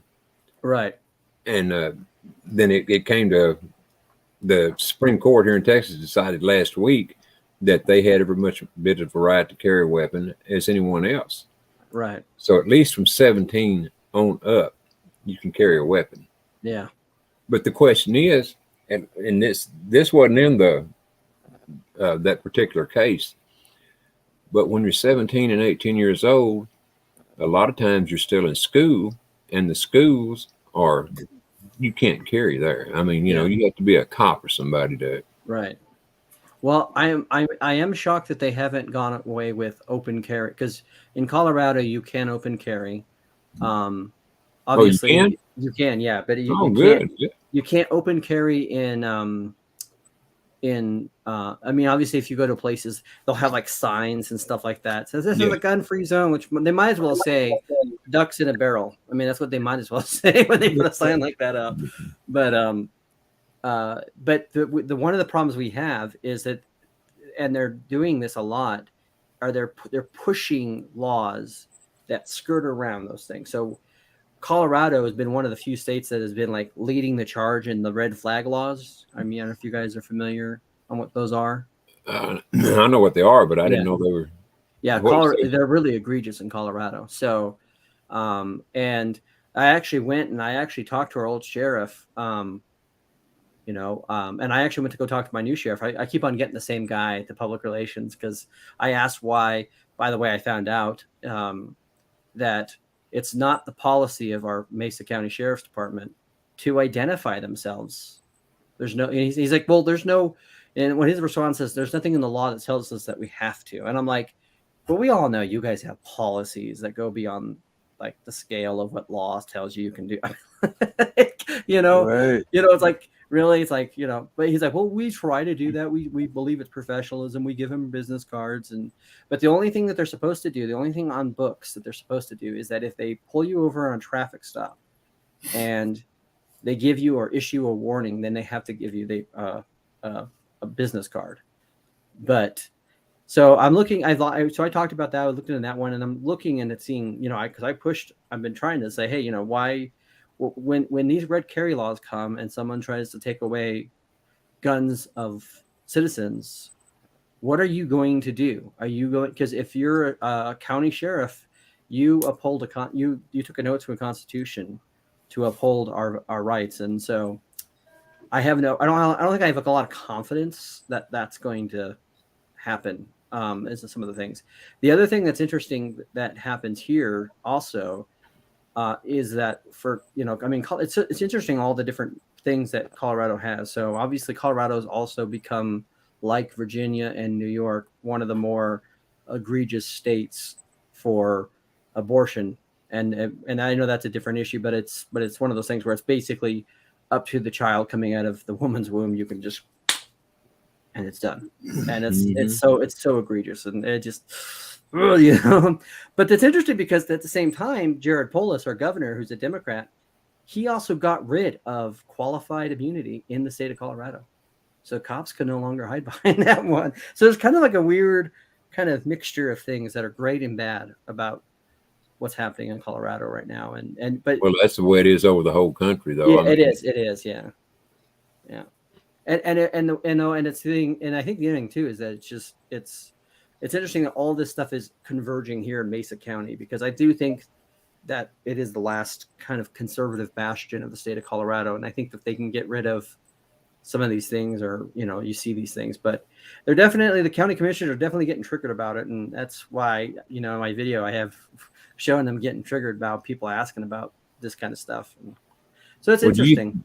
Do you think that Colorado is actually as blue as it appears? I believe it is to some degree. I do, yes, because like I said, downtown Grand Junction now, literally almost every house has a Democrat political sign in it, and it's no shit. And when I was growing up, it was never like that. It was never like that. I mean, it was always, you always had that one or two Democrat, so it's pretty big time, and there are other contingencies that I think go into play of why that is. But I do believe a lot of it is because people who are moving here from California. I mean, people can move here all over the place. I mean, I get people coming here from like, when I was working in the moving industry, from like Ohio and New York, and they're just like, oh, we don't have anything to see, and it's all bleak, and you guys have sunshine like 300 days out of the year. I mean, Grand Junction is probably one of the best places you could live from a weather standpoint. I mean, it's the nicest weather. You go out into the mountains. We're an hour away from the forest, the Grand Mesa, and out into the desert. And I mean, it's just if you love nature and being outdoors, it's a mecca for that. So. I remember when I went there in 2000, or it was like New Year's Eve 2000, so right before 2001, when my cousin and the rest of my family lives out there. I just took a road trip, so it was like Christmas time, right? And that's what it was. I left on New Year's Day to go back, so I went right before. I went Christmas Eve, right? And I left Detroit, and it is cold as hell. And I get to Grand Junction, and I'm like it's actually warm here. What Yeah. Like, and we don't get as much snow. I mean, this last winter was pretty much, but like I said, for us, it's like usually it goes about a couple of inches on the ground, and then by 3 o'clock in the afternoon, it's melted away from all the important places. Yeah. And, but we've got more rain this last season, which is really good because of all the droughts. Like we were a couple of years ago, we were surrounded by like natural forest fires, and so it's like, yeah, it was pretty crazy, but yeah, it's always interesting because it's you still get the people who are still kind of conservative about property rights, and it's still, and that's the other thing too, because the other thing is property is an issue here because a lot of people don't know this, but Colorado, and especially my part of Colorado, is got the most per ratio like federal land. So, and then that's why they actually during Trump's tenure, they brought out for a little while. They had the Bureau of Land Management headquarters out here, and they had the Department of Interior out here, and that's so. And they were pushing for that, but I do think that there's kind of a conflict with people. So I saw someone in the comments says Grand Junction living under a rock. I don't know if it's so much is that there's a couple of things. One, there's a culture war going on where there are people in our community who say we should be like other places, especially like Denver, and we need to try to tap into that tourism money. And to do that, we need to spend money on venues. Like they built an amphitheater there so they can have concerts. In fact, I saw Bob Dylan there on July 1st. It was a nice concert, but it's, but they're trying to like make Colorado, the university has a lot of undue influence. In fact, they tried to change one of the main streets in Grand Junction to calling it it's now called North Avenue and has been for many years. And then they want to try to change it to University Boulevard. Well, without any thought of all the businesses that would have to change letterheads and there's no consideration for people, everyday people. And it's, again, you have that push where they want to have like the rec centers and they want to, so that's what it is. But the other thing too, is that there's been a lot of money coming into Grand Junction. Grand Junction got a lot of money. And of course, as the state is very liberal now, we get a lot of federal money and we get a lot of that. In fact, I believe, and don't quote me on this, but I know Grand Junction got at least upwards of like $1 million from like COVID stuff. So, I mean, it's Well, like Mario says up here, California is effing up Texas too. Yeah. He ain't lying because that's where I lives in Texas, and the little old town that I live in has been literally overran by Californians. Yeah. All bullshit aside, I mean, it's grown from about 2,000, 3,000 a few years back to about 30, 40,000 people now, maybe more. Right. And it's all most from California. Oh, sorry, Steve. I got to give Salty Aussie. This is the second super chat. So nice. mahalo. I got to give a different, better video. Well, smack my mom. Hey.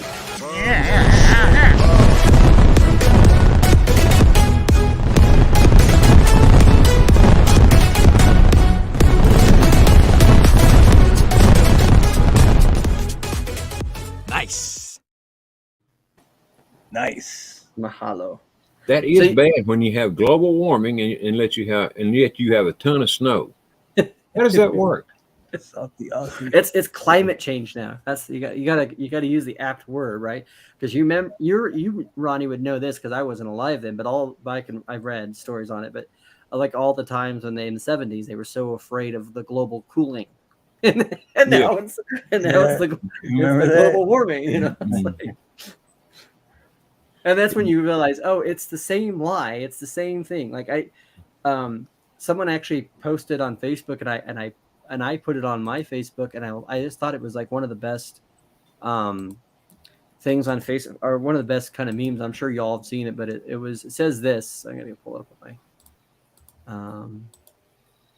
It says.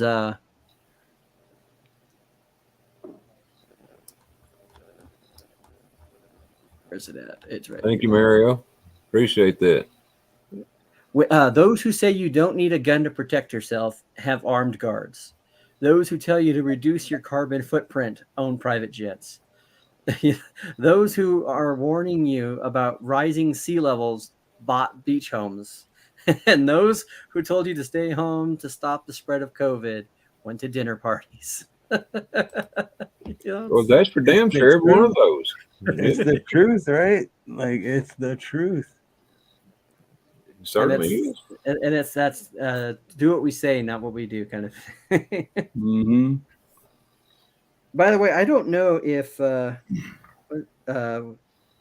let's say he might have left, but or I don't know if it's a he or she, but was it we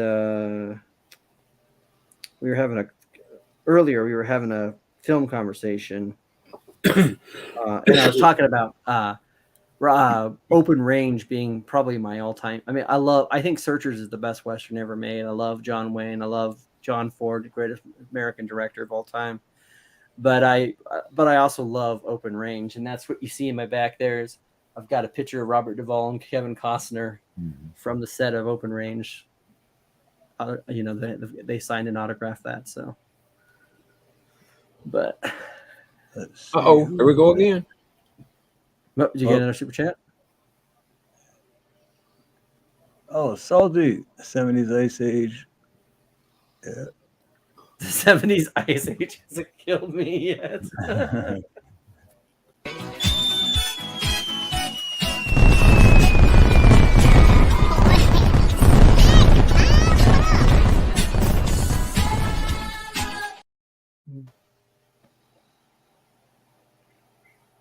I didn't see that come in. I was You was mesmerized by yourself. no, I was scrolling back because I remember reading that conversation about what Colorado was talking about, but I can't remember who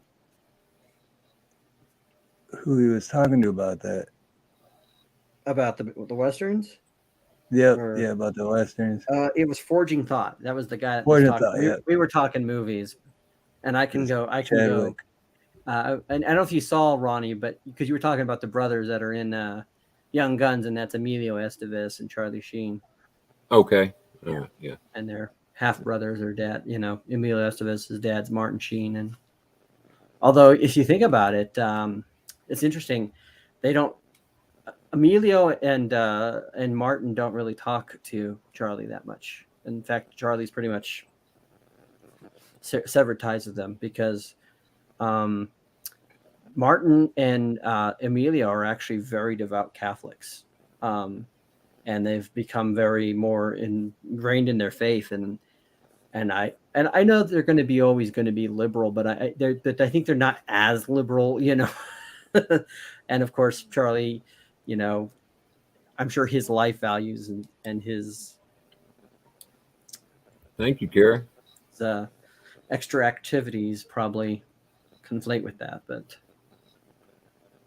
yeah, and the bad thing is about, and I'm not saying anything against the Catholic religion. oh yeah, no, yeah, but you know, it's just what's been happening with the Pope and you know, the priests and everything for years.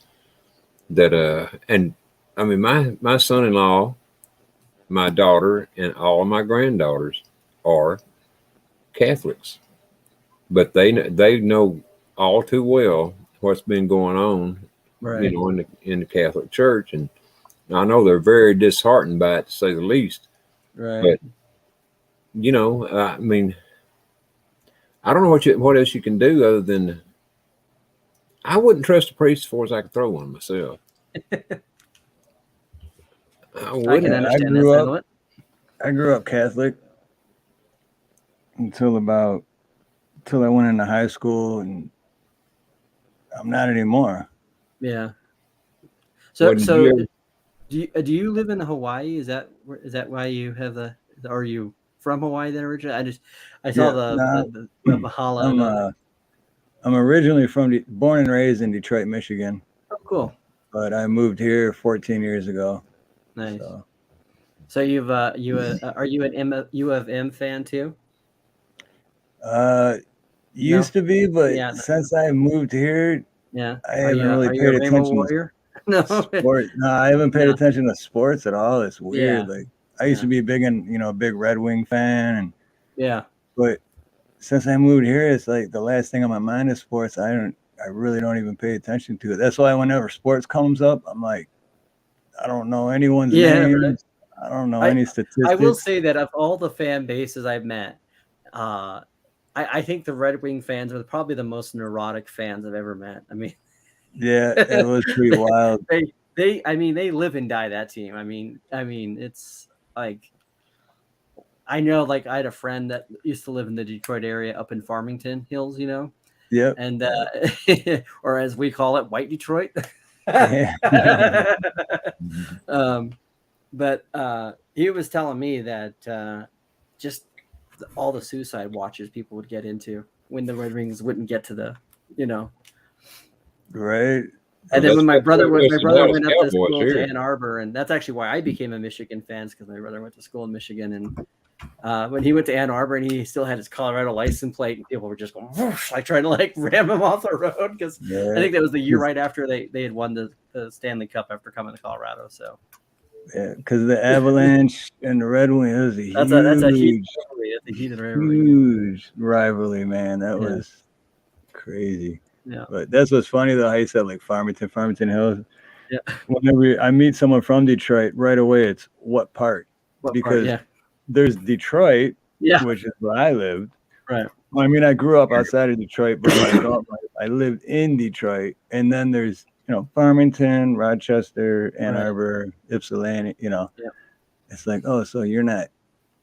But Detroit's just easier to say, because if you're like, yeah, I'm from Farmington, they're gonna be like, as my brother says, you live in, because my brother used to live in Ypsilanti, and he used to tell me, basically the way it would go is liquor store, bail bonds office.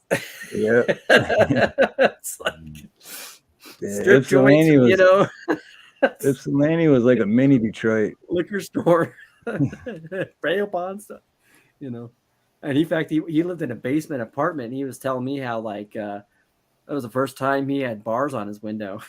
Like, oh wow, yeah.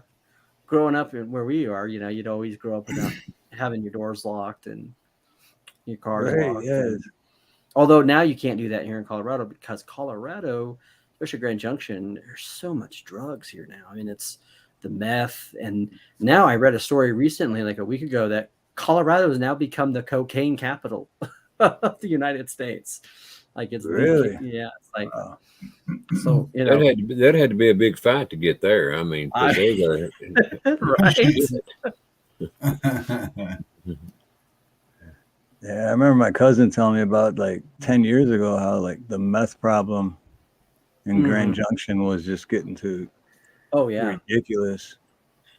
Well, it's at a point now where people are literally getting shot. People pull up to their house and some guy's standing in his front lawn and he got smoked right away. I mean, it was just, and you know that there's pockets of this happening, and it's interesting because that's one of the reasons why I kind of left out of the Grand Junction area and in one of the surrounding rural areas, because the crime was so bad, and just always hearing a cop car, always hearing someone going, well, you got to tell your other baby mama what she needs to do because I'm still on Wick, And it was just like, I don't want to hear your conversations about your domestic disputes, but. And it's always those D cities. Oh, yeah. It certainly is. Boy, that ain't no lie. Yeah. And so it's interesting with how that works. But but you can relatively go throughout town without being, I think, accosted. But I think if you're in the drug scene, then it's pretty bad. Hold on real quick. That's one good thing about living here in Texas, at least so far. It's basically a conservative state. You don't have to. Well, I mean, you got to get out and vote, of course, but for the most part, it's conservative. Now, Austin, Dallas, Fort Worth, totally different story. But if you get out in the countryside, it's all conservative. And I don't even think that myself, I don't believe for a minute that Dallas, Fort Worth, or Houston is, that liberal myself. It's just the way, that it appears. Put it like that. Yeah. Oh, thank you, Kara. Thank you very much. Well, obviously, you can't play the super chat thing for me. You obviously can't judge every person, but you can definitely say that there are patterns and certain indicators that impact greater results of sampling of things. So, but yeah, the drugs are bad. Like, I mean, you can't, like Grand Junction, I think per capita, obviously not compare, because obviously there's more people living in the Denver area, but like per capita, we have more carjackings in like it's people's cars are constantly people are always breaking in people's cars. And, it's, I was at a point before I left the city area that I was like contemplating, especially, and this is right around election and you never knew what was going to happen. But I was like contemplating, like just boarding up my apartment windows and like, no. Yeah, Kara, thank you very much. I did get it. Thank you very much. It's much appreciated. Love you, girl. Yes. Hold on, we gotta play this for Kirby.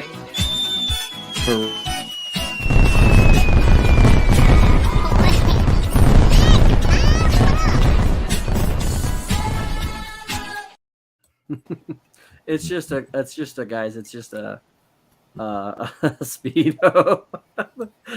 People are distracted by that. But anyways. All right, guys, I'm going to listen, but I'm going to go lay down on the couch. Have a great night. Oh, right on, David. Thank you for coming on with us, man. And shoot, I didn't realize that was over 4 hours anyway, so we're probably going to wrap up in a little bit anyway. Yeah.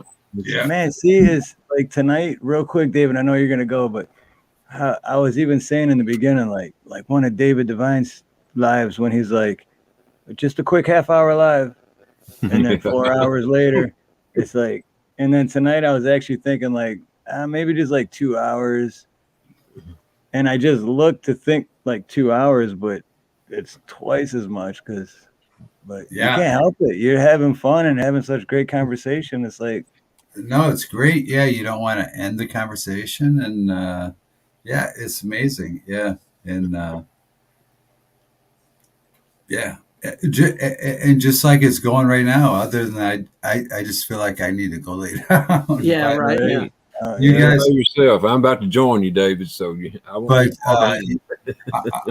to continue to listen. You guys I mean, everything you're saying is so interesting, and I appreciate for you letting me go up here and be a part of it. And I appreciate you coming up. And don't forget, Tuesday, we're going to do a raffle, and it's going to be for Ronnie's, for Ronnie to get subs, but it'll be another fun raffle.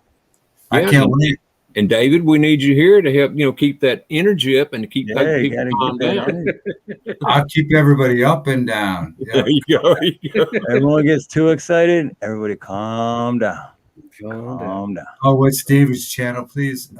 It's David Divine Broadcasting. Okay. So I'm sure Anti's probably got it. Yeah. It'll be Y'all don't forget, tomorrow night, David and Steve both are going to be with me on my channel. Yep. Nice. We'll be up with Ronnie tomorrow. So what time do you start that at, Ronnie? 8:30. Is that that would be your time? So that's like what is your central or your eastern? I'm Park Central. Texas. Yeah. So it's, all right. We'll see you tomorrow on Ronnie's channel, guys. Thank you, guys. Much love and aloha, David. Aloha. And don't wear my cap out. Don't wear your cap. This will be my last night with the cap. Anti for David or Ronnie's channel. So, love you guys. Much love, brother. Much love. I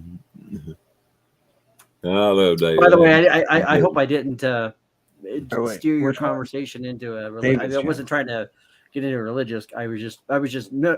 This is how I am. I call it nebular thinking. So I will access a piece of information about the fact that you were talking, Ronnie, about Young Guns, and then I will go and tell you that you were talking about the brothers, that they were Emilio Estevez and Charlie Sheen, and then I'll connect with and that's why literally I remember I had a guy that had probably I think he had on his channel 11,000 people that followed him, and he'd put me on his stream on DLive because I could just grab, just pulling facts out of there left and right. Right. So it's just I wish I could do that. I can't. I have to make notes myself. Right. So I can't do it. I would love to, but I can't. Right. Well, I wish that some of the stuff I would discriminate, because I'm like, why do I need to know about that? Why do I need to remember that? I'd rather remember where I put my car keys this morning, Right. Hey, I'm basically the same way myself. I mean, I want to know about everything, and then when I learn about everything, I can't remember everything. Right. Well, and that's why I like to have the books, because then I can quick access them. And that's not even it's I literally have 1, 2, 3, 4, 5, 6 always stacked up to the roof. Books. Thank you, Mario. So I like to read. I'm a book nerd. So see, you're getting closer to 500, Ronnie, and we still got 5 days before the raffle. There you go. Let me see how many. Now remember, everybody, Ronnie said that I'll bet you I'm not gonna get anywhere close to 500. Mm-hmm. So just remember that we got till Tuesday too. So if anyone can get, and Western Colorado Citizen Press too, he's just starting out his channel now to grow that. Okay, and so that's the name of the channel. Yeah. Yep. Western Colorado Citizen Press. Yep. I put it. Nina put it in chat a couple times. I put it in chat a couple times. Yeah, I saw that. Yeah. And then what is it, Ronnie? What's the name of your channel? It's Ronnie York. It's Ronnie Cash. Okay. Better known as RawDawgin Ronnie. What's up, Redneck Prepper?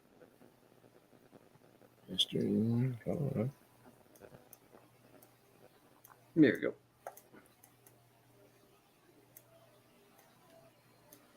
But yeah, well, I appreciate you letting me come on, Steve. Nah, man, I'm glad you came up. That's awesome. It's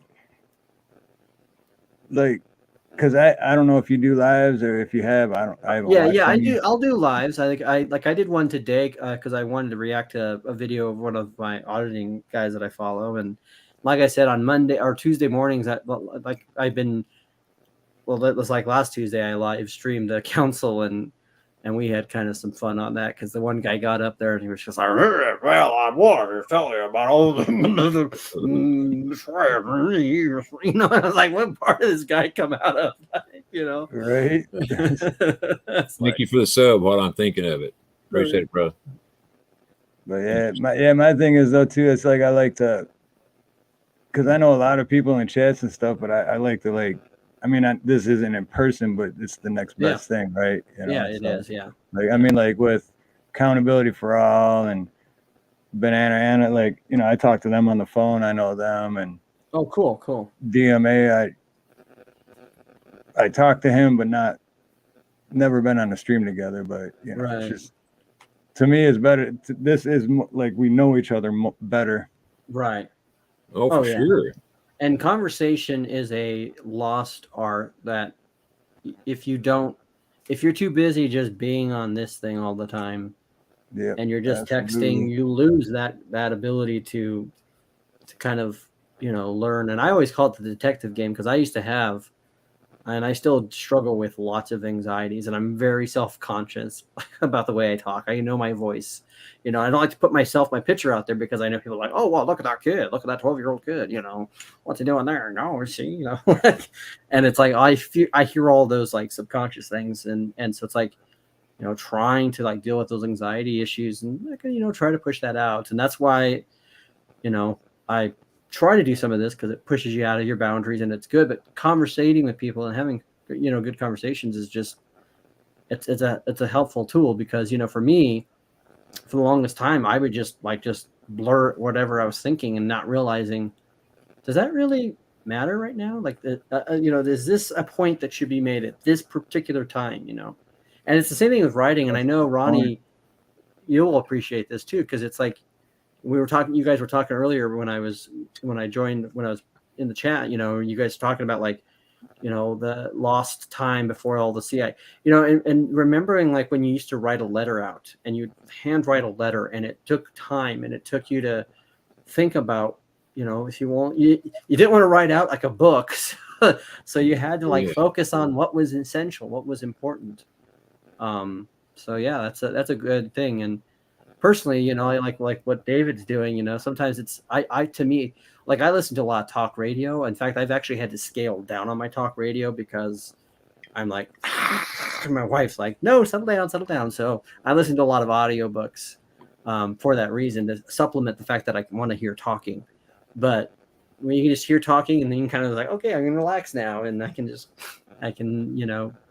listen to it and lay in bed and just kind of drift off. And I always do that when I'm in chat. I'm like, okay, about to go into lurker phase, but I do appreciate it. And like I was saying, I don't know if you guys saw this, because you guys were talking about CBs. I remember having CB on our old Chevy van, and just being on the vacations, and just there would be the time when we'd listen to the tapes, and then there'd be the time when you'd listen to the CB. And I can remember like my dad. I was like, Dad, I want to tell this person, and Redneck Pepper, I hope you're there tomorrow. Yeah. But the other thing is that I can remember just of all that stuff, of just listening to radio, and like listening to like Coast to Coast with Art Bell. Did you guys ever listen to that show? Or just love listening to Coast with Art Bell? If you know what I'm talking about, Steve. You know that show, Coast to Coast? Oh, I do, definitely. Yeah. And you would get like a lot of things. It'd be ghosts, it'd be UFOs, it would be the company doing something like something that they're doing right now with a lot of things, with weapons and DARPA, and so that's and it was just always and that's what I liked about that form of that late night radio, was that, and that's what this is that kind of resurgence of that late night radio, where you would have a host and talk, and just someone would call on and say, like things that make you think, where you can expand your mind, Yeah.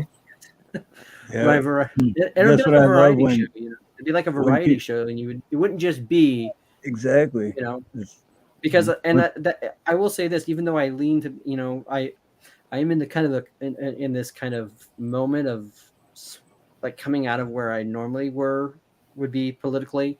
So I was raised, and I've always been very conservative, and I'm forming into something different. But the one thing I will say about conservative radio that I do not like is how formulaic it is, and how much they have to like hit the points because they've got the commercial breaks. And that's the thing, you know, when you have commercials, not only does it affect what you can talk about, but it can also affect those things. So Yeah.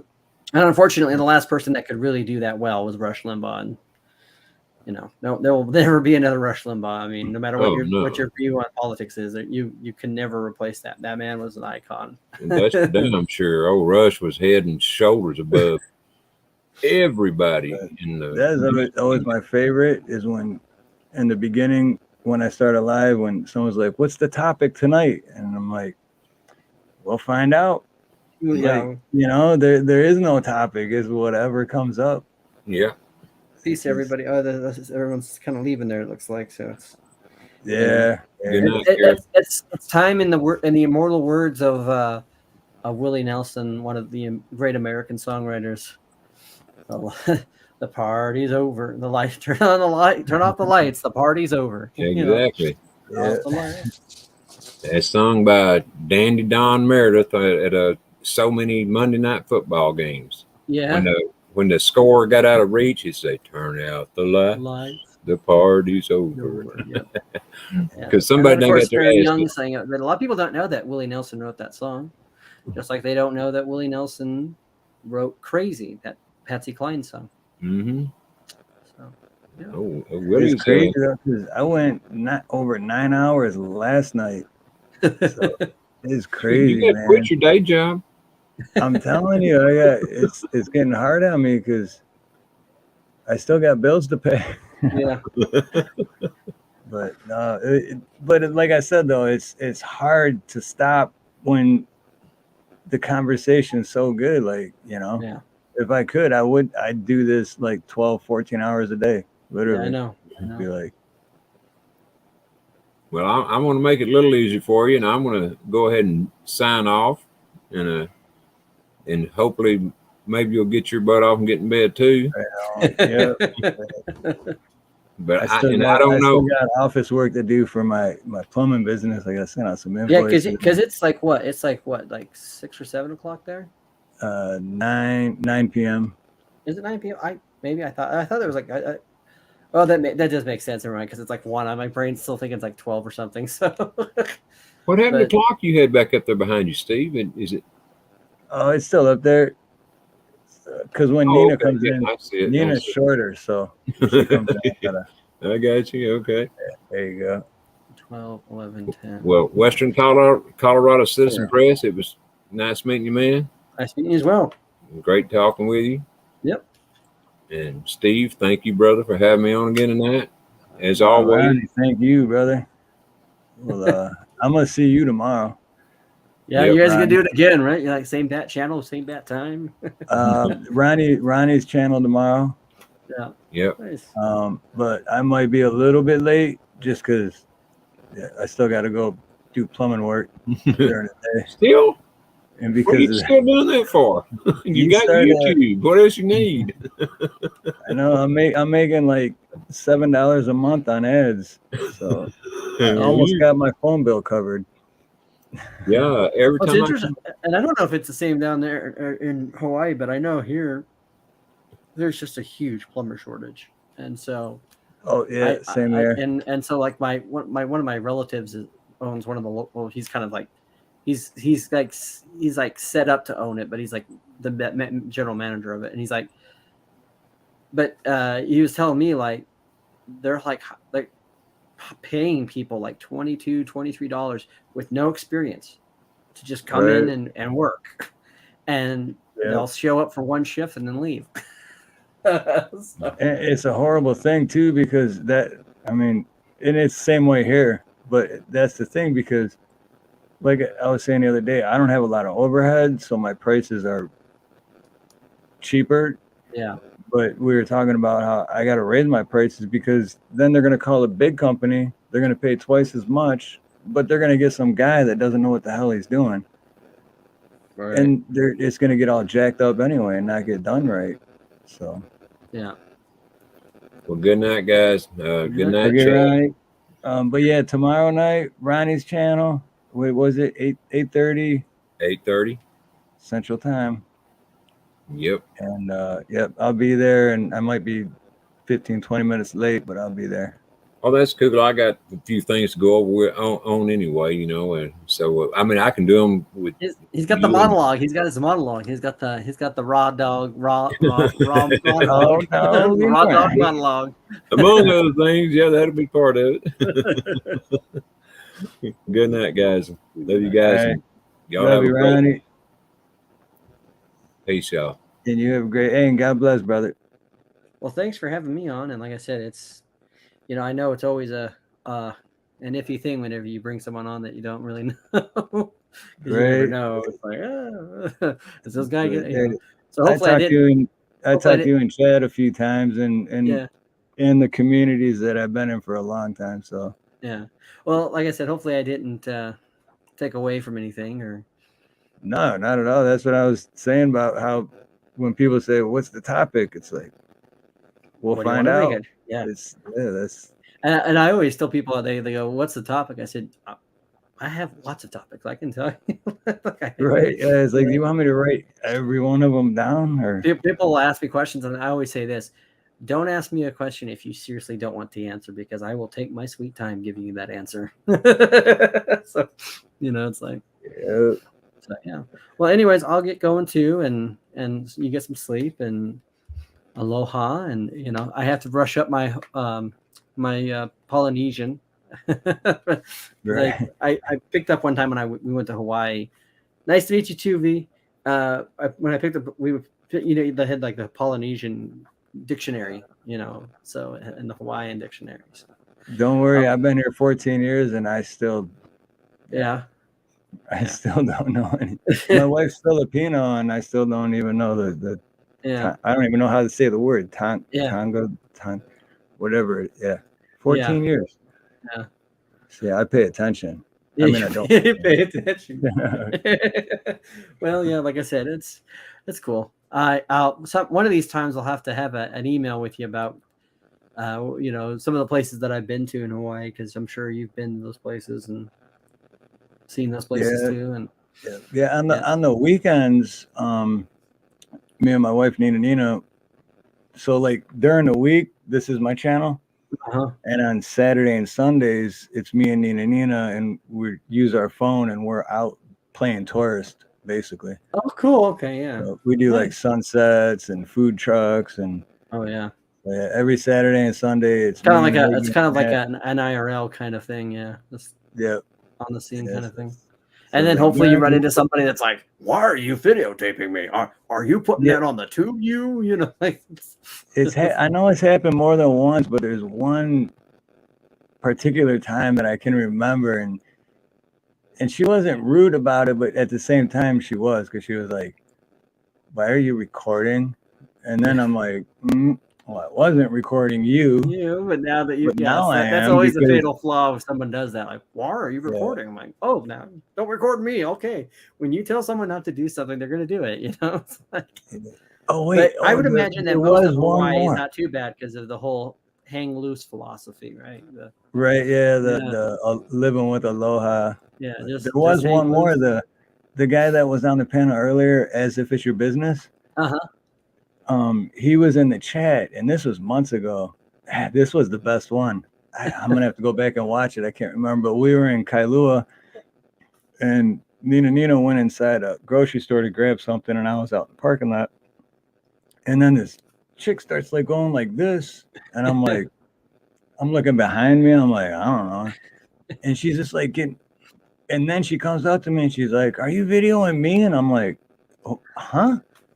Like, you're like doing everything you can to get my attention, and then you ask if I'm like, well, of course I am now, because you're sitting there for 5 minutes going, hey. Going like that. Yeah, it's like, what is wrong with these people? Yeah. Well, like I said, it was good to meet you, and hope you have a good day or tomorrow, and hope your plumbing business is going good, and hopefully you're able to. Is it your own business? You can make your own hours, kind of thing. Yeah, it's just me. Nice. I've been plumbing for 28 years, but for 5 years now, I had another company with a business partner and had the falling out. Oh yeah, yeah.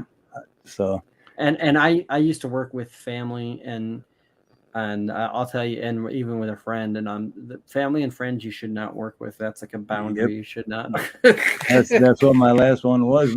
My last it was we grew up together in Detroit, and he moved here first, and then got me a job here. So then I moved out here, and then we eventually started that, and then 20 plus years of friendship, just haven't talked since.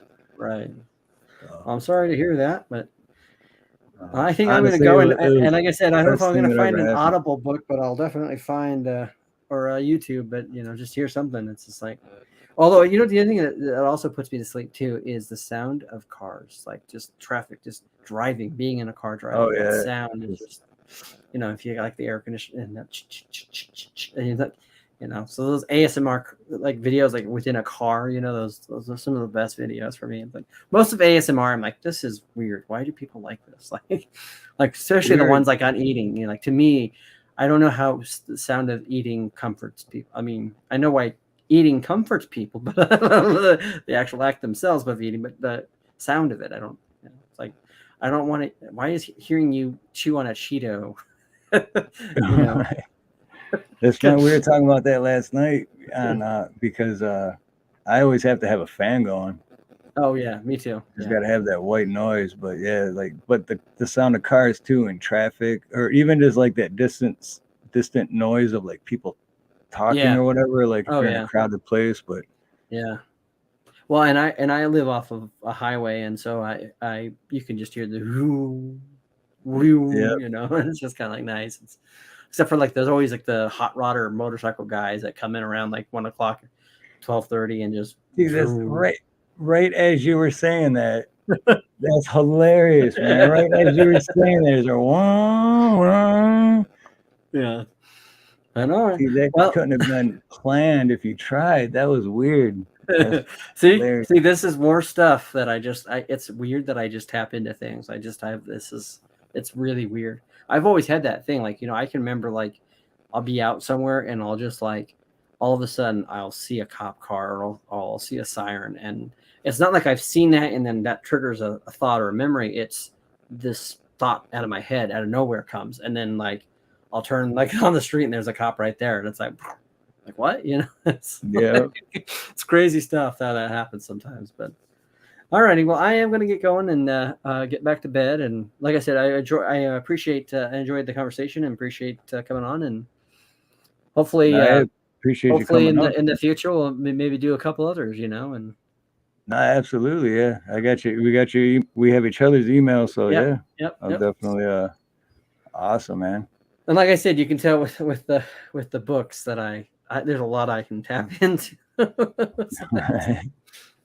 And of course, I'm a movie fan with the Raiders of the Lost Ark poster. If you could tell that, but I actually being a movie fan is a good thing because I actually found that at I don't know if you guys have they're called the one here is called the Ark store, but I don't know if you like it's like a Goodwill kind of like secondhand store, but I found that poster for $5 at a secondhand store. I was like, I gotta get that. It was like perfect. Yeah. I mean, it's like it came right out of somebody's estate. So I was like, okay, yeah, come on, get that. So you never know what you find. Came framed and everything. Yep. Wow. Yeah, because there's other channels. That's why I always say my channel is so diverse because, like, the other channels I watch are I can't think of the word, but like. They do that. They go like garage sales and they go to secondhand stores and then they buy the stuff and then they turn around and they turn it around like farmer markets, but then they turn around and they like sell it online and but Sunny Las American Vegas Pickers is like one of my all-time favorite shows. I could just Which watch one? American Pickers. Oh yeah. I could watch it to the cows come home because I'm into that stuff too. Like I have on you guys can't see on this side, but all on this side of my wall is all like old school Texaco, Conoco signs, and then I've got Route 66. I have like a fascination with Route 66, and I actually drove it from Gallup, New Mexico, all the way to, in different parts, but I've done from Gallup, New Mexico, all the way down to Santa Monica, California. So eventually I'd like to finish the rest of it, go all the way up to Chicago. So I think it's where it ends, or St. I know it goes through St. Louis, but I think it's Chicago where it starts and then it ends in Santa Monica. So, but alrighty, well, I'll let you go because, like I said, I could keep on going. That's my thing. Right. I'm like, pull the ripcord, get the guy off the stage. So, but alrighty, Cool, man. Well, yeah, I appreciate it. And I'm definitely gonna email you soon too. And Okay. yeah, we'll be definitely talking soon, man. Sounds good. So all right, right on, brother. Thanks, Aloha, my man. friend. Much love and aloha. Yeah. Okay. So, all right, everyone. Wow, I can't believe 4 hours and 40 minutes. It feels like it was a 1 hour live stream. Like, oh, I could edit this and make a 20-minute video out of it. And then it's like, oh no, 4 hours and 40. No. But it was awesome because great people on the panel. As If It's Your Business, Ronnie York, David Devine, Western Colorado Citizen Press. If you aren't subscribed to any of those guys, go subscribe. Obviously, they're great people. You met all of them. Everyone in chat, especially Anti.